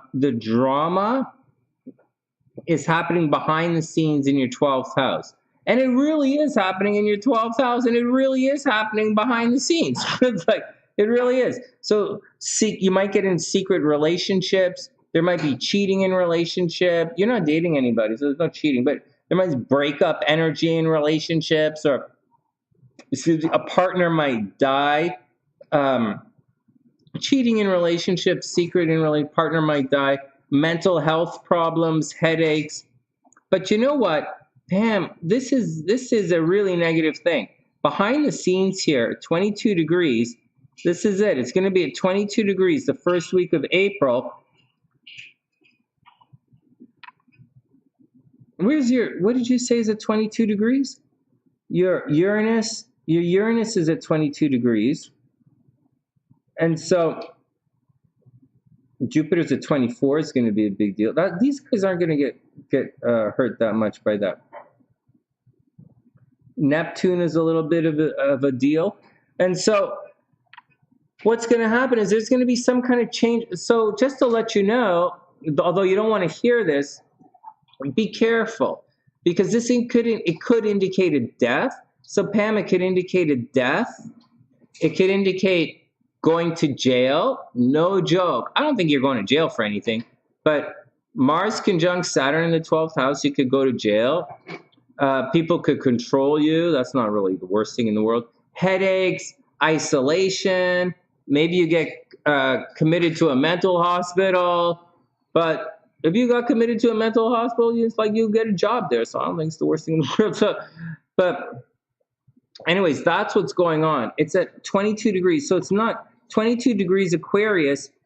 It doesn't really make a relationship to your Uranus in relationship. So I wouldn't, like, it's possible that someone from the past might return. It's possible someone from the past might return unexpectedly. But I think what's more likely is going to happen, your chart is twisted a little weird. I think someone from the past, or someone from the past, Pam, or a creative project, or a lover. So like a lover from the past or a creative project or someone from the behind the scenes or a secret relationship or something is coming at you from the secret or from the past. Pam, like serious, from a secret or from in the past. Your Venus last week. Oh, the square thing. Oh, yeah, the square. Oh, yeah, the square. Yeah, it was last week. I had the wrong date. I said I had the date from a couple of days ago. All right, so that's the big deal. So that's the big deal. See, this is your 5th house. Unless you plan to get accidentally pregnant, which I don't think you're going to do, just watch out for problem with the children, problem with the creative project. I don't think it's going to be that expensive for you. Things would have been expensive for you in shared resources last week, right? Like this is all passed through now, 2 degrees, we're past it. Is there a problem coming up? Yeah, there's a little problem coming up. Your nodes, this is going to be a bit of a problem. Uranus is not really impacting your nodes, okay? That's not like the problem. But these guys are going to square your nodes coming up. But it happens every year, so I wouldn't really stress it out. Just know that something behind the scenes, something out of your control, something is going on, or someone is being sneaky about you. It's going to end up costing you money, or so it's going to end up, so like maybe that guy is going to end up maybe the guy's going to ask you for money, or maybe he's doing something sneaky behind the scenes, or maybe someone is going to ask you for money, or maybe someone is going to control you, or maybe someone's doing something in secret and they're going to expect you to pay for it. There's a possibility you're going to get blamed. Like they're going to say you did it, so you have to pay, or I did it because of you, so you're going to have to pay. That's all kind of nonsense. But I think that's kind of the vibe that's going on, Pam. So you got to watch out for that kind of nonsense. But there's also a possibility you're going to fall in love behind the scenes. Right? There's a strong possibility you're going to fall in love behind the scenes. I don't really think you're going to meet the guy of your destiny or dreams right now. It's more of a possibility that you might get into a secret relationship. You know, you might like a guy in secret. It might be someone from your past might return. And that's what's good. Like there is a possibility, but there's a major breakup thing at the same time is all of that. So I'd be very cautious in the next couple of weeks. Very cautious, and I would be very, very cautious until April. So like a little longer. I'd be cautious until Mars and Venus actually make it to 4 degrees Pisces. Quite sincerely, I would be cautious until I wouldn't like that's really what you got to wait for. Let me tell you when that is. I would be cautious until Mars and Venus get there.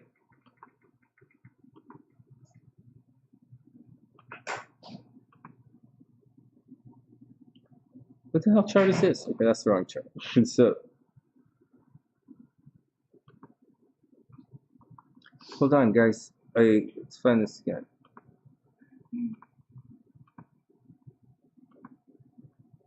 So I would be like, and it just shit. Hold on a second. Like you'll see, Pam, you'll see everything just went into your 12th house. So like it's right there. So see how it's right here? Can you guys see this? My head in the way. It's right here. So it's like it just entered. So you're gonna have to wait a little bit. I know it sucks, but at the same time, secret relationships, you know? It doesn't have to always be death, or it doesn't have to always be tricky stuff. So here we go. Right around the second, right around the second week of April. See, second week of April, Venus pops into your 1st house, and then just a couple of days later, well, maybe a little longer, right around the 21st of April, Mars and Venus are going to pop into your 1st house.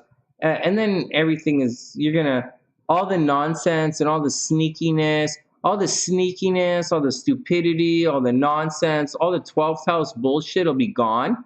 And you can really dig into a new cycle in your life. Like Saturn's going to be here for a while. So like whatever. people trying to control you, but it's not just people, like events controlling you as well. So just take it easy, like studying, right? Like studying a lot, events controlling you. You can't really do what you want to do because you're busy. And so, but right here, right at April 20th, everything moves forward. And that's when you can sort of take a deep breath and no more sneaky stuff. Everything is the open. Everything is going to be good. Yeah, you can hang out until the 12th, you know? I know, priestess, seriously. But then I started getting all of these, then I started getting the readings and I got sidetracked and all this stuff. I was planning to stay pretty late, but I'm getting, like, we're not, we just finished Libra. I haven't even done Scorpio yet. All right, so that's Pam's reading. Pam is going to be okay.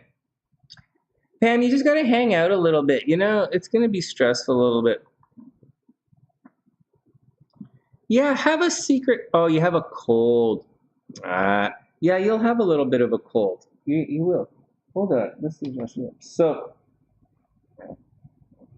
I know, priestess. I know. All right. Next. Yeah, so Pam, you got to just take it easy. Take it easy. Yeah, just take it easy. You have a month. Yeah, just take it day. This is not, you just got to shake it off. What's Pam's rising sign? So Pam's a Pisces rising. Hey, priestess, Pisces, right? I know you're not a Pisces rising, but Pisces rising, Pam's a double Pisces. So Pisces rising, there's a lot of stuff going on behind the scenes right now. A lot of, you know, swim deep, right, guys? Swim really deep and take it easy. Deep, just swim, stay low, stay out of trouble. You didn't do anything. It's all behind the scenes. It's all stress, and that's what's going on with Saggies. Not with Pisces. All right, next we're gonna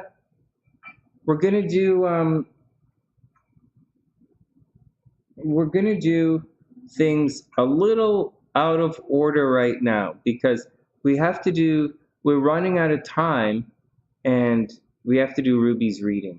So we're going to skip Scorpio for right now. I know it sucks, guys, but I'm putting timestamps in. We're going to skip Scorpio, and we're going to start with Ruby's Tarot reading. And then we're going to circle back for the Sagittarius reading. So Ruby's readings are a little longer. Like she tends to pay, you know, more for the readings. Ruby gets a longer reading. Just letting you guys know. Let me put her in the description box, and let's put it right here. Oh yeah, Pam, just hang out behind the scenes. Not a big deal. Okay, Ruby is. Look at Ruby's name. It should be.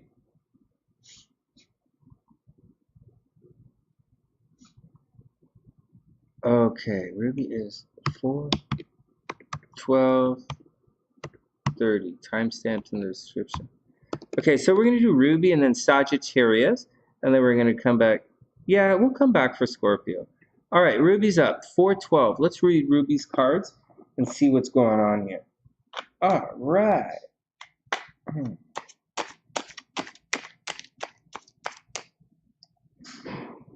All right, Ruby is up. Hey, priestess, I saw some pictures of your birthday. Super, super, super congratulations. I bet it was a lot of fun. Oh, man, I bet it was a lot of fun. All right, here we go. Ruby's up. The water signs tomorrow. That's a good idea. Oh, okay. Okay, good idea. Good idea. I think I wrote Scorpio going together with Pisces. I'm not sure. We'll see. All right, that's a good idea. That's a good idea. All right, Ruby's up.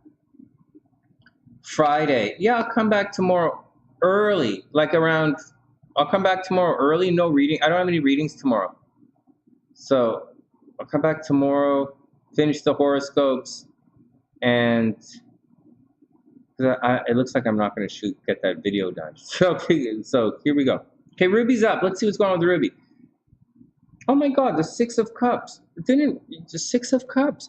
I think Ruby had this card last time. Huh. All right, Ruby, well, memorize everybody's cards and readings. Okay, well, Six of Cups. This is the card of children, right? Leo just had this card, I think, or Libra just had this card. It's the card, Libra, I think, just had this. Six of Cups is the card of children, Ruby, so watch out for the kids. Or the cornerstone. This is the foundation cornerstone card of the reading. So Ruby, careful. You know, kids are going to come up in a situation. Be careful. Keep things simple. Keep things innocent. Someone from your past might come by to say hello. It's not always Six of Cups, not always past. It's kind of chill. It's like the card of children and keeping things simple and innocent. And then we have the Page of Swords reversed. So maybe it's a situation where someone is being a little childish with their language. These days I'm saying when the Page of Swords or one of the pages or the princesses in other decks are reversed. Why am I talking like this? All right. Usually when I see these guys are reversed, I say someone is being childish because this is youthful energy. It's very playful. It can be romantic. It's always asking questions and it's always learning. But the Page of Swords reversed is a language card. It is a thinking card. Someone's being childish in the situation. There we go. So Six of Cups, card of children. Children might come into the situation. And then the Page of Swords, someone's being a little bit childish. Someone might be using childish language, childish words. So you have to watch out for that. Or they're just not learning. Oh no. Oh no. Oh no. And then the Lovers reversed. Oh no. Ruby, did you meet another guy? Oh no. The Lovers reversed. All right. Well, it doesn't necessarily mean breakup energy. And I didn't look at the Sagittarius yet, so I'm not entirely sure. So I'm not sure what's going on here, but the Lovers, so first, the Lovers can mean someone's coming along to change your mind. The Lovers reversed could indicate that someone's coming along and they're going to give you bad ideas, or they're going to be a little selfish in their information. Someone's going to mess you up a little bit. Instead of being for you, they're going to be a little bit selfish, or, again, bad ideas. But for the Lovers reversed, it's not, this card doesn't necessarily mean breakup energy, although it can mean breakup energy. Like the Lovers, the Two of Cups, the Three of Cups, Three of Swords, the Eight of, there are a bunch of them. And Ruby, this card, maybe there's breakup energy. Maybe one of the guys is not working out. Maybe the relationship's not working out. Maybe someone said some things that they shouldn't have said. Maybe someone said some things they shouldn't have said. Maybe a child is involved. They got a little bit too much. The Lovers reverse is there's probably a miscommunication going on as far as romance is concerned. So heads up, miscommunication as far as romance is concerned. Everybody knows I'm putting it mildly. Then we have the Justice card here. Oh, it's 444. Hey, Crystal. I hope you're having a super amazing day. And thank you. 444. It's time for a change. 444 is an oscillation thing as far as what I can remember. All right, Justice, Justice, Justice. Ruby, Justice. This is Libra energy. It's you're going to be judged. You're going to be judged, or someone else is going to be judged, and a balance is coming. But not a balance, like a restructuring. Like you're going to find out how much you're worth. But it's a very positive one. It's positive. So you're going to find out that someone actually really likes you, or you're going to find out that you win, or you're going to get a lot of money, or that things are going to work out. Hard work is going to pay off. Success is going to pay off. It's weird because down here, this is kind of negative. The Lovers reversed. It didn't really work out. Page of Swords, someone said some things they shouldn't have said. Six of Cups, the kids took priority. Maybe the kids got involved. But Justice says it's going to be okay. Justice says it's going to be fair and it's going to be fair. Then we have the Three of Cups, Three of Coins reversed. So this is the card of hard work. I think at the end of the day, it's reversed. So something has been keeping you away from your work. I don't know, but something's been keeping you away from your work. So like, it doesn't say you've been goofing off. There's no devil card. You know, it doesn't say you've been travel. Like, it doesn't say. It just says something has been keeping you away from your work, the work is not getting done. Again, there was someone childish words, bad advice, but I still think you're going to be okay. I know I'm optimistic out there. Like, I know, oh, so you're a little bit. No, it's, let's see. But keep in mind, this is the foundation. So stuff can come, the childish language and the person trying to control you can definitely sabotage this entire house of cards, right? It's like a house of cards. Then we have the Fool card. The Fool card, totally justice. Then we have the Fool card, Ruby, which indicates like a very new beginning. It actually means the Hebrew glyph is actually ox, which means preparing for the journey, which is always cool. So here we go. The Fool card, preparing for the journey. Just watch out that people don't treat you as if you're naive or that you don't know what you're doing. The Fool indicates you're going to get into new situations. However, the blessing in the Fool card says, although it's a new situation, you will be prepared for it. So don't worry. So you don't have to worry about it. You don't have to worry about it. So you're entering into a new situation, maybe new relationship, maybe competition. I don't know, but like new situation, new events. You might feel insecure, but you should be fine. And if we go backwards, something is probably expensive. 3 of coins, instead of the work not getting done, there's a possibility that it's expensive, or perhaps you've been putting too much work into this new project, and maybe all of that work you're putting into the new project has been messing up your love life underneath here. It looks like the love life is messing stuff up in the career. Okay. Oh my God. And then the Wheel card. So you're actually super lucky right now. Oh my goodness. So what? Oh my God. you guys are always lucky. All right. So the Wheel card. So Ruby, you're super lucky. So get out there and buy lottery tickets. I'm going to be buying my lottery tickets this weekend.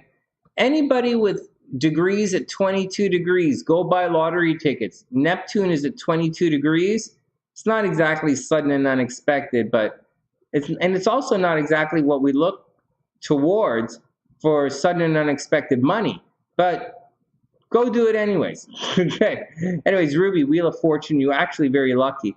Then you have the Faith card. So, you know, this is Taurus energy. Maybe a Taurus is coming into play here. But whatever's happening, someone's a little bit grouchy. It's actually really neat. You're kind of lucky. And here, the Hierophant indicates a teacher is on the way. So watch this. So Ruby, someone let you down, right? Someone gave you bad advice. Someone was childish, and someone let you down. But over here, someone is really going to come through for you. It might be a little bit weird.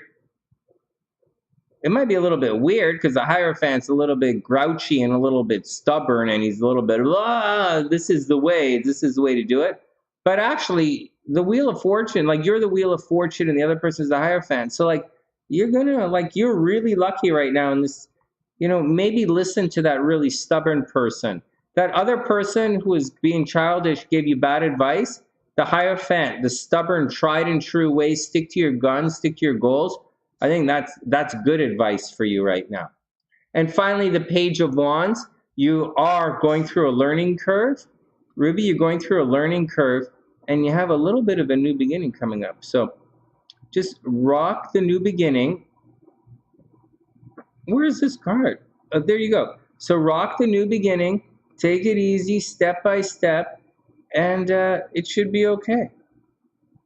There you go. It should be okay. I don't really see the situation. I see maybe money, a little bit of money problems, but the 3 of Coins is more like hard work card as opposed to money card. So, you know, you're going to have to put in some serious hard work. Listen to the teacher, the new teacher, the advisor on the way. You're very, very lucky right now. And there's some, you know, new activities that you have to do. Like Page of Wands is like physiotherapy, you know? So that's the deal. All right, Ruby, good luck. All right, let's leave these Ruby's cards right here, and we're going to do Sagittarius now. Because Ruby's a Saggy, and we're going to see how it all lines up. All right, timestamps. I think she's going to be okay. Pam, you guys are going to be okay. You just have everything going on behind the scenes. I think that thing with that Pluto, like when Saturn or Pluto square or oppose your Venus, it's going to cause problems in the love life. But it's done. So for Dr. Pam, it's done.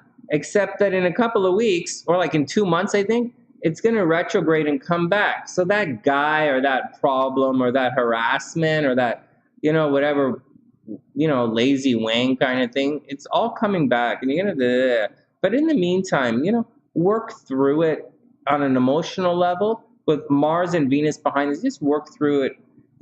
It's the 12th house is your subconscious, Pam. So just kind of work through it. And then, when Mars and Venus get through, you're going to pop into that and you're going to be like, hey, wow, it's a beautiful day. It's really going to work out. Oh, thanks, Layla. That's really sweet. I try and cram a lot it's 10 minutes long and I try and cram a lot in. I don't know. It's great seeing you. Make sure you tell all your friends. Please subscribe to the channel. Please tell all your friends to subscribe to the channel. And, if anyone wants, any of your friends like this kind of stuff or they like the readings like this, just let them know about the Sunny Side. I also do past life readings and I do progress chart readings as well. No, I'm a professional astrologer. I'll do relocation, compatibility, whatever you guys like. All right, next. Saggy's up. All right, so these guys are going to be okay. Ruby's going to be okay. Actually, I'm more concerned with Ruby about about Sagittarius stuff, but let's go through it. All right, here we go. So Saggy is up.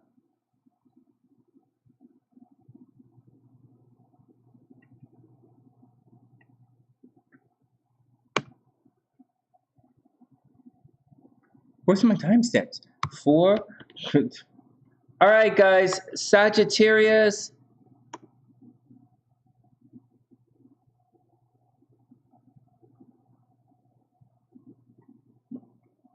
It's going to take me an hour to finish the horoscopes if I stick around after Sagittarius, guys. So I'm probably going to book out. But I do have to put the cards back in here. So I kind of want them because we're going to look at Ruby stuff a little bit. Oh, Priestess. Yeah, I saw a picture of your daughter. She's really pretty. Yeah. And yeah, I saw the picture of your daughter. I saw you. I think there was a live stream, a live video or something. I didn't get, I don't have the sound on or anything, but yeah, you guys look great. You guys always look great. All right, here we go. Let's see what Saggy's up. And Priestess, I'll save the water signs for tomorrow. So we do it both at the same time. We have to jump back and forth videos. Okay, because I think I wrote something about Scorpio and Pisces. Okay, next. Saggy, let's do it.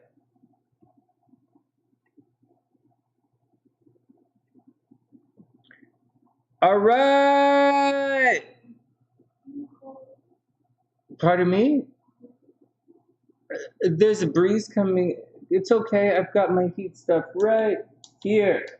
My ass feels warm and loose. Wait a second. Yeah. Oh my God. I have this vibrating thing on my back now. Oh my God. You're not going to believe. It feels like I just find that I'm less tense in the buttocks. I clench less. Okay, I'll stop. Okay, you guys like that. All right, right in the middle of her. Okay, here we go. Okay, Sag, let's do it. Sag is up. Sag, with Mars entering Aquarius. Here we go. With Mars entering Aquarius, why did I start with Mars? All right. Dear Sagittarius, with Mars entering Aquarius, your financial woes will shortly disappear. Oh, that's a really... It's a very indirect way of looking at astrology. It's for the most direct sign, it's the most indirect way of looking at it. What I'm saying, for those who are studying astrology in the background, the second house drama is clearing out, and that's all it means. Sometimes, often in astrology, you will gain by losing a negative. And that's what's happening with Sagittarius. As Mars clears out of the second house and enters into the third house, financial situation should get a lot better. Except when we say second house, people use words like financial situations or bank account or wallet or pocketbook or checking. By people, I mean me searching for different words to describe what's happening when I write the horoscopes every day. But it's not really what it is. It's your money that you make from your job. And that's the type of money it is. So when Mars, so your income, right here, Saggy, this is your income. So instead of Mars, people trying to steal your money or bills, you can look at this as money earned, okay? Money earned. It's also like bills earned. Nothing too weird. Now, but there is something you have to watch out for. As Mars cruises into the third house, you're going to have to watch out for car accidents, Saggy. I've been going on and on about this for a while. And a car accident can be expensive.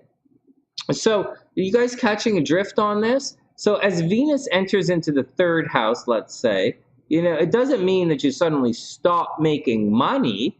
It just means your money is coming from somewhere else. It just means that, and so it means your money is coming from somewhere else. It's coming from the third house. So you're going to be successful in communication. You might make a lot of money in sales. You might make money with your brothers and sisters. You might make money from rushing around all over the place. Lots of short little trips, rushing around, getting stuff done, running around, collecting money. And that's what's going on. So that's when Venus is in the third house. So I'm saying just because stuff leaves your second house doesn't mean, one, you're not going to make any more money, and two, you're not necessarily going to have any more expenses, because that's just foolish to think. But that's what's happening for Sag. But your income will be less affected. And so it's money from somewhere else. And that's what's going on. So less bills, less day-to-day bills, less stress on your bank account, on your wallet. But at the same time, with everything moving into the third house, watch for arguings with brothers and sisters, and absolutely watch out for car accidents and computer problems. All right, Sag, with Mars entering Aquarius, your financial woes will shortly disappear. Don't be so quick to open up the pocketbook and spread the quan. There's a big possibility of a car or transportation or communication expense between now and April 6th. So do your best to keep the cupboard full for that rainy day. Excuse me. Uranus is slowly making its way towards the North Node. All right, so in Saggy's horoscope, I talk about the 6th house stuff. Uranus is slowly making its way towards the North Node. There we go. Okay, North Node. In your 6th house. So this is going to unexpectedly cause a rift in your daily chores or personal health. Okay, Sonny, you're awesome. What in the hell is a rift in your daily chores? Well, it's obviously a vortex that's going to open up in the floor. And you're going to sweep some shit into a vortex. No, that's not what's going to happen. It means your day-to-day life is going to get disrupted. You're going to have a lot of difficulty making plans, Sagittarius. Also, you're going to have an unexpected opportunity for something that you've always wanted in your day-to-day life to happen to you. Uranus is not always negative. It's revolutionary. So maybe, Sagittarius, you're finding a revolutionary or an unusual or a new or some kind of dynamic or weird or whatever kind of way to really change your day-to-day life. It could be something as simple as buying a robot or, you know, getting like, do people buy robots yet? I don't know. I don't really watch TV. I don't know what's going on in the world. I only know Ukraine. And so, hey, Noodles, what's up? Yeah, Noodles, you might be, I don't know, you might like date an Alexa. I don't know. Well, that's not so weird.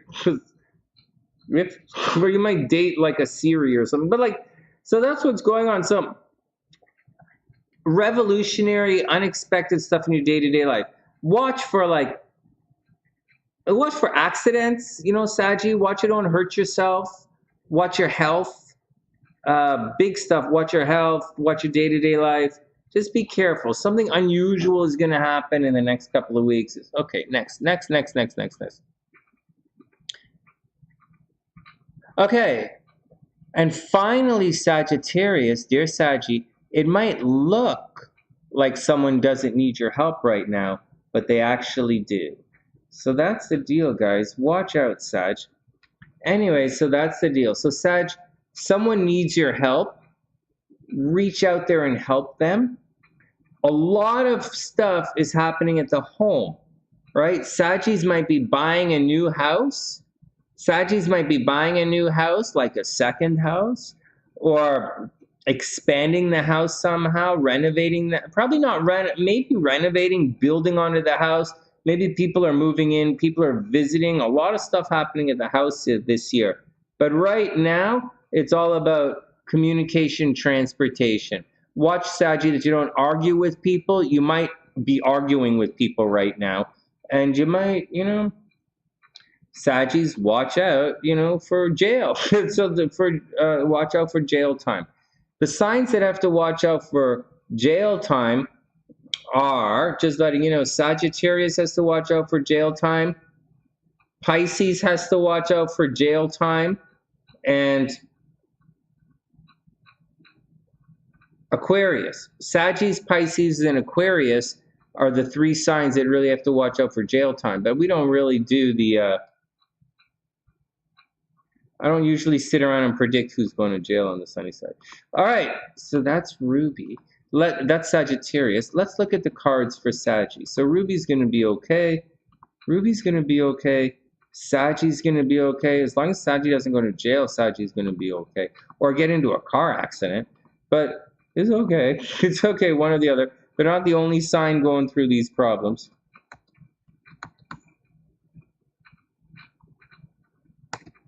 All right, Saggy, let's check your cards, and then we'll see what's up. All right. We'll be back tomorrow. I'll come on tomorrow early, and we'll do the cards. We'll finish up the horoscopes. 4 signs going to take about an hour to do, and you guys know that too. Okay, here we go. Saggy, first up.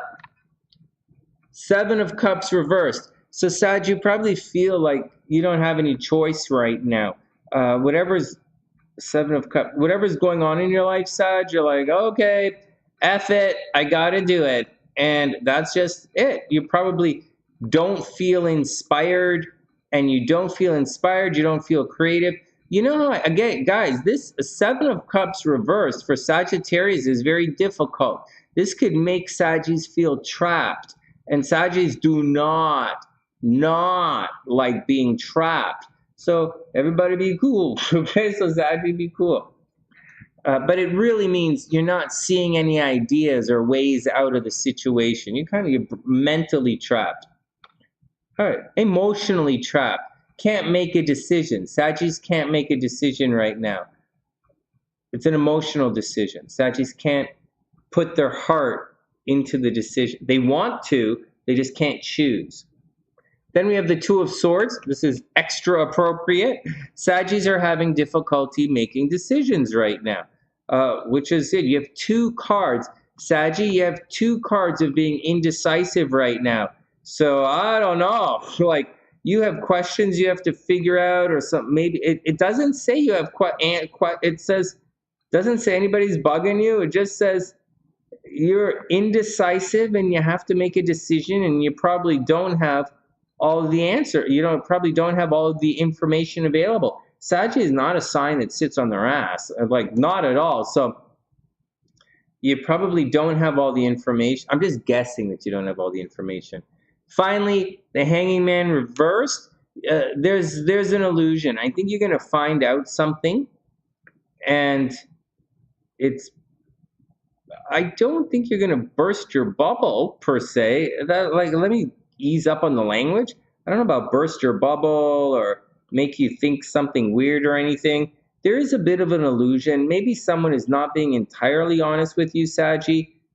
Maybe someone's not being entirely honest with you, and maybe someone really isn't, like someone's not ready to make the choices that you kind of ready. Like, I think Sag is always ready, right? They're a fast sign. A really smart, really fast. But I think this says you're waiting. You have to make a decision. You don't have all the information. And the Hangman reverse is saying you don't have all the information. And there's also an illusion happening. Like you think something might be better than it actually is. So you just be cool with it, Sag, and you're going to be cool. All right, guys. What? Well, I got to be honest. Dr. P is right there. Noodles is right there. Crystal dropped. Crystal came in to say hi. One of my long time moderators. No way. I might sugarcoat it. I even might rub a little salt in the wounds. Sometimes I even pour a little tequila on it. But I will not kill the worm. No. On the sunny side. Thou shalt not. I will not kill the worm. Sunny, can you speak in English? I'm using English words, or I'm using the language of the planet. Hello. It's not like I'm speaking in Pisces. All right, next. Am I not speaking in the language of the planet? What? Oh, I have to scratch my nose. What did you say? I said, am I not speaking in the language of the planet? I don't know. I didn't hear you. See, SLC says she didn't hear me, but I think what she wants to say is, oh, but it depends on the planet. It's good. Mm-hmm. I know, it's all cool. All right, guys, we're done.